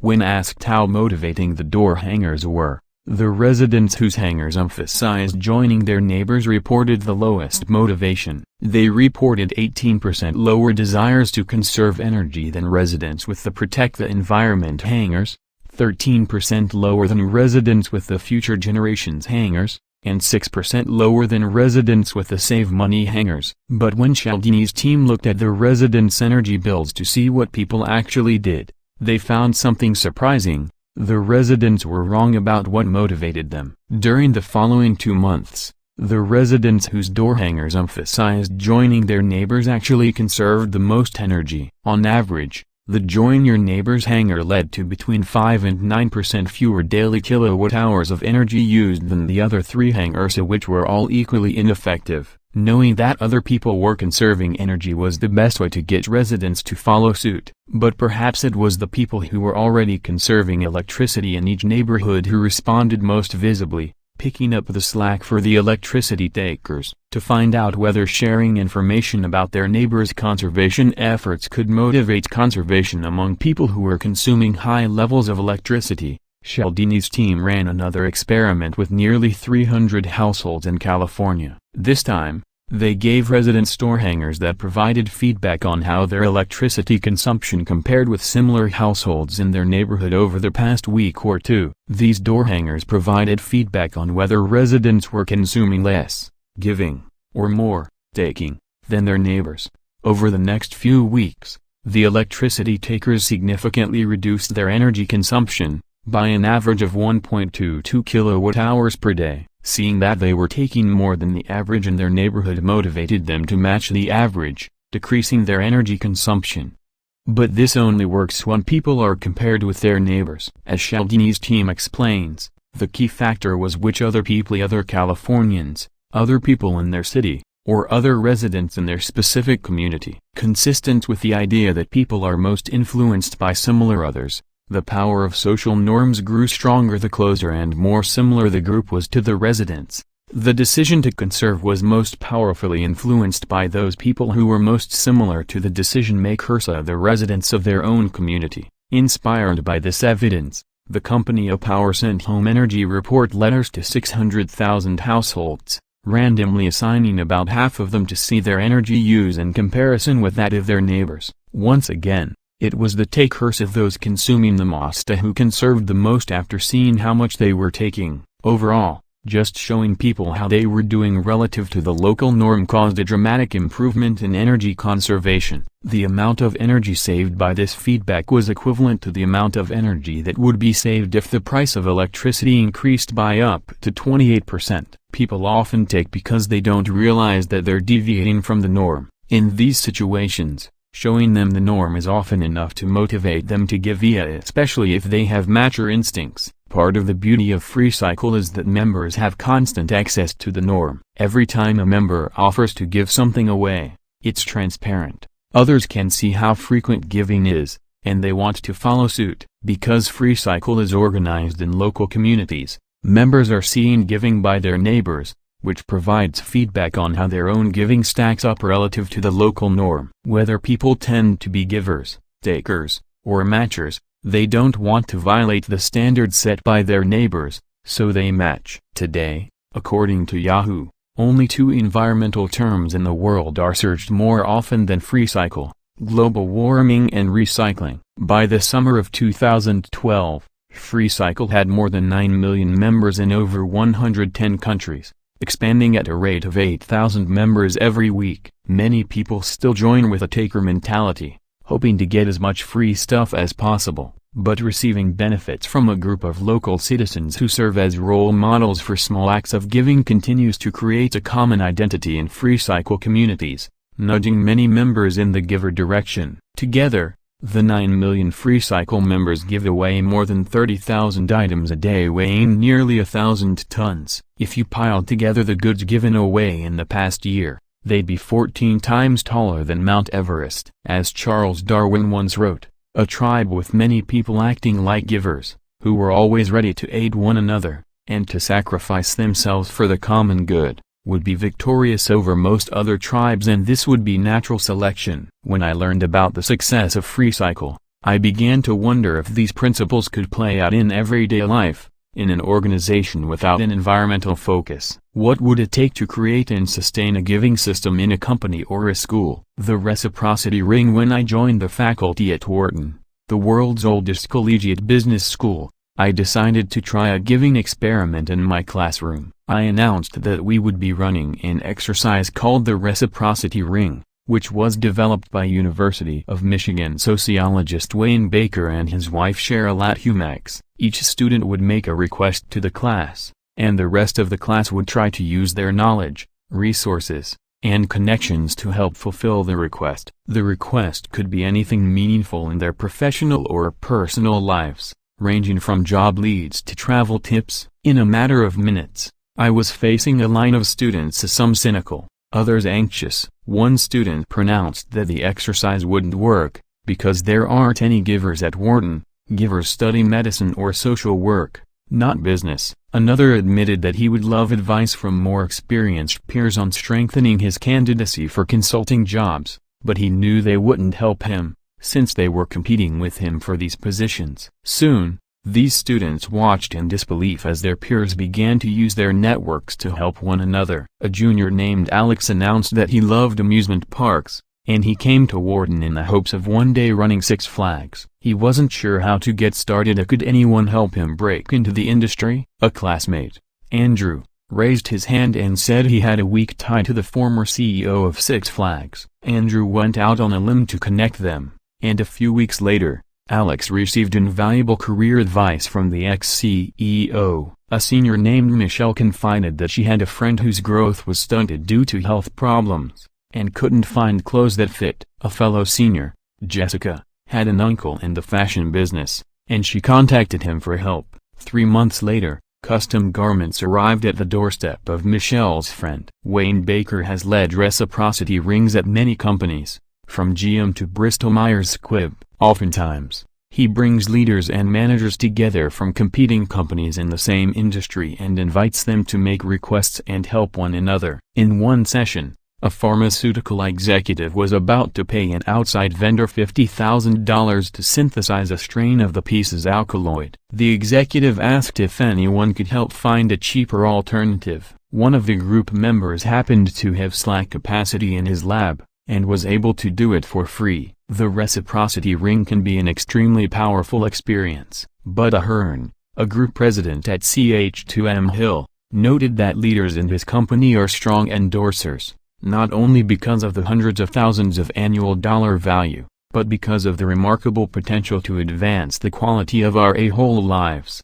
Baker has asked executives to estimate the dollar value and time saved in participating for 2.5 hours. 30 people in an engineering and architectural consulting firm estimated savings exceeding $250,000 in 50 days. 15 people in a global pharmaceutical firm estimated savings of more than $90,000 in 67 days. Personally, after running the reciprocity ring with leaders, managers, and employees from companies such as IBM, Citigroup, Estate Copyright Lauder, UPS, Novartis, and Boeing, I've been amazed by the requests that have been fulfilled, from landing a coveted job at Google to finding a mentor to receiving autographed memorabilia from a child's favorite professional football player. But before this happens, just as my Wharton students did, many participants question whether others will actually give them the help that they need. Each time, I respond by asking whether they might be underestimating the givers in their midst. In a study by researchers Frank Flynn and Vanessa Bonds, people learned that they would be approaching strangers in New York City and asking them to fill out a survey. The participants estimated that only 1 out of every 4 people would say yes. In reality, when the participants went out and asked, 1 out of every 2 said yes. In another study in New York City, when participants approached strangers and asked them to borrow a cell phone, they expected 30% to say yes, but 48% did. When people approached strangers, said they were lost and asked to be walked to a nearby gym, they expected 14% to do it, but 43% did. And when people needed to raise thousands of dollars for charity, they expected that they would need to solicit donations from an average of 210 people to meet their fundraising goals. Anticipating an average donation under $50, they actually hit their goals after approaching half as many people on average. It only required 122 people, whose donations were over $60 each. Why do we underestimate the number of people who are willing to give? According to Flynn and Bonds, when we try to predict others' reactions, we focus on the costs of saying yes, overlooking the costs of saying no. It's uncomfortable, guilt-provoking, and embarrassing to turn down a small request for help. And psychological research points to another factor equally powerful, and deeply rooted in American culture, that causes people to believe there aren't many givers around them. Workplaces and schools are often designed to be zero-sum environments, with forced rankings and required grading curves that pit group members against one another in win-lose contests. In these settings, it's only natural to assume that peers will lean in the taker direction, so people hold back on giving. This reduces the actual amount of giving that occurs, leading people to underestimate the number of people who are interested in giving. Over time, because giving appears to be uncommon, people with giver values begin to feel that they're in the minority. As a result, even when they do engage in giving behaviors, People worry that they'll isolate themselves socially if they violate the norm, so they disguise their giving behind purely self-interested motives. As early as 1835, after visiting the United States from France, the social philosopher Alexis de Tocqueville wrote that Americans enjoy explaining almost every act of their lives on the principle of self-interest. He saw Americans help one another and freely give part of their time and wealth for the good of the state, but was struck by the fact that Americans are hardly prepared to admit that these acts were driven by a genuine desire to help others. "I think that in this way they often do themselves less than justice," he wrote. A century and a half later, the Princeton sociologist Robert Wathnow interviewed a wide range of Americans who chose helping professions, from cardiologists to rescue workers. When he asked them to explain why they did good deeds, they referenced self-interested reasons, such as "I like the people I was working with" or "it gets me out of the house." They didn't want to admit that they were genuinely helpful, kind, generous, caring, or compassionate. "We have social norms against sounding too charitable," Wathnow writes, "such that we call people who go around acting too charitable bleeding hearts, do-gooders. In my experience, this is what happens in many businesses and universities. Plenty of people hold giver values, but suppress or disguise them under the mistaken assumption that their peers don't share these values. As the psychologists David Crick and Richard Crutchfield explained many years ago, this creates a situation where no one believes, but everyone thinks that everyone believes. Consider a 2011 survey of Harvard freshmen. They consistently reported that compassion was one of their top values, but near the bottom of Harvard's values. If many people personally believe in giving, but assume that others don't, the whole norm in a group or a company can shift away from giving. Ideas can have profound effects even when they are faulty, when they are nothing more than ideology, writes the psychologist Barry Schwartz. These effects can arise because sometimes when people act on the basis of ideology, they inadvertently arrange the very conditions that bring reality into correspondence with the ideology. When people assume that others aren't givers, they act and speak in ways that discourage others from giving, creating a self-fulfilling prophecy. As a structured form of giving, the reciprocity ring is designed to disrupt this self-fulfilling prophecy. The first step is to make sure that people ask for help. Research shows that at work, the vast majority of giving that occurs between people is in response to direct requests for help. In one study, managers described times when they gave and received help. Of all the giving exchanges that occurred, roughly 90% were initiated by the recipient asking for help. Yet when we have a need, we are often reluctant to ask for help. Much of the time, we're embarrassed, we don't want to look incompetent or needy, and we don't want to burden others. As one Wharton Dean explains, the students call it game face. They feel pressure to look successful all the time. There can't be any chinks in their armor, and opening up would make them vulnerable. In the reciprocity ring, because everyone is making the request, there's little reason to be embarrassed. By making requests explicit and specific, participants provide potential givers with clear direction about how to contribute effectively. As in Free Cycle, the reciprocity ring often starts with givers stepping up as role models for contributions. But in every reciprocity ring, there are likely to be many matchers and some people who prefer to operate as takers. For a generalized giving system to achieve sustainable effectiveness, as in Free Cycle, these matchers and takers need to contribute. Otherwise, the givers will end up helping everyone while receiving little in return, placing themselves at risk for getting burned or burning out. Do matchers and takers step up? Because people often present meaningful requests in reciprocity rings, many matchers are drawn in by empathy. When I heard a powerful CEO's voice tremble as he sought advice and connections to fight a rare form of cancer, the empathy in the room was palpable. I was surprised by how much I wanted to help. One financial services executive confides, "My job requires me to be very task-focused and financially oriented. I didn't expect to care that much, especially about a stranger I'd never met. But I really felt for his need, and wanted to do whatever I could to contribute and fulfill his request." Even when they don't empathize, matchers still end up making plenty of contributions. It's very difficult to act like a pure matcher in the reciprocity ring, since it's unlikely that the people you help will be the same people who can help fulfill your request. So the easiest way to be a matcher is to try to contribute the same amount that other people do. The reciprocity ring creates a miniature version of Panda Adam Rifkin's network.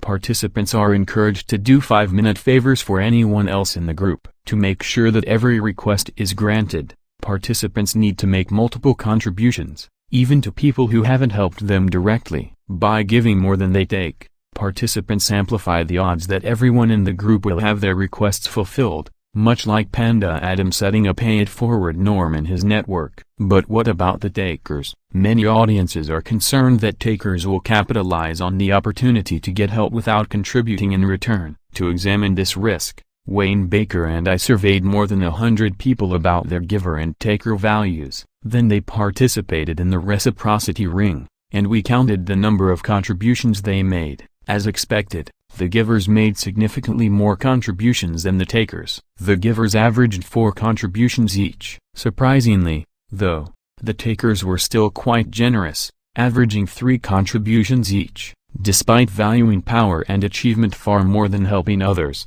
the takers gave 3 times more than they got. The reciprocity ring created a context that encouraged takers to act like givers, and the key lies in making giving public. Takers know that in a public setting, they'll gain reputational benefits for being generous in sharing their knowledge, resources, and connections. If they don't contribute, they look stingy and selfish, and they won't get much help with their own requests. Being altruistic is often seen as a good, and being greedy or selfish is not, writes Duke behavioral economist Dan Ariely with 2 colleagues. So giving is a way to signal to others that one is good. Research shows that givers usually contribute regardless of whether it's public or private, but takers are more likely to contribute when it's public. In one study, when others could see their results, takers contributed a large number of ideas during brainstorming, but when their results were hidden, takers added less value. Other studies reveal that takers go green to be seen.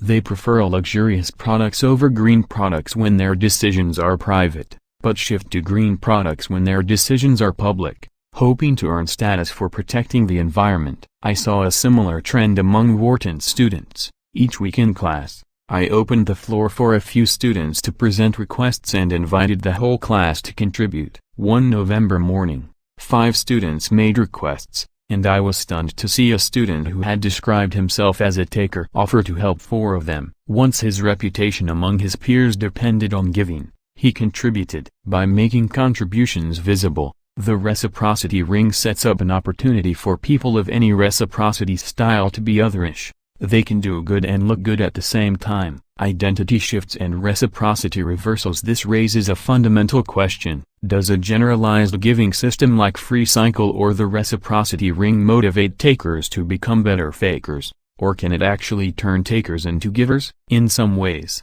I'd say the motives don't matter, it's the behavior itself that counts. If takers are acting in ways that benefit others, even if the motives are primarily selfish rather than selfless or otherish, they're making contributions that sustain generalized giving as a form of exchange. That said, if we ignore motives altogether, we overlook the risk that takers will decrease their giving as soon as they're out of the spotlight. In one study conducted by Chinese researchers, more than 300 bank tellers were considered for a promotion. The managers rated how frequently each bank teller had engaged in giving behaviors like helping others with heavy workloads and volunteering for tasks that weren't required as part of their jobs. Based on giving behavior, the managers promoted 70 of the bank tellers. Over the next 3 months, the managers came to regret promoting more than half of the tellers. Of the 70 tellers who were promoted, 33 were genuine givers. They sustained their giving after the promotion. The other 37 tellers declined rapidly in their giving. They were fakers. In the 3 months before the promotion, they knew they were being watched, so they went out of their way to help others. But after they got promoted, they reduced their giving by an average of 23% each. What would it take to nudge people in the giving direction? When Harvard Dean Thomas Dingman saw that Harvard students valued compassion but thought others didn't, he decided to do something about it. For the first time in the university's 4 centuries, Harvard freshmen were invited to sign a pledge to serve society. The pledge concluded, "As we begin at Harvard, We commit to upholding the values of the college and to making the entryway and yard a place where all can thrive and where the exercise of kindness holds a place on a par with intellectual attainment. Believing in the power of a public commitment, Dingman decided to go one step beyond inviting students to sign the pledge. To encourage students to follow through, their signatures would be framed in the hallways of campus dorms. A storm of objections quickly emerged, most notably from Harry Lewis, a computer science professor and the former dean of Harvard College. An appeal for kindness is entirely appropriate, Lewis responded. I agree that the exercise of personal kindness in this community is too often wanting, he wrote on his blog, but for Harvard to invite people to pledge to kindness is unwise, and sets a terrible precedent. Is Lewis right? In a series of experiments led by new psychologist Peter Gallwitzer, people who went public with their intentions to engage in an identity-relevant behavior were significantly less likely to engage in the behavior than people who kept their intentions private. When people made their identity plans known to others, they were able to claim the identity without actually following through on the behavior. By signing the kindness pledge, Harvard students would be able to establish an image as givers without needing to act like givers. Dingman quickly dropped the idea of posting signatures publicly. But even then, evidence suggests that privately signing a kindness pledge might backfire. In one experiment, Northwestern University psychologists randomly assigned people to write about themselves using either giver terms like caring, generous, and kind or neutral terms like book, keys, and house. After the participants filled out another questionnaire, a researcher asked them if they wanted to donate money to a charity of their choosing. Those who wrote about themselves as givers donated an average of 2.5 times less money than those who wrote about themselves with neutral words. I'm a giving person, they told themselves, so I don't have to donate this time. The kindness pledge might have a similar effect on Harvard students. When they signed the pledge, they established credentials as givers, which may grant them a psychological license to give less or take more. When we're trying to influence someone, we often adopt an approach that mirrors the Harvard Pledge. We start by changing their attitudes, hoping that their behaviors are likely to march in the same direction. If we get people to sign a statement that they act like givers, they'll come to believe that giving is important, and then they'll give. But according to a rich body of psychological detective work, this reasoning is backward. Influence is far more powerful in the opposite direction. Change people's behaviors first, and their attitudes often follow. To turn takers into givers, it's often necessary to convince them to start giving. Over time, if the conditions are right, they'll come to see themselves as givers. This didn't happen to the bank tellers in China, even after 3 months of helping colleagues. Once they got promoted, they stopped giving. Over the past 35 years, research launched by Batson and his colleagues shows that when people give, if they can attribute it to an external reason like a promotion, they don't start to think of themselves as givers. But when people repeatedly make the personal choice to give to others, they start to internalize giving as part of their identities. For some people, this happens through an active process of cognitive dissonance. Once I've made the voluntary decision to give, I can't change the behavior. So the easiest way to stay consistent and avoid hypocrisy is to decide that I'm a giver. For other people, the internalization process is one of learning from observing their own behaviors. To paraphrase the writer E. M. Forster, how do I know who I am until I see what I do? In support of this idea, studies of volunteering show that even when people join a volunteer organization to advance their own careers, the longer they serve and the more time they give, the more they begin to view the volunteering role as an important aspect of their identities. Once that happens, they start to experience a common identity with the people they're helping, and they become givers in that role. Research documents a similar process inside companies. As people make voluntary decisions to help colleagues and customers beyond the scope of their jobs, they come to see themselves as organizational citizens.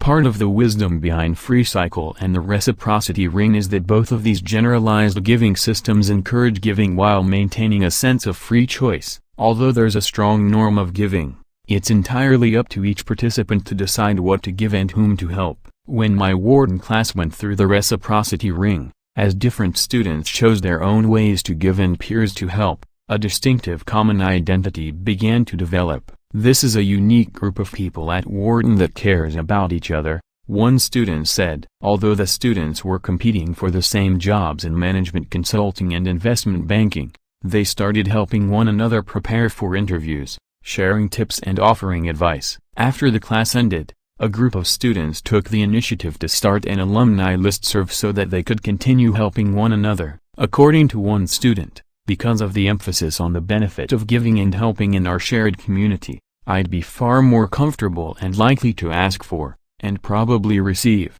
help from a random member of the alumni group than my other groups. At the end of the semester, the cynical student who had questioned whether there were any givers at Wharton quietly approached me. Somehow, he said, everyone in the class became intrinsically motivated to give, and it transcends the class itself. 9. Out of the shadows. A number of years ago, an imposing figure made his mark on the sports world. Well over 6 feet tall and 200 pounds, Derek Sorensen was a tough, aggressive competitor who struck fear into the hearts of his opponents. He led his NCAA team to a national championship and went on to play in the pros. After his career was cut short by an injury, he was courted by the finest professional teams in his sport to become a contract negotiator. He would be wheeling and dealing with players and agents in the hopes of building a world-class team. To sharpen his bargaining skills, Derek enrolled in a negotiation course at a leading business school. During each class session,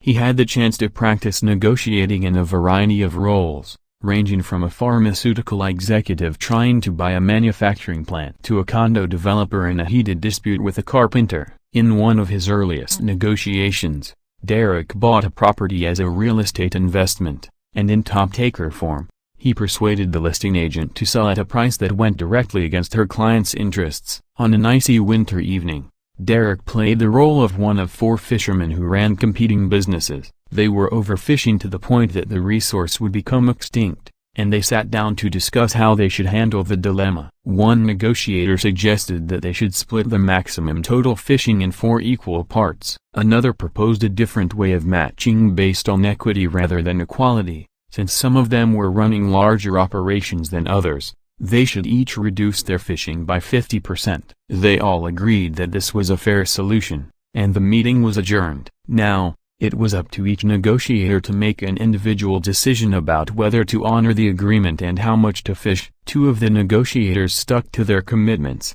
reducing their fishing by 50%. The third operated like a giver. She reduced her fishing by 65%. The group was all set to keep the resource intact, but Derek chose not to reduce his fishing at all. He took as much as he could, actually increasing his fishing total and decimating the other 3 entrepreneurs. Before the group met, Derek had the lowest profits of the 4. After he took far more than his share of the harvest, his profits were 70% higher than the givers and 31% higher than those of the other 2. When confronted by his colleagues, Derek responded, "I wanted to win the negotiations and destroy my competitors." Just a few months later, Derek began a meteoric rise in his career. He was hired by a professional sports team and established a reputation as a dominant negotiator, playing a key role in assembling a team that went on to win a world championship. Derek was promoted in an unusually short period of time and recognized as one of the 100 most powerful people in his sport while still in his 30s. When Derek first started working for his team as a professional negotiator,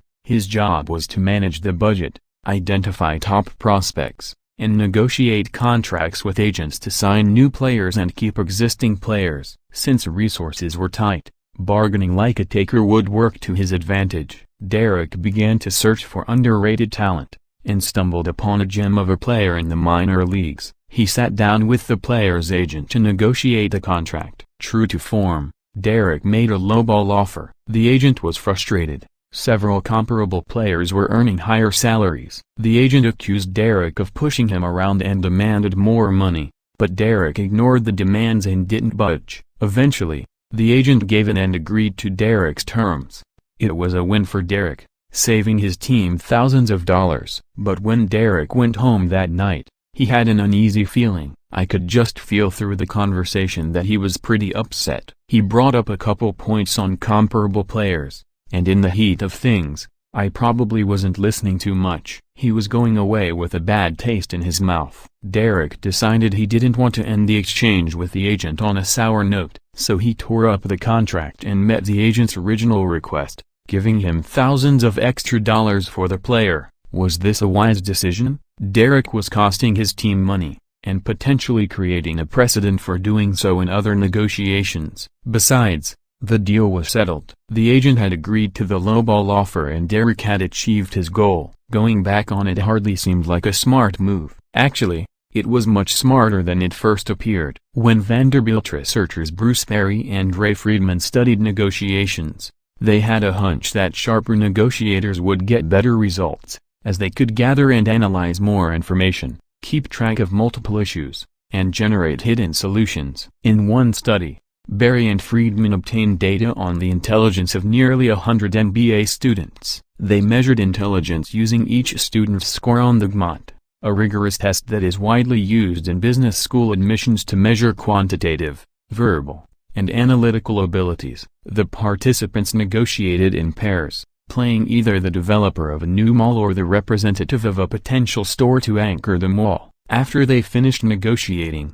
they submitted their final agreements, and two experts assessed the value of the deal to each party. As expected, the joint gains were highest when both parties were very intelligent. Berry and Friedman broke down each party's gains, expecting to find that the smarter negotiators got better deals for themselves, but they didn't. The brightest negotiators got better deals for their counterparts. The smarter negotiator appears to be able to understand his or her opponent's true interests and thus to provide them with better deals at little cost to him or herself. Berry and Friedman write, "The more intelligent you are, the more you help your counterpart succeed." This is exactly what Derek did when he gave the agent more money for the minor league player. He was giving in another-ish way that was low cost to him but high benefit to the agent and the player. A few $1,000s was small potatoes to his team, but very significant to the player. What drove Derek to shift in the giver direction? Shortly before the negotiation with the agent, Derek had gained a window into something that mattered deeply to him, his reputation. At the end of the negotiation course, every participant submitted votes for negotiation awards. Derek received 0 votes for most cooperative, 0 for most creative, and 0 for most ethical. In fact, there was only one award for which he received any votes. For this particular award, Derek received the vast majority of the votes. He was the landslide winner for most truthless. But Derek achieved something more memorable that week. He became the only student in business school history to be voted the most truthless negotiator in a class that he never took. At the same time that he was enrolled in his course, another negotiation class was underway. None of these students in the other class ever sat across the bargaining table from Derek. Some of them had never met him, yet his reputation spread so quickly that they voted for him as most truthless anyway.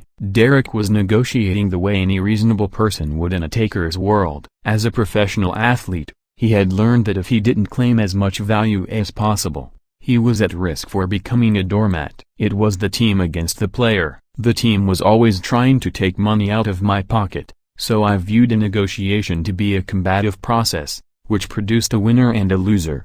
Derek says, "I had to try to take more and more." After being anointed the most truthless negotiator by his peers and a group of strangers, Derek began to reflect on his reciprocity style at the bargaining table. "While I gained a short-term benefit by taking, in the long run I paid. My relationship with a colleague was ruined, and it caused the demise of my reputation," he said. In the negotiation with the agent, when he ripped up the contract and gave the agent more money, it built goodwill. The agent was extremely appreciative. Derek reflects, "When the player came up for free agency, the agent gave me a call. Looking back on it now, I'm really glad I did it. It's definitely improved our relationship, and helped out our organization." Maybe most truthless is maturing. Actually, I believe maturing is the wrong way to describe Derek's transformation. Maturation implies a process of growth and development, but in a sense, Derek was actually taking a step backward to express core values that he had embraced for years away from the bargaining table. Long before he ever negotiated like a taker, his peers perceived him as a generous, helpful person who would make time for anyone who asked. He spent countless hours providing advice to colleagues who were interested in sports management careers and mentoring young athletes who aspired to follow in his footsteps. Growing up, he was elected captain of virtually every team on which he played, from elementary school through high school, all the way through college. He even became captain as a rookie on his first professional team. Players twice his age respected his commitment to putting the team's interests ahead of his own. At the bargaining table, Derek's transition wasn't about learning a new set of values, it was about developing the confidence and courage to express an old set of values in a new domain. I believe this is true for most people who operate like matchers professionally, and my hope is that others like Derek won't wait for a Most Truthless award to start finding ways to act in the interest of others at work. For Derek these days, a signature form of giving is helping opposing teams gather information about players. Even though they're competing in a zero-sum sport, he shares knowledge to help rival teams make good decisions about players who have been on his team in the past. On the field, I want to beat up opposing teams, but off the field, I'm always trying to help them out. Today, Derek attributes his success in building a championship-winning professional sports team to his shift from taking toward giving, yet he still worries about what will happen if people outside his inner circle find out about his shift in the giver direction. In fact, Derek Sorensen is a pseudonym. Before sharing his story, he asked me to disguise his identity. I don't want it to get out there that I've given more money than I needed to a player, he says. These fears persist among many successful givers, but they're not insurmountable. Consider Sherian Pless, the financial services executive from the opening chapter who hid the fact that kindness and compassion emerged as her top strengths. When I originally asked her to tell her story, like Derek, she only agreed under the condition that she would remain anonymous. 6 months later, she changed her mind. I've started an underground campaign of givers coming out of the closet, she said. Being a giver has contributed to my personal and professional success. It's liberating to talk about it. I'm not afraid anymore. What changed her mind? When Sherian first recognized her giver attributes, she was focused on the risks. People expected her to be tough and results-oriented, and might see giving as a sign of weakness. But when she started taking a close look around her company, she was struck by the realization that all of her professional role models were givers. Suddenly, her frame of reference shifted.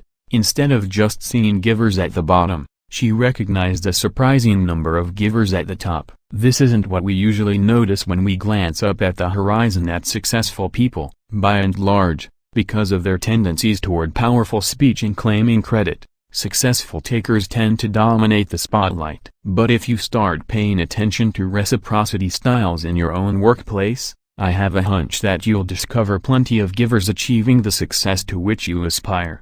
Personally, the successful people whom I admire most are givers, and I feel that it's my responsibility to try and pass along what I've learned from them. When I arrived at Wharton, my charge was to teach some of the world's finest analytic minds to become better leaders, managers, and negotiators. I decided to introduce them to reciprocity styles, posing the question that animated the introduction to this book: who do you think ends up at the bottom of the success ladder? The verdict was nearly unanimous: givers. When I asked who rises to the top, the students were evenly split between matchers and takers. So I chose to teach them something that struck them as heretical. You might be underestimating the success of givers, I told them. It's true that some people who consistently help others without expecting anything in return are the ones who fall to the bottom. But this same orientation toward giving, with a few adjustments, can also enable people to rise to the top. Focus attention and energy on making a difference in the lives of others, and success might follow as a byproduct. I knew I was fighting an uphill battle, so I decided to prove them wrong. This book is the proof.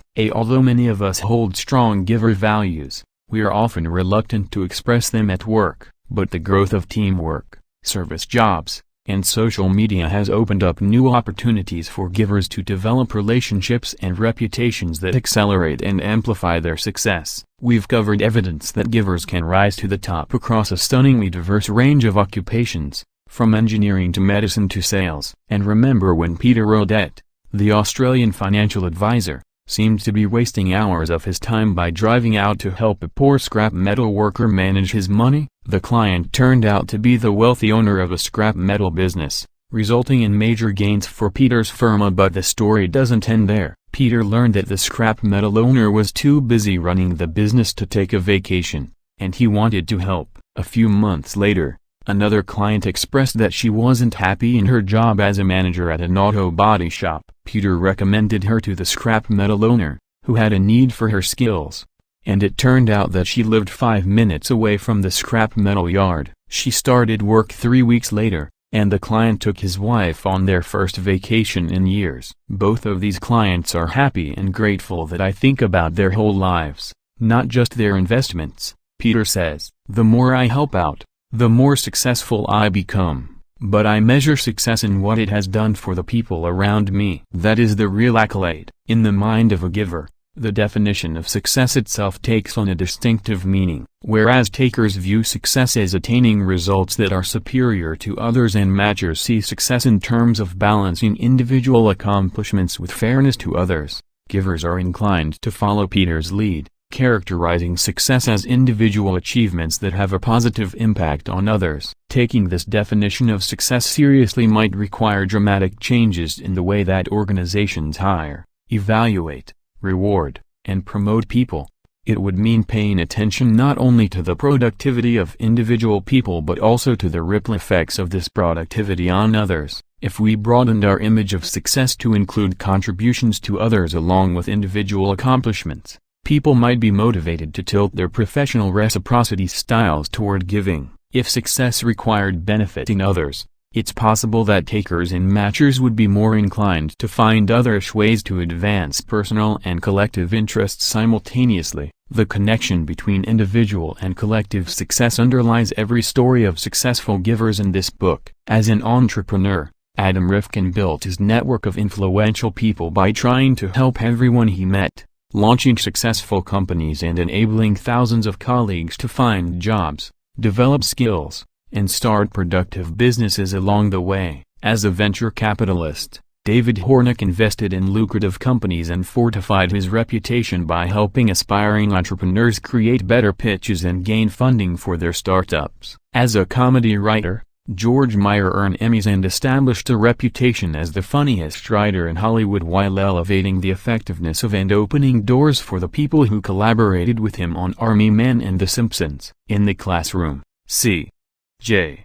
Skender earned dozens of teaching awards while inspiring a new generation of students, seeing their potential and motivating them to achieve this potential. And Conry Callahan sustained her energy and was nominated for a National Teaching Award after she started a non-profit to help underprivileged children prepare for college. In healthcare, Kildare Escoto and Nancy Phelps rose to the top of their company's sales revenue charts by striving to help patients. In consulting, Jason Geller and Lillian Bauer made partner early by virtue of the contributions that they made through mentoring and developing others, which in turn enriched the knowledge of junior colleagues.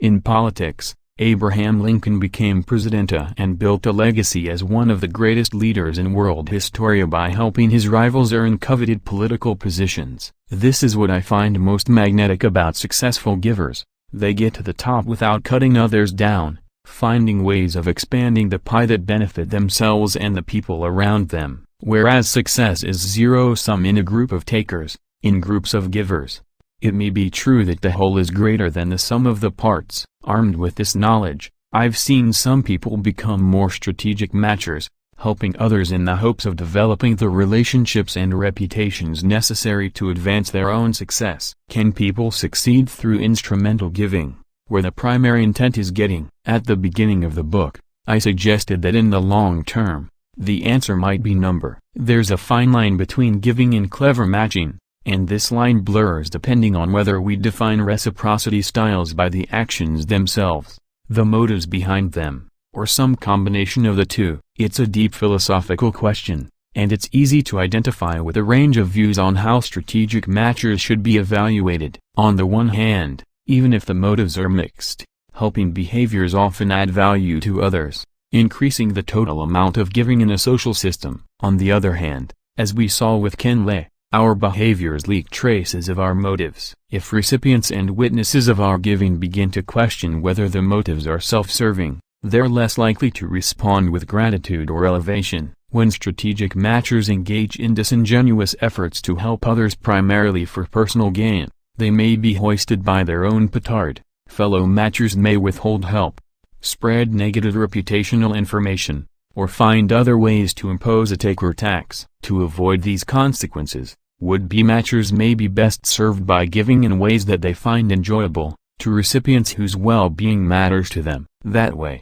even if they don't reap direct or karmic rewards, matchers will be operating in a giver's mindset, leading their motives to appear and become even more pure. Ultimately, by repeatedly making the choice to act in the interest of others, strategic matchers may find themselves developing giver identities, resulting in a gradual drift in style toward the giving end of the reciprocity spectrum. We spend the majority of our waking hours at work. This means that what we do at work becomes a fundamental part of who we are. If we reserve giver values for our personal lives, what will be missing in our professional lives? By shifting ever so slightly in the giver direction, we might find our waking hours marked by greater success, richer meaning, and more lasting impact. Actions for impact. If you're interested in applying the principles in this book to your work or your life, I've compiled a set of practical actions that you can take. Many of these actions are based on the strategies and habits of successful givers,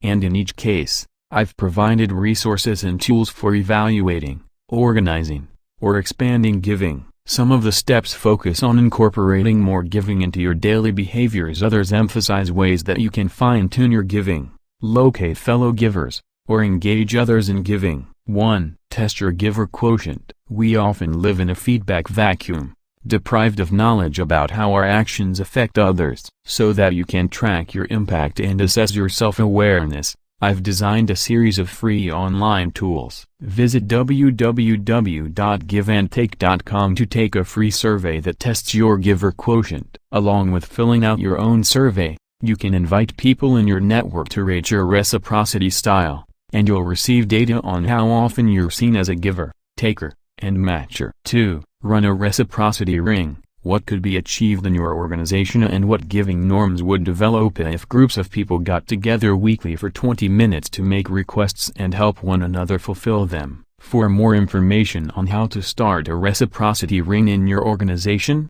visit Cheryl and Wayne Baker's company, Humax, www.humaxnetworks.com, which offers a suite of social networking tools for individuals and organizations. They've created materials to run a reciprocity ring in person and a ripple effect tool for running it online. People typically come together in groups of 15 to 30. Each person presents a request to the group members, who make contributions. They use their knowledge, resources, and connections to help fulfill the request. Another startup, Favo.rs, http://favo.rs, has created an online marketplace where people can make and fulfill requests for help. 3. Help other people craft their jobs or craft yours to incorporate more giving. People often end up working on tasks that aren't perfectly aligned with their interests and skills. A powerful way to give is to help others work on tasks that are more interesting,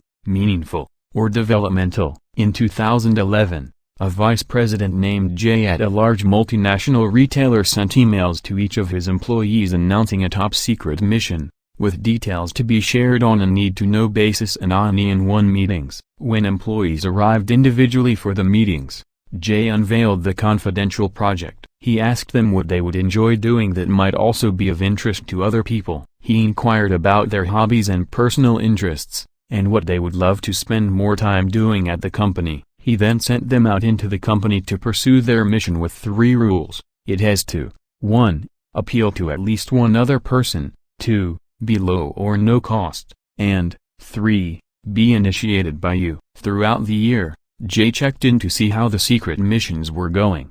About 2/3 of his employees had made some effort toward making their visions a reality, and roughly half of those employees succeeded in launching them. One of Jay's favorite missions resulted in a book club where employees read books and discussed topics that were of personal interest and relevance to their jobs. People had permission to do all of that stuff before I ever asked that question, Jay reflects. But somehow, Asking that question in my role gives people permission to pursue their interests in a way they didn't have before. It's planting seeds, with some percentage of them turning into real initiatives. These seeds have bloomed for many of his employees, and for Jay as well. In 2012, he was selected to become the vice president of HR for a major division of his company, where he's responsible for more than 45,000 employees. In the secret missions, Jay encouraged his employees to engage in job crafting, a concept introduced by Amy Rosensky and Jane Dutton, management professors at Yale and the University of Michigan, respectively. Job crafting involves innovating around a job description, creatively adding and customizing tasks and responsibilities to match personal interests and values. A natural concern is that people might craft their jobs in ways that fail to contribute to their organizations. To address this question, Amy, Justin Berg, and I partnered with Jennifer Kurkowski and Brian Well, who run a People and Innovation Lab at Google. In a study across the United States and Europe, we randomly assigned Google employees working in sales, finance, operations, accounting, marketing, and human resources to a job crafting workshop. The employees created a map of how they'd like to modify their tasks, crafting a more ideal but still realistic vision of their jobs that align with their interests and values. 6 weeks later, their managers and co-workers rated them as significantly happier and more effective. Many Google employees found ways to spend more time on tasks that they found interesting or meaningful. Some delegated unpleasant tasks and others were able to customize their jobs to incorporate new knowledge and skills that they wanted to develop. All told, Google employees found their work more enjoyable and were motivated to perform better, and in some cases, these gains lasted for 6 months. Job crafting worked across reciprocity styles. Givers, takers, and matchers all became more effective. The givers saw job crafting as an opportunity to expand their impact, so they generated ways to add more value to other people in the company, such as mentoring junior colleagues, creating better products for clients, and improving training for new hires. The matchers were grateful for the opportunity to pursue more meaningful and interesting work, and reciprocated by working harder. Even the takers recognized that to advance their own careers, they needed to craft their jobs in ways that would benefit the company as well as themselves. To help people craft their jobs, Justin, Amy, and Jane have developed a tool called the Job Crafting Exercise. It's what we used to conduct the Google workshops, and it involves creating a before sketch of how you currently allocate your time and energy, and then developing a visual after diagram of how you'd like to modify your job. The booklets can be ordered online, www.jobcrafting.org, and completed in teams or individually to help friends and colleagues make meaningful modifications to their jobs. 4. Start a love machine. In many organizations, givers go unrecognized. To combat this problem, organizations are introducing peer recognition programs to reward people for giving in ways that leaders and managers rarely see. A Mercer study found that in 2001, about 25% of large companies had peer recognition programs, and by 2006, this number had grown to 35%, including celebrated companies like Google, Southwest Airlines, and Zappos. A fascinating approach called the Love Machine was developed at Linden Lab, the company behind the virtual world's Second Life. In a high-technology company, many employees aim to protect their time for themselves and guard information closely,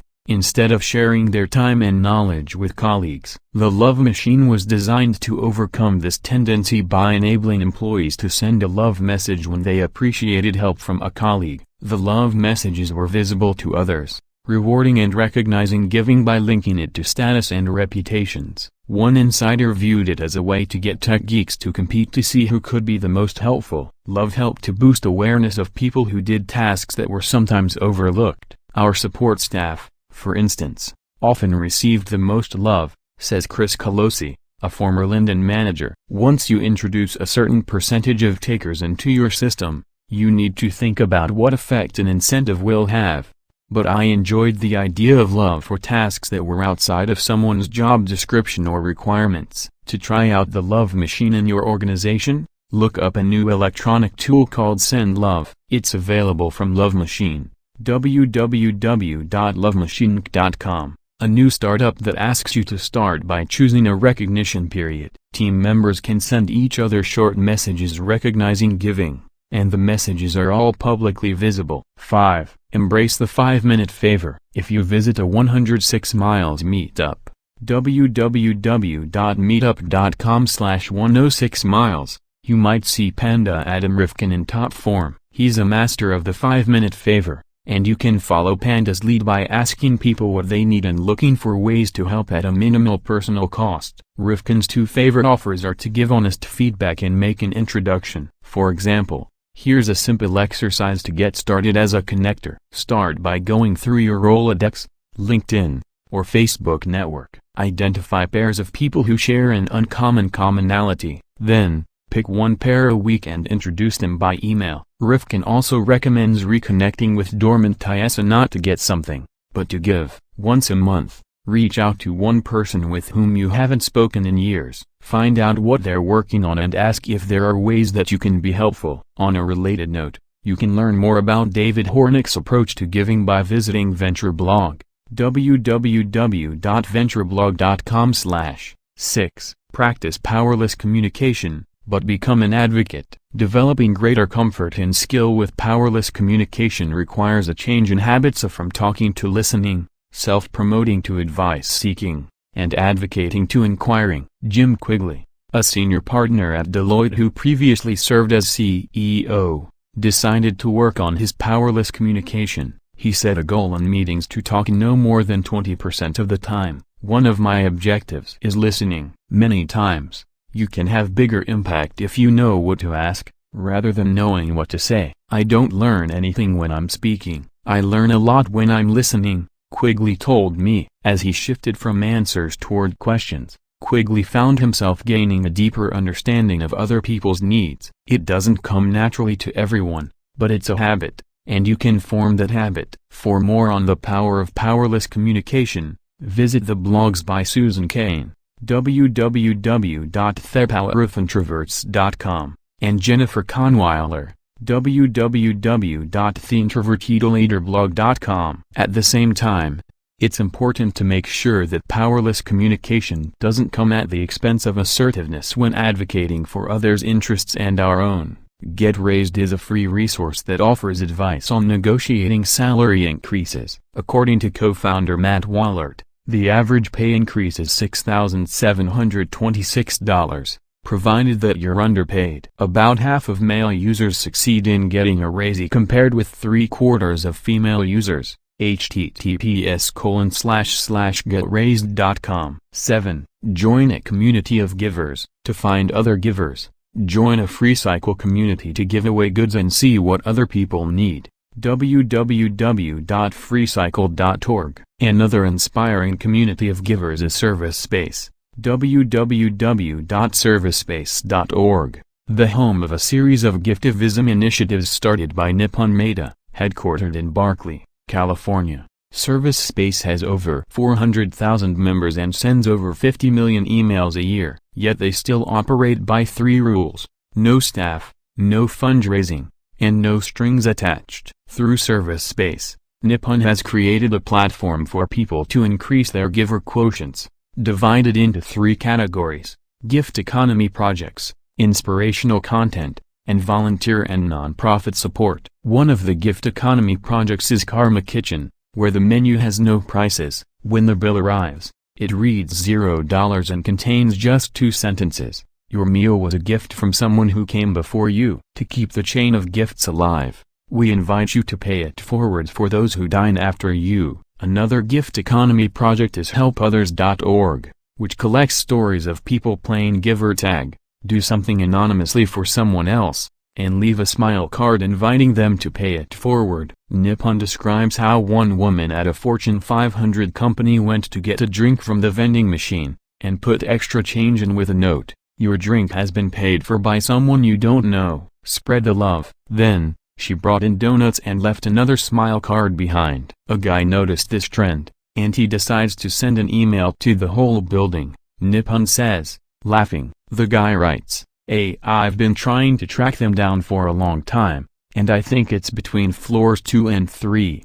Now everybody's on alert for kindness, and a bunch of people start doing it. On the Service Space website, you can order smile cards, help support non-profit causes, subscribe to the weekly newsletter, or read a thought-provoking list of ways to give, such as paying the toll for the person behind you or thanking people for helping you by writing a complimentary note to their boss. The more you give, the more you want to do as do others around you. It's like going to the gym, Nippon says. If you've been working out your kindness muscles, you get stronger at it. Another impressive initiative is Hope Mob, billed as the place where generous strangers unite to bring immediate hope to people with pressing needs all over the world. http://hopemob.org. For ideas about how to organize your own group of people to perform random acts of kindness, see the initiatives underway at Extreme Kindness in Canada,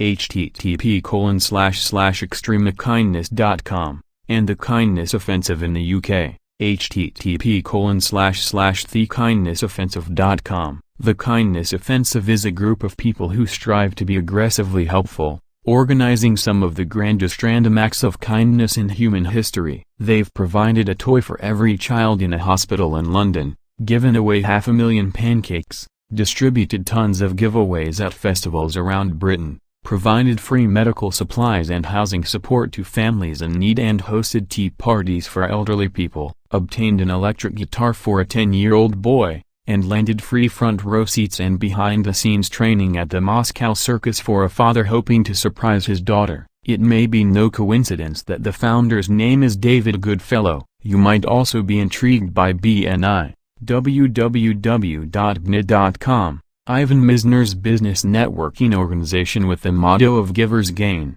as well as the Go-Giver community. www.thegogiver.com/community, a group of people who read The Go-Giver Fable by Bob Burg and John David Mann, and decided that giving would be a powerful way to live their professional lives. 8. Launch a personal generosity experiment. If you'd rather give on your own, try the Good 30-Day Challenge. www.good.is/post/the Good 30-Day Challenge. Become a good citizen. Each day for a month, Good suggests a different way to give. For more examples of random acts of kindness, check out Sasha Dichter's 30-Day Generosity Experiment, http://sashadichter.wordpress.com, and Ryan Garcia's Year of Daily Random Acts of Kindness, www.366randomacts.org. Dichter, the Chief Innovation Officer at the Acumen Fund, embarked on a month-long generosity experiment in which he said yes to every request for help that he received. Garcia, a sales executive at ZocDoc, is performing one random act of kindness every day for an entire year and keeping a blog about his experience, from stepping up as a mentor to thanking a customer service representative. As we saw in Chapter 6, this generosity experiment is likely to be most psychologically rewarding if you spend somewhere between 2 and 11 hours a week on it, and if you distribute it into larger chunks, multiple acts once a week, instead of one act every day. 9. Help fund a project. Many people are seeking financial support for their projects. On Kickstarter, www.kickstarter.com, known as the world's largest funding platform for creative projects, you can find people looking for help in designing and launching movies, books, video games, music, plays, paintings, and other products and services. On Kiva, www.kiva.org, you can identify opportunities to make microloans of $25 or more to entrepreneurs in the developing world.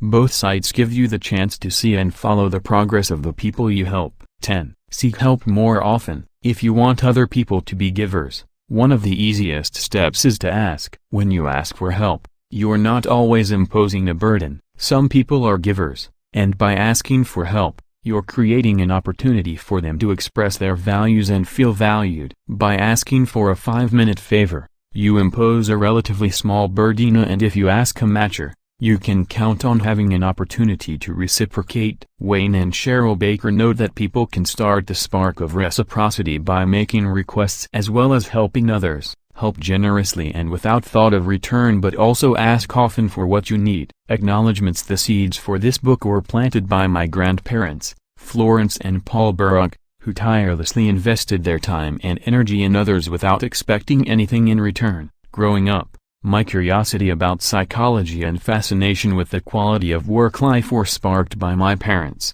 Susan and Mark, my diving coach, Eric Best, showed me that psychology was a major force behind success, introduced me to the power of giving and developing others, and encouraged me to pursue a career that combined psychology and writing. I found that career thanks to Brian Little, whose wisdom and generosity changed the course of my life. Brian embodies the very best of the human condition, and it is due to his depth of knowledge, commitment to students, and ability to captivate an audience that I became a professor. As I began to study organizational psychology, I benefited tremendously from the mentoring of Jane Dutton, Sue Ashford, Richard Hackman, Ellen Langer, and Rick Price. In particular, Jane has challenged me to think more deeply and encouraged me to reach more broadly in striving to do research that makes a difference. They say it takes an army to write a book, and mine was no exception. I felt very lucky to work with an army of givers whose fingerprints grace each page. Leading the charge was Richard Pynett Inkwell,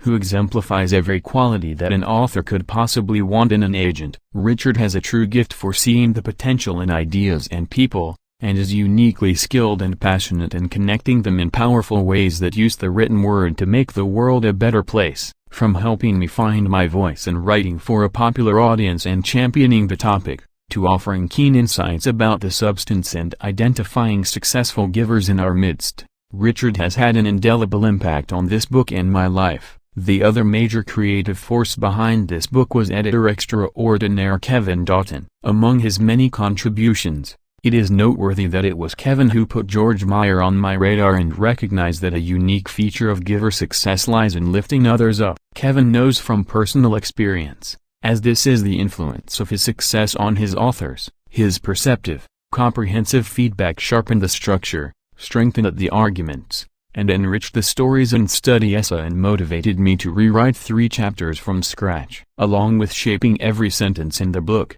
Kevin's guidance has fundamentally altered the way that I approach writing more generally. At Viking, Rick Cott has gone far above and beyond the call of duty in offering his ingenuity, discerning eye, social capital, and stewardship. I feel fortunate to benefit from his support and the editorial, publicity, and marketing contributions of Catherine Boyd, Nick Bromley, Peter Chatsky, Risa Chubinsky, Carolyn Colburn, Winnie DeMoya, Andrew Duncan, Claire Ferraro, Alexis Hurley, Whitney Peeling, Lindsay Prevett, Brittany Ross, Jeff Skell, Nancy Shepard, Michael Seigel, Dennis Swaim, and Jeanette Williams, and the givers at Napa Group, LLC. When I first contemplated the possibility of writing this book, many colleagues provided sage advice. I am especially grateful to Jennifer Rocker, Teresa Amabile, Dan Ariely, Susan Kane, Noah Goldstein, Barry Schwartz, Marty Seligman, Richard Schell, Bob Sutton, and Dan Pinkel, who not only shared invaluable insights, but also came up with the title. The idea for the book itself was inspired by a discussion with Jeff Zaslow and brought to life through dialogue with Justin Berg, whose vision and expertise immensely improved the form and function. For discerning feedback on drafts, I thank Andy Bernstein, Ann Dang, Catherine Dean, Gabe Farkas, Alex Fishman, Alyssa Gelkiv, Kelsey Hillbridge, Katie Imluska, Mancy Jine, Valentino Kim, Phil Levine, Patrice Lynn, Nicolo Buglio, Michelle Liu, Sarah Lucian, Lindsay Miller, Starry Peng, Andrew Roberts, Danielle Rode, Saruki Srikanth, Joe Tennant, Ryan Villanueva, Guy Viner, Becky Wald, Teresa Wang, Catherine Way, and Tommy Yin. For leads on stories and connections to interviewees, I sincerely appreciate the help of Cameron Anderson, Dane Barnes, Renee Bell, Tal Ben-Shahar, Jesse Barty, Grace Chen, Chris Colosi, Angela Duckworth, Bill Fiss, Juliet Gelby, Tom Jarrety, Leah Hameson, Dave Heckman, Derek Ritzer, Adam Lashinsky, Lawrence Lemaire, Matt Maroon, Cade Massey, Dave Mazza, Chris Myers, Meredith Myers, Jean L. Wang, Bob Post, John Rifkind, Gavin Regal, Claire Robertson Kraft, Scott Rossnor, Bobby Silton, Matt Stevens, Brandon Stutt, Jeff Thompson, Mike Hazim, Jerry Wind, Amy Rosinsky, George Zeng, and the extraordinary anonymous givers at Riley Productions, www.rileyprods.com, for sharing their wisdom, knowledge, and experiences in interviews, along with the people quoted in the book. I thank Antoine Andrews, Peter Avis, Bernie Banks, Colleen Barrett, Margot Bergen, Bob Brooks, Renaud Burkanova, Jim Canils, Virginia Canino, Bob Capers, Brian Chu, Bob Coughlin, Matt Conti, Mario Di Trapani, Atul Dubey, Nicole Dupree, Mark Elliott, Scylla Elworthy, Mark Fallon, Mike Feinberg, Christy Flanagan, Mike Foseska, Anna Gautier, Jeremy Gilly, Kathy Gabanik, Michelle Giles McDonough, Kristen Holden, B. Cowell, Tom Geary, Diane and Paul Jones, Rick Jones, Melanie Katzman, Colin Kelton, Richard Lack, Larry Lavery, Eric Lipton, Teresa Loth, Nick Lump, Dan Lyons, Sergio Magistri, Susan Matthews, Tim McConnell, David McMullen, Debbie McQueenie, Rick Miller, Roy Neff, Randy Nielsen, Scott O'Neill, Jenna Osborne, Charles Pensig, Bob Post, Larry Powell, Kate Ritchie, Manfred Dryach,